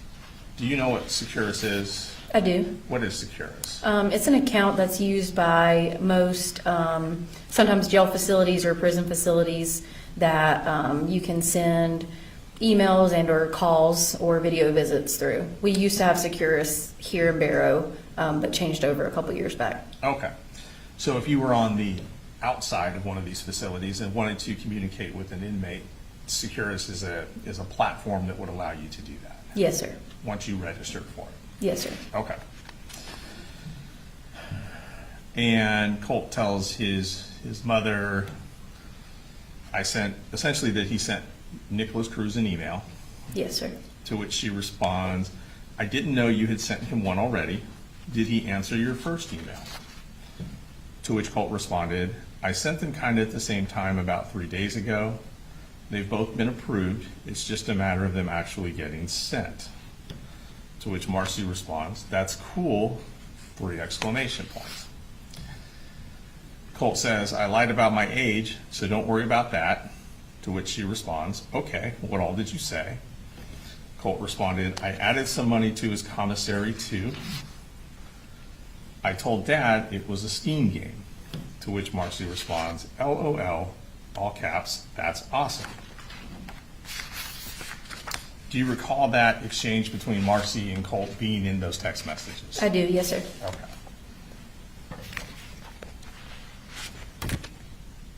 So I was right, you do remember all these text messages. All right, so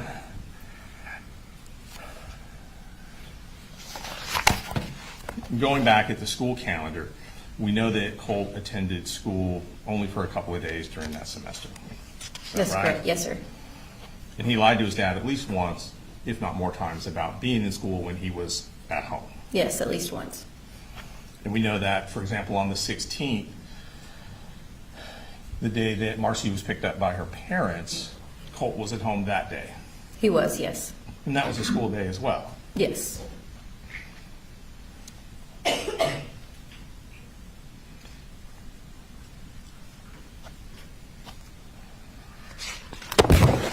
Do you recall, and I lied, I am going to ask you about one more text message.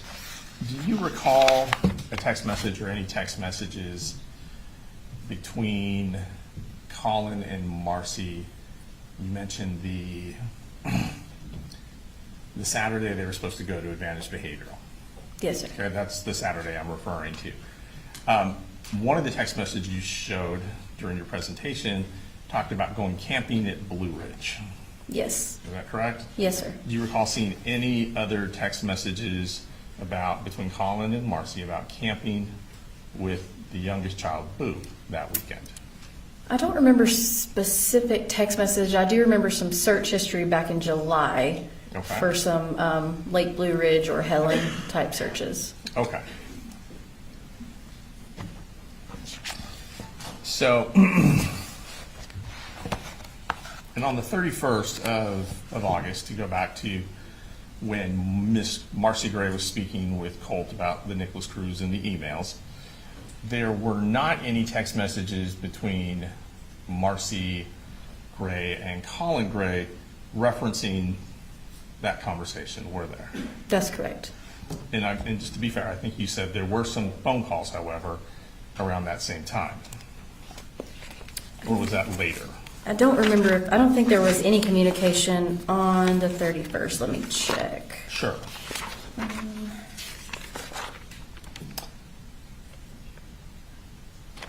She did send a text that morning Okay. about coming up, and then there was a phone call, and then that was the rest of the communication. There was no communication after that. Okay, gotcha, thank you. And on the 29th, that's when Marcy had done, so 2 days before that conversation with Colt, that's when Marcy had done all those searches in regards to Ethan Crumbley, school shooters, safe gun laws, things like that. Yes, sir. That was in her search history on that date. And that was the date that there were several, 1, 2, 3, 4, at least 6 phone calls between Colin Gray and Marcy. Yes, sir. Is that right? The longest one being, let me make sure. It looks like, and that was up pretty quickly, but it looks like one was about 30 seconds, one was about 8 minutes, one was about 4 minutes, one was about 5 minutes, and then the last one was about 1 minute. I think that's correct. Is I that think right? the first one might have been 14 or 11 minutes. No, But yes, by all around. means. Okay.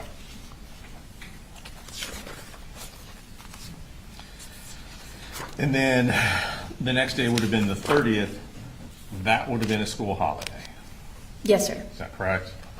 And that was a Friday, and then the following Monday would have been a school holiday as well. Yes, sir. And then the second was the day that, sorry, the third was the day that Colt would have been back in school had he gone that day. Yes, sir. And I believe you said there was a text message from Colin, correct me if I'm wrong, asking Colt why he wasn't at school that day. Or did Colt text him and say he was sick or there was some reason he could not go?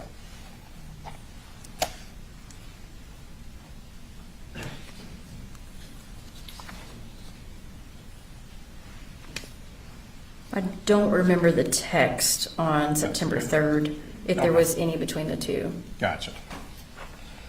Now, when you were showing some of the photos, you referred to the files as being modified. Yes, sir. Is that right? And so a modified file may not have the date that the photo was actually created. That's correct.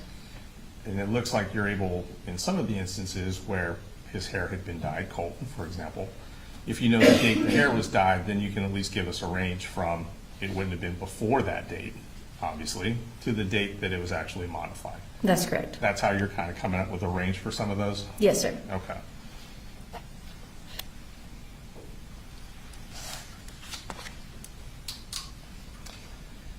After, so you went through Marcy's phone records, Marcy Gray's phone records.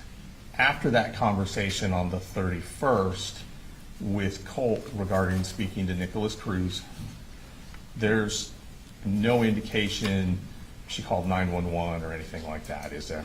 No, sir.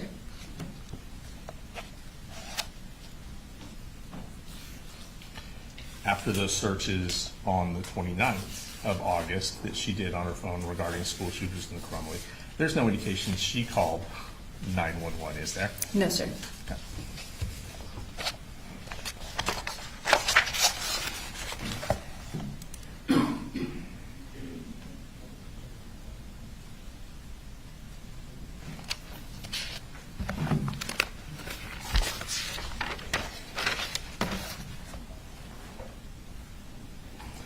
You were able to go over the school records for the other children, Coley Jr., Coley and Jenny, is that correct? Yes, sir.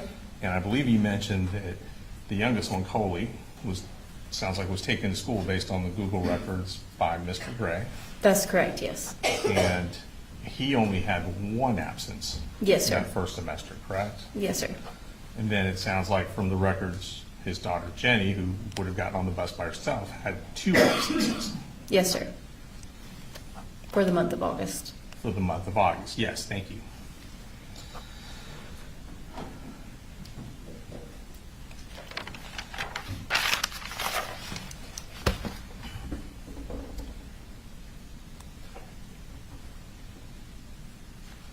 So Colt goes to school on the 14th.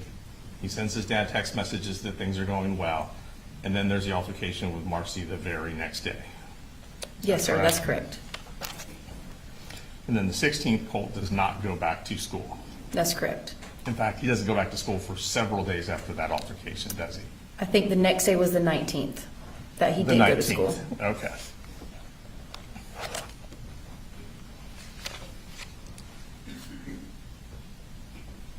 And it's clear from the text messages that you reviewed of Colin, that Colin clearly wants Colt to go to school.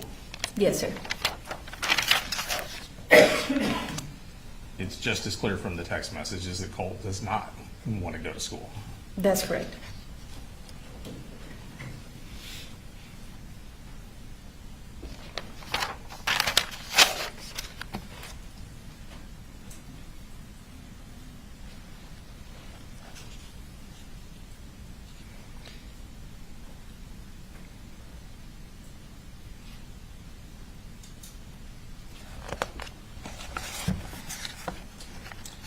Do you recall, so from the text message you put in the presentation, Debbie Palamas and Marcy Gray are scheduled to come up Saturday, which would have been, is it the 1st of September? The 31st The 31st, thank of you. August, yes, sir. 31st of August. And obviously that does not happen. Is that That's correct. And from your investigation, and this may have been part of someone else's investigation, so just let me know. Are you aware of a meeting between Debbie Palamas and Lisa Butler prior to that Saturday? Yes, sir. And at that meeting, from the emails that you were able to retrieve as part of your investigation, it's clear that there were supposed to be some services put in place for the beginning of that first week of September for Colt. Yes, sir. And that would have been at Apalachee High School. Yes, sir. And there were some, would have been, the earliest it could happen would have been the 3rd. Yes, Because sir. Monday was the holiday. Yes, sir. Okay.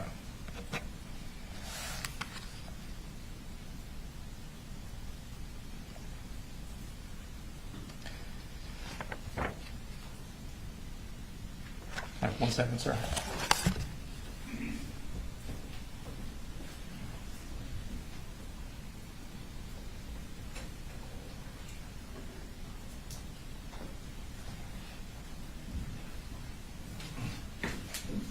All right, just a couple more questions.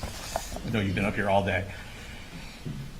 From your review of the text messages, and we can just kind of cover that July to September of 2024, is it fair to say that Colin Gray texted Colt and or Jenny almost every day?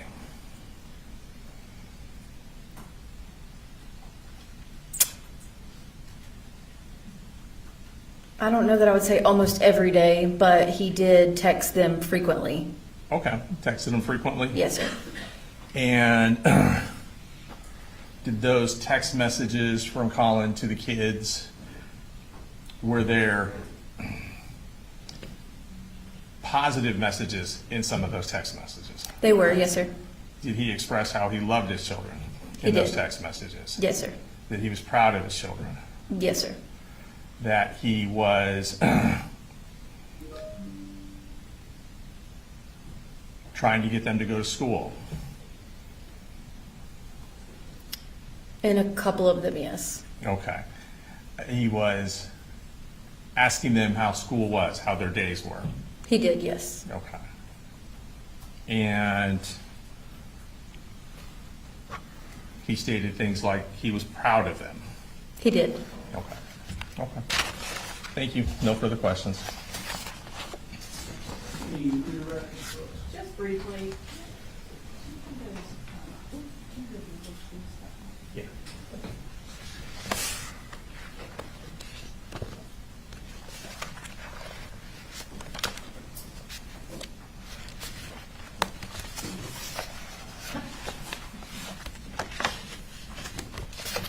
Give one of these folders. You go right ahead.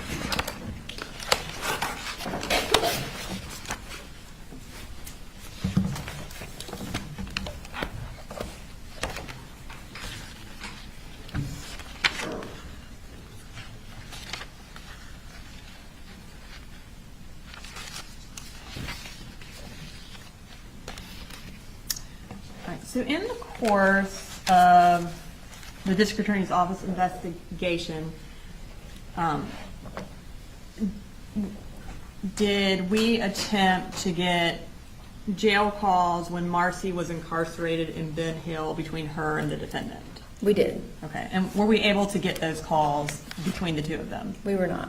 But in order for the defendant to be able to talk to Marcy while she was in Ben Hill, would he have had some sort of account set up? Yes, I think through Ben Hill it was called JPay. Okay. Do they? I'm going to object. I believe this to be outside the scope of the cross-examination. It goes directly to the Nicholas Cruz text messages. I obviously don't know if it's content you all need to approach or. Yes. All right.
I think there was an objection that we just approached on.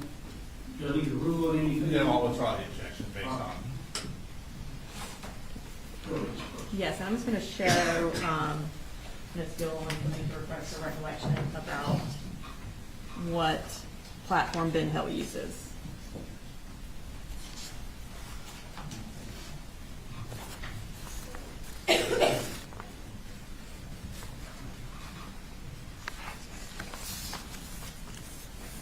Does Ben Hill also use Securus? It does use Securus. Okay. So, in order to, Mr. Hobbs was talking to you about text messages between Colt and Marcy related to him setting up a Securus account to talk to Nick Cruz. How, in order to set up a Securus account, do you have to, or what do you have to have?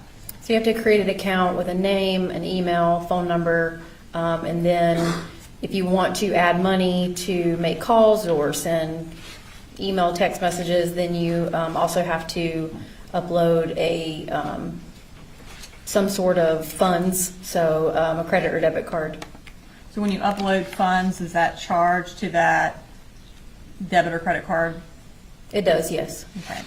And were there any corresponding charges on the defendant's debit card from Wells Fargo that had Securus or that were paid to Securus? There was. Okay, and so was it in, I guess, related to the same time frame as Colt would have paid for talking to Nick Cruz? Yes, it was around 8/28 and 8/29. And does it show up on his Wells Fargo record as Securus? It does. Okay,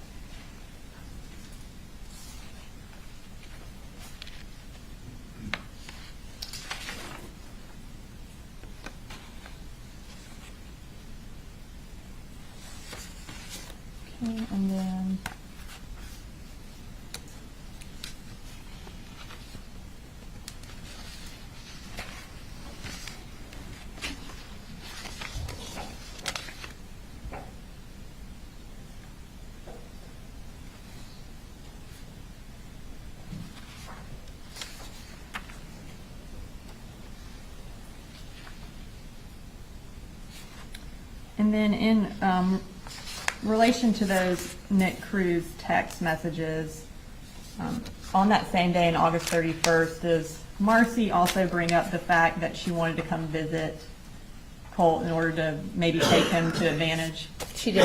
Okay, and was that after, kind of in the same time frame, but after the text message Mr. Hobbs brought up? It was, yes. All right, thank you. Nothing further. Any recall? Just briefly, in those text messages between Marcy and Colt regarding the Securus account, doesn't Colt indicate that he lied about his age in order to create the account? He did. And didn't he acknowledge the fact that he deceived his father to get money to buy a video game, which he instead used for Securus? Yeah, he did. Thank you. She come down? Stay up for the question.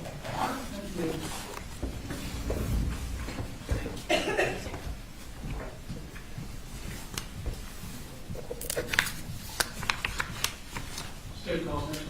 The state calls Lucas Byer to the stand. All right, this time I will make an announcement to the gallery. This witness will have a short introductory, a few questions about what he did on the 4th, but then we'll very quickly go into the video surveillance of the crime scene. So any witnesses or people in the gallery that would be triggered or upset by this, now would be the time. And just to clarify, this is going to show video through the school of Colt that day. Yes, sir. There's also a Rule 22 motion on that, Your Honor. We will pause it concurrent to that Rule 22 motion for you to instruct the press. And remind me, is it, once we pause it, the From press Zoom. is done for the entirety of the rest of the video? Yes, sir. All right, so make sure you understand that at some point, we're going to pause it. We had a hearing on this. At the point which we pause it, thereafter, you need to hit the kill switch so that you're not recording what's on the screen. And then media is not allowed to take pictures or video of what's on the screen at that point in time. Also, Any Your Honor, questions? just anyone that's not in the media and signed the Rule 22, just regular people in the gallery are not allowed to take any pictures whatsoever or video of it. Thank you. Go. Could you raise your right hand, please? Swear testimony given by an opinion before this court be the truth, the whole truth, nothing but the truth, so help you God. I do. Have a seat, please. And if you could introduce yourself to the jury and spell your name for the court reporter, please. My name is Special Agent Lucas Byer. I'm with the Georgia Bureau of Investigation. My name is spelled Lucas Beyer. Okay. And where do you work, sir? Currently, I'm employed with the GBI's SEAC unit, that's Child Exploitation and Computer Crimes, Okay. And how long have you worked for that unit? since July 1st of 2025. Okay. And back in 2024, where did you work? I worked at the GBI's Athens Regional 11 office. Okay. And does Region 11 cover Barrow County? Yes, sir, it does. Okay. Were you working the day that, on September 4th, 2024? Yes, sir. Okay. And where were you that morning? So that morning, I was located at the GBI office in Athens. I was just doing standard work, sitting at my desk working on various reports. At some point in the morning, I don't remember the exact time, supervisor notified the entire office that there was an active shooter situation occurring in Barrow County, and we immediately dropped what we were doing, got into our vehicles, and started moving towards Apalachee High School. About what time did you arrive at Apalachee High School? My best estimate would be somewhere in the neighborhood of 10:40, 10:45 a.m. Okay. And what happened when you arrived? When I arrived at Apalachee High School, I got on my vest and I entered the school at a doorway nearest the guidance counselor's office. I traveled down a hallway and made contact with some law enforcement officers that were already in the building, got an assessment of what was going on and where we were needed. I was guided towards the atrium where there was a large contingent of law enforcement personnel meeting and trying to come up with a plan to do a secondary clear of the school. By the time I arrived, the primary clear of the school had already occurred, and it's standard operating procedure to do a secondary clearing of the school to make sure that any other injured individuals are located, to make sure that there are no more threats inside the building. So I joined up with a team of Georgia State Patrol, Barrow County Sheriff's Office, myself, and some other various law enforcement that were on scene, and we conducted a secondary clear of our assigned sector. Okay. Brief synopsis, what else did you do that day? During the clear, or during the secondary clear, the team that I was assigned to, we happened to be assigned to do a secondary clear of what ultimately turned into the crime scene. So once the clear was concluded, I started communicating with my crime scene specialist, Special Agent Daniela Stewart, started providing her an assessment of what the scene looked like. Told her to bring as much equipment as she could. And I started conducting various investigative acts that I thought would be necessary, including locating and collecting surveillance video. Okay, I was going to ask you about that. Did you at some point collect all the surveillance video pertinent to that area of the school? Yes, sir. Okay. And over the next few days and weeks, did you watch all of that school surveillance video? Yes, sir, I did. Okay. And describe to me the system in general of how it worked with the surveillance system. The surveillance system was centralized within the school. When I initially requested the surveillance video, I made contact with a school resource officer at the school, and he started the process of identifying videos and isolating them for download. It actually took quite a while to download the video, so I didn't end up picking it up physically until the following day. But the system was centralized in the school. All the cameras were coordinated. They were all on the same timestamp.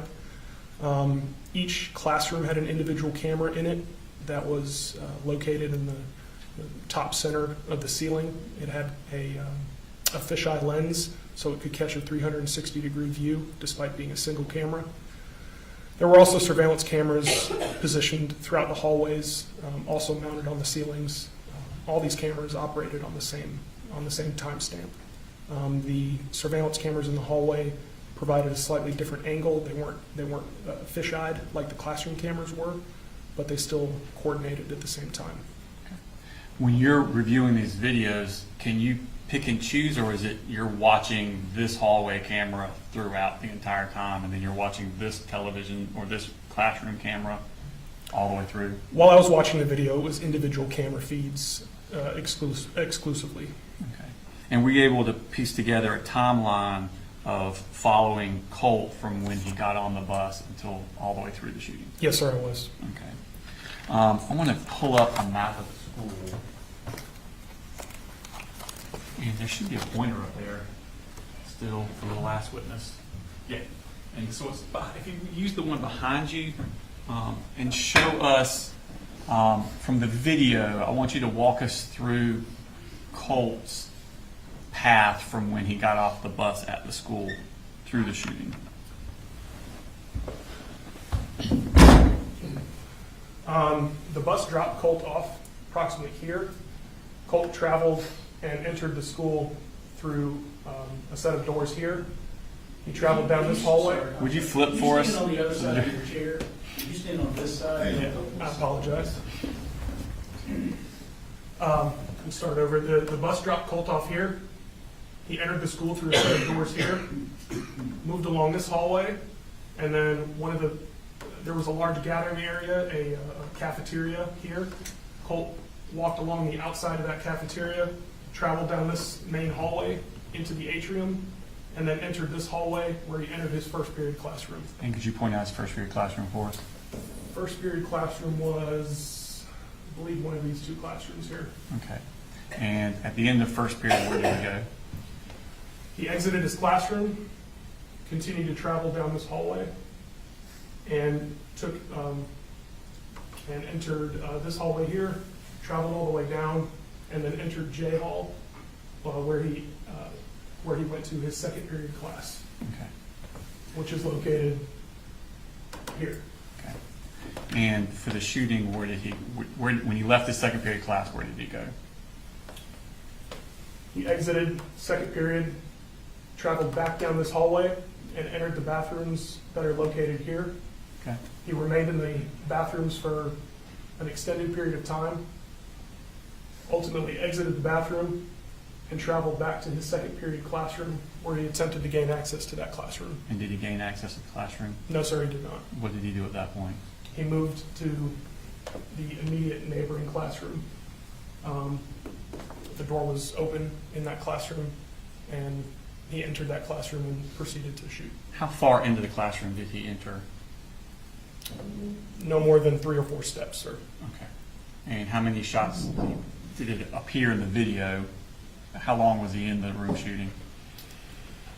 He was in the room for 10 to 12 seconds, if memory serves correctly. It was difficult to tell based off the video and the video quality how many shots he took, but it was several shots that he took inside that classroom. Okay. And when you left that classroom, where did he go? When he left the classroom, he went back down J Hall, traveling back towards the restroom. When he was approximately here in the hallway, he fired some more and ultimately struck teacher Christina Ermy. We'll stop you there. We got a more close up. Put that here. It's probably easier for you. Unless you're having a stretch there. Thank you.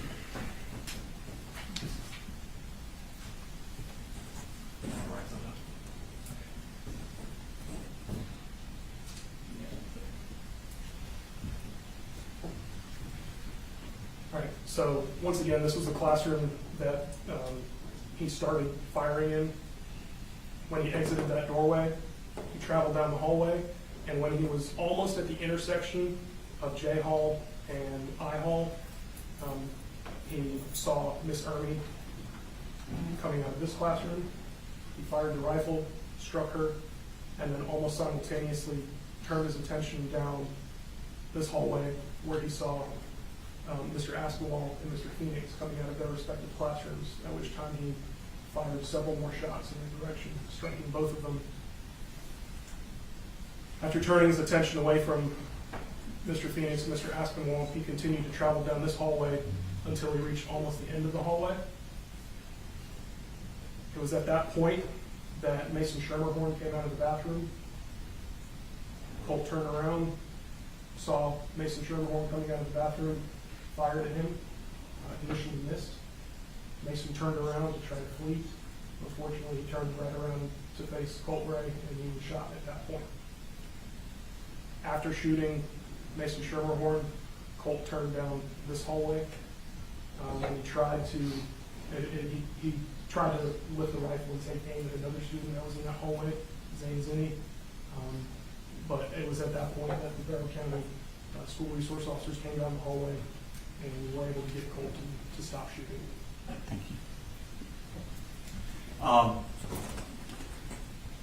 Because you had to watch all of this on individual cameras, did you have an idea about doing something to fix that? Yes, sir.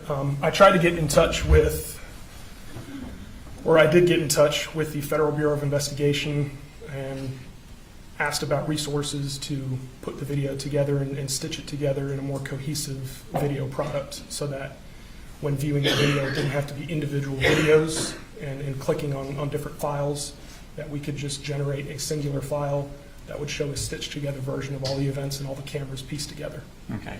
And were those videos sent to the FBI so they could make that composite video? Yes, sir, that's correct. And was that composite video returned, and have you seen that video? I have seen that video, yes, sir. Okay. And does it accurately depict the shooting and the course of Colt Gray through the school as you saw it? Yes, sir, it does. Okay, Your Honor, this time I tender the videos 192.1 and 192.2 into evidence.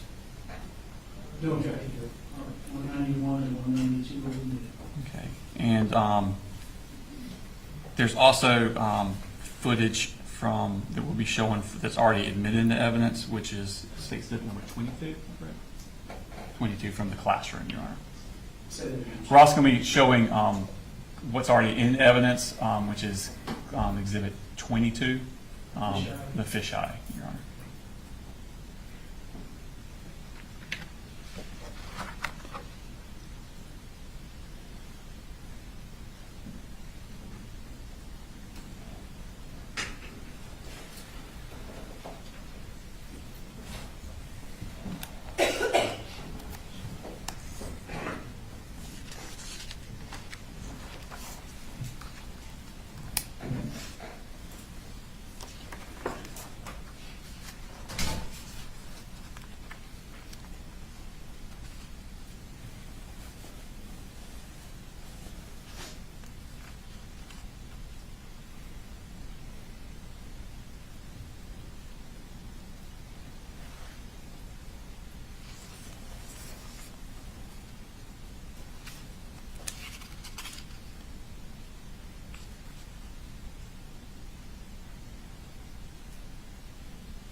the prior ruling, you will, sir, hit your kill switch for the recording the TV monitors. There's no one in the media or otherwise, just to record or photograph the TV monitor.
Agent Byer, the video when he steps into the classroom and fires, was that zoomed in on Colt? Yes, sir. Does it, by zooming in on Colt, does it exclude a lot of the rest of the room? Yes, sir, it does.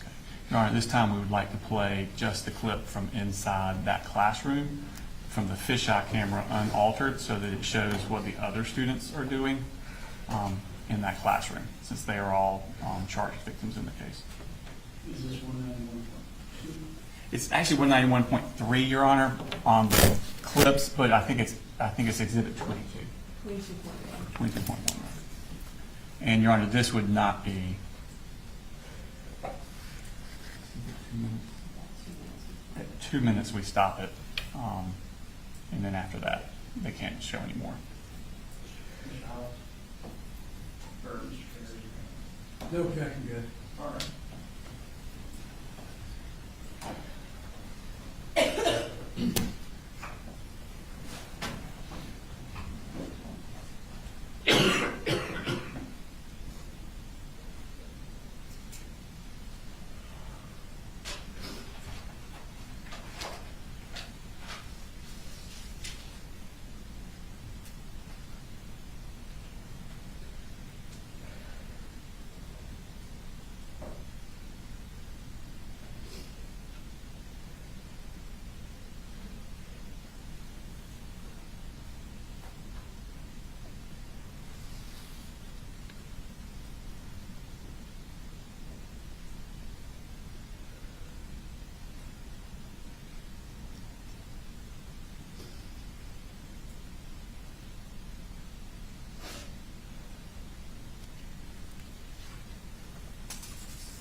so there's to be no recording or broadcasting, photographing from this point to the end of the video. Yes, sir.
Fire.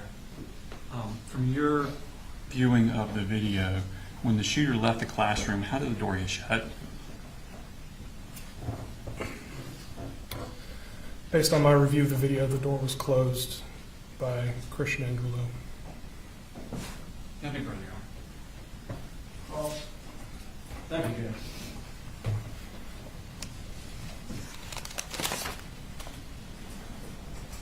Good afternoon, Agent. Afternoon, sir. You had a pretty big presence there at the school, I'm sure, by the GBI. Did you have a number of people from your unit there in Athens? Yes, sir. How many people from Athens came, if you remember? Everybody that was assigned to our office, both of our supervisors, every field agent that was working that day, even those that may not have been working at the office, came at some point in the day. And a number of your colleagues from Atlanta also showed up, correct? Yes, sir. Okay. Do you know whether there were any agents there that were doing, say, the investigation of what was at the home of Mr. Gray? There was an investigation ongoing at the Gray home. I'm not personally familiar with it. I never went there and never laid eyes on it, sir. Okay. That was not something you had anything to do with? No, sir. And did anyone share any of that information with you? In other words, any of the items that were found at the home?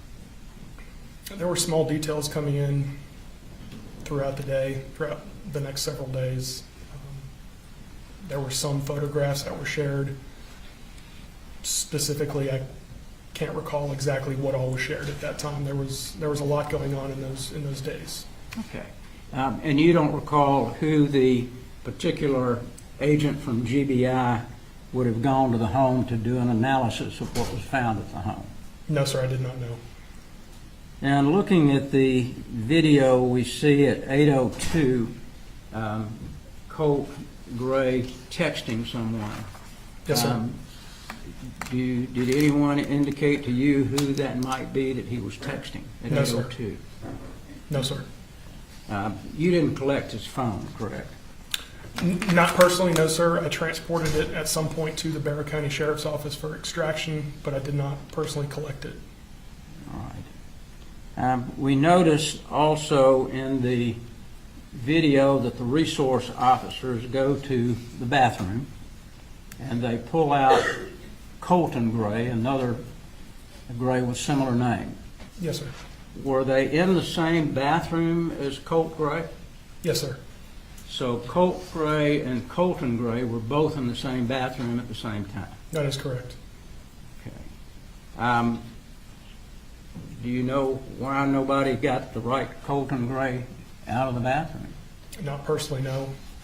To the best of my knowledge, based on interviews that I did with Ms. D. Martin, the assistant principal, there was confusion in regards to the name, and there was also confusion in regards to Colt Gray himself, because he had not been at the school for an extended period of time, and he was lesser known than Colton Gray was.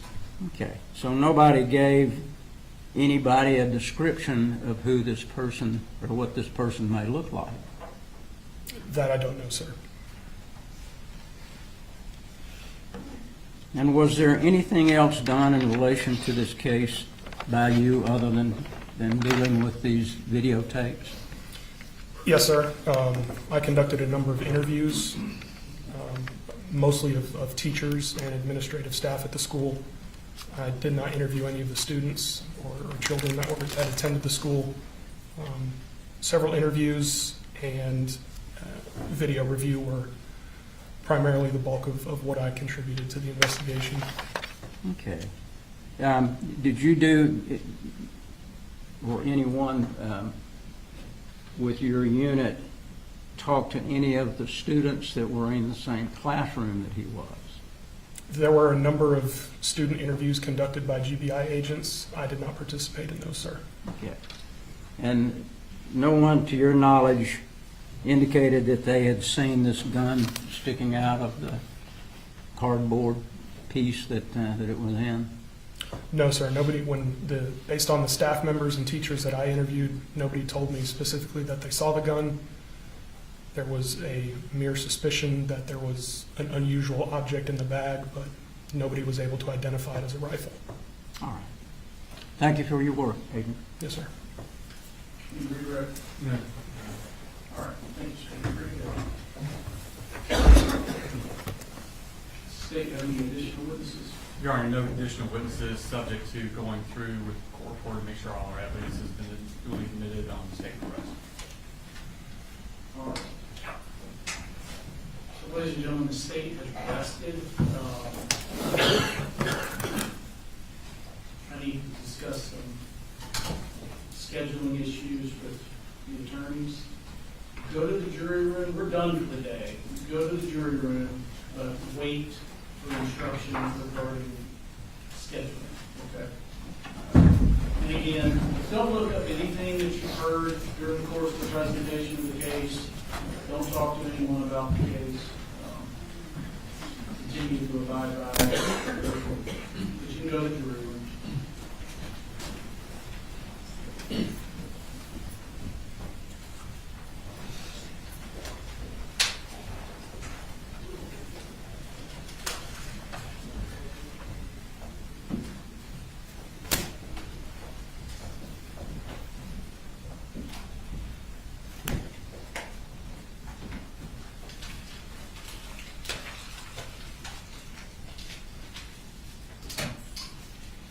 All right, tomorrow.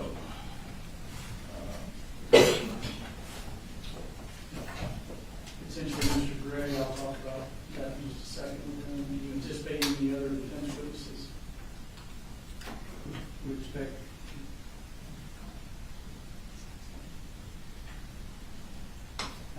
Judge, we don't expect any other witnesses other than Mr. Gray. I would anticipate his testimony might take some time. And then, of course, we've got the charge conference. We would like to reserve our motion for directed verdict until the state completes whatever, if they want to call any additional witnesses, we'd like to do it after that. All right. And I realize this may be a hard thing to pin down. Can the sides guesstimate how long they think Mr. Gray's testimony will take? I don't know how long Brad's cross will be. I think ours probably will be an hour and a half or so, 2 hours maybe. Probably about the same. So it's feasible that we're essentially a half day tomorrow, and having a charge conference tomorrow afternoon. I'm just trying to decide whether or not to tell the jury, y'all may have a half day tomorrow. I don't know if I tell them that, it might be better to surprise them with it. Yeah, I know that a couple of them from a work standpoint said if we knew we were gonna have a half day, give them a heads up so that they could do something. I don't think it will be a half day. Okay. I think it will be a shorter day. All right. Brooks, if you'll tell them normal time in the morning, and it is our guess that we will end a little early tomorrow, but I don't know how early. Sometime in the afternoon, but I don't know how early. Yes, sir. And then, just normal time in the morning. Thank you.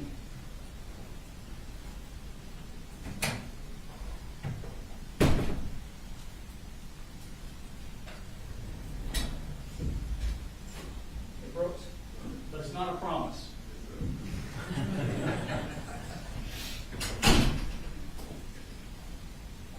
All right, so Mr. Gray, you don't have to make the decision now, but I want to go over this with you regarding whether or not you're going to testify, okay?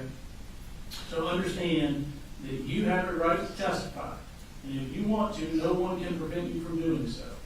Obviously, you consult with your attorneys, you take their legal advice, but it's your decision. So if you said, I wanted to testify, and they said, we don't think you should, you still get to testify. You understand that? Yes, sir. And also, you understand that no one can force you to testify. Nobody can compel you to get on the stand and testify. So even if they said, we really think you should take the stand, if you don't want to, you don't have to. It is your decision whether or not you're going to get on the witness stand and testify. You understand that? Yes, sir. Now, understand, again, like I mentioned, you consult with them, but it's your decision, not your attorney's. Understand that if you choose to testify, not only will your attorneys be able to ask you questions on direct, you will be cross-examined by one of the attorneys from the state. Yes, sir. Okay? As all the other witnesses have been, there will be both direct and cross-examination, or at least an opportunity for it. Now, if you chose not to testify, then I will instruct the jury that they cannot use the fact that you did not testify against you in any manner in their deliberations in reaching their verdict. They cannot hold that against you, okay? I'm not looking for an answer today. We can have the evening to discuss it with counsel, but I will ask you out of the gate tomorrow. Yes, sir. All right. Anything else we need to address in those states that they wanted to make sure that everything was admitted? I just do it as I go, so I've got 4 notebooks here that I have to flip through. Court report is probably more organized.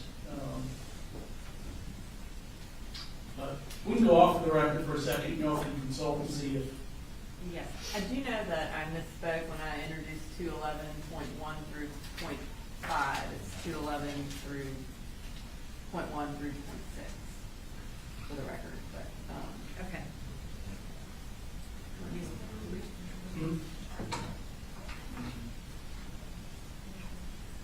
You all are still working on, have you submitted, have they given you some of the charge? Okay, yeah. But you still have a couple that you're, We're gonna talk this evening, there may be one more. okay. So in the ideal world here,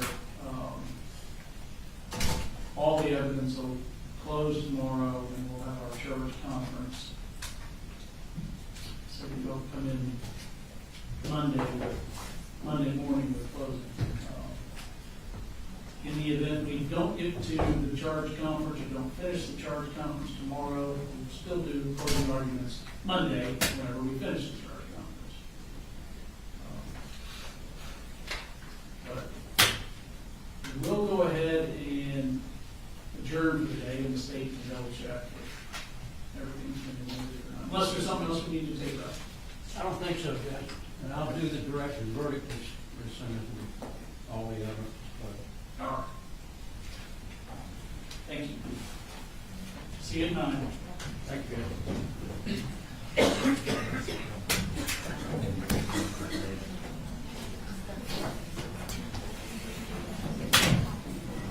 I think it's really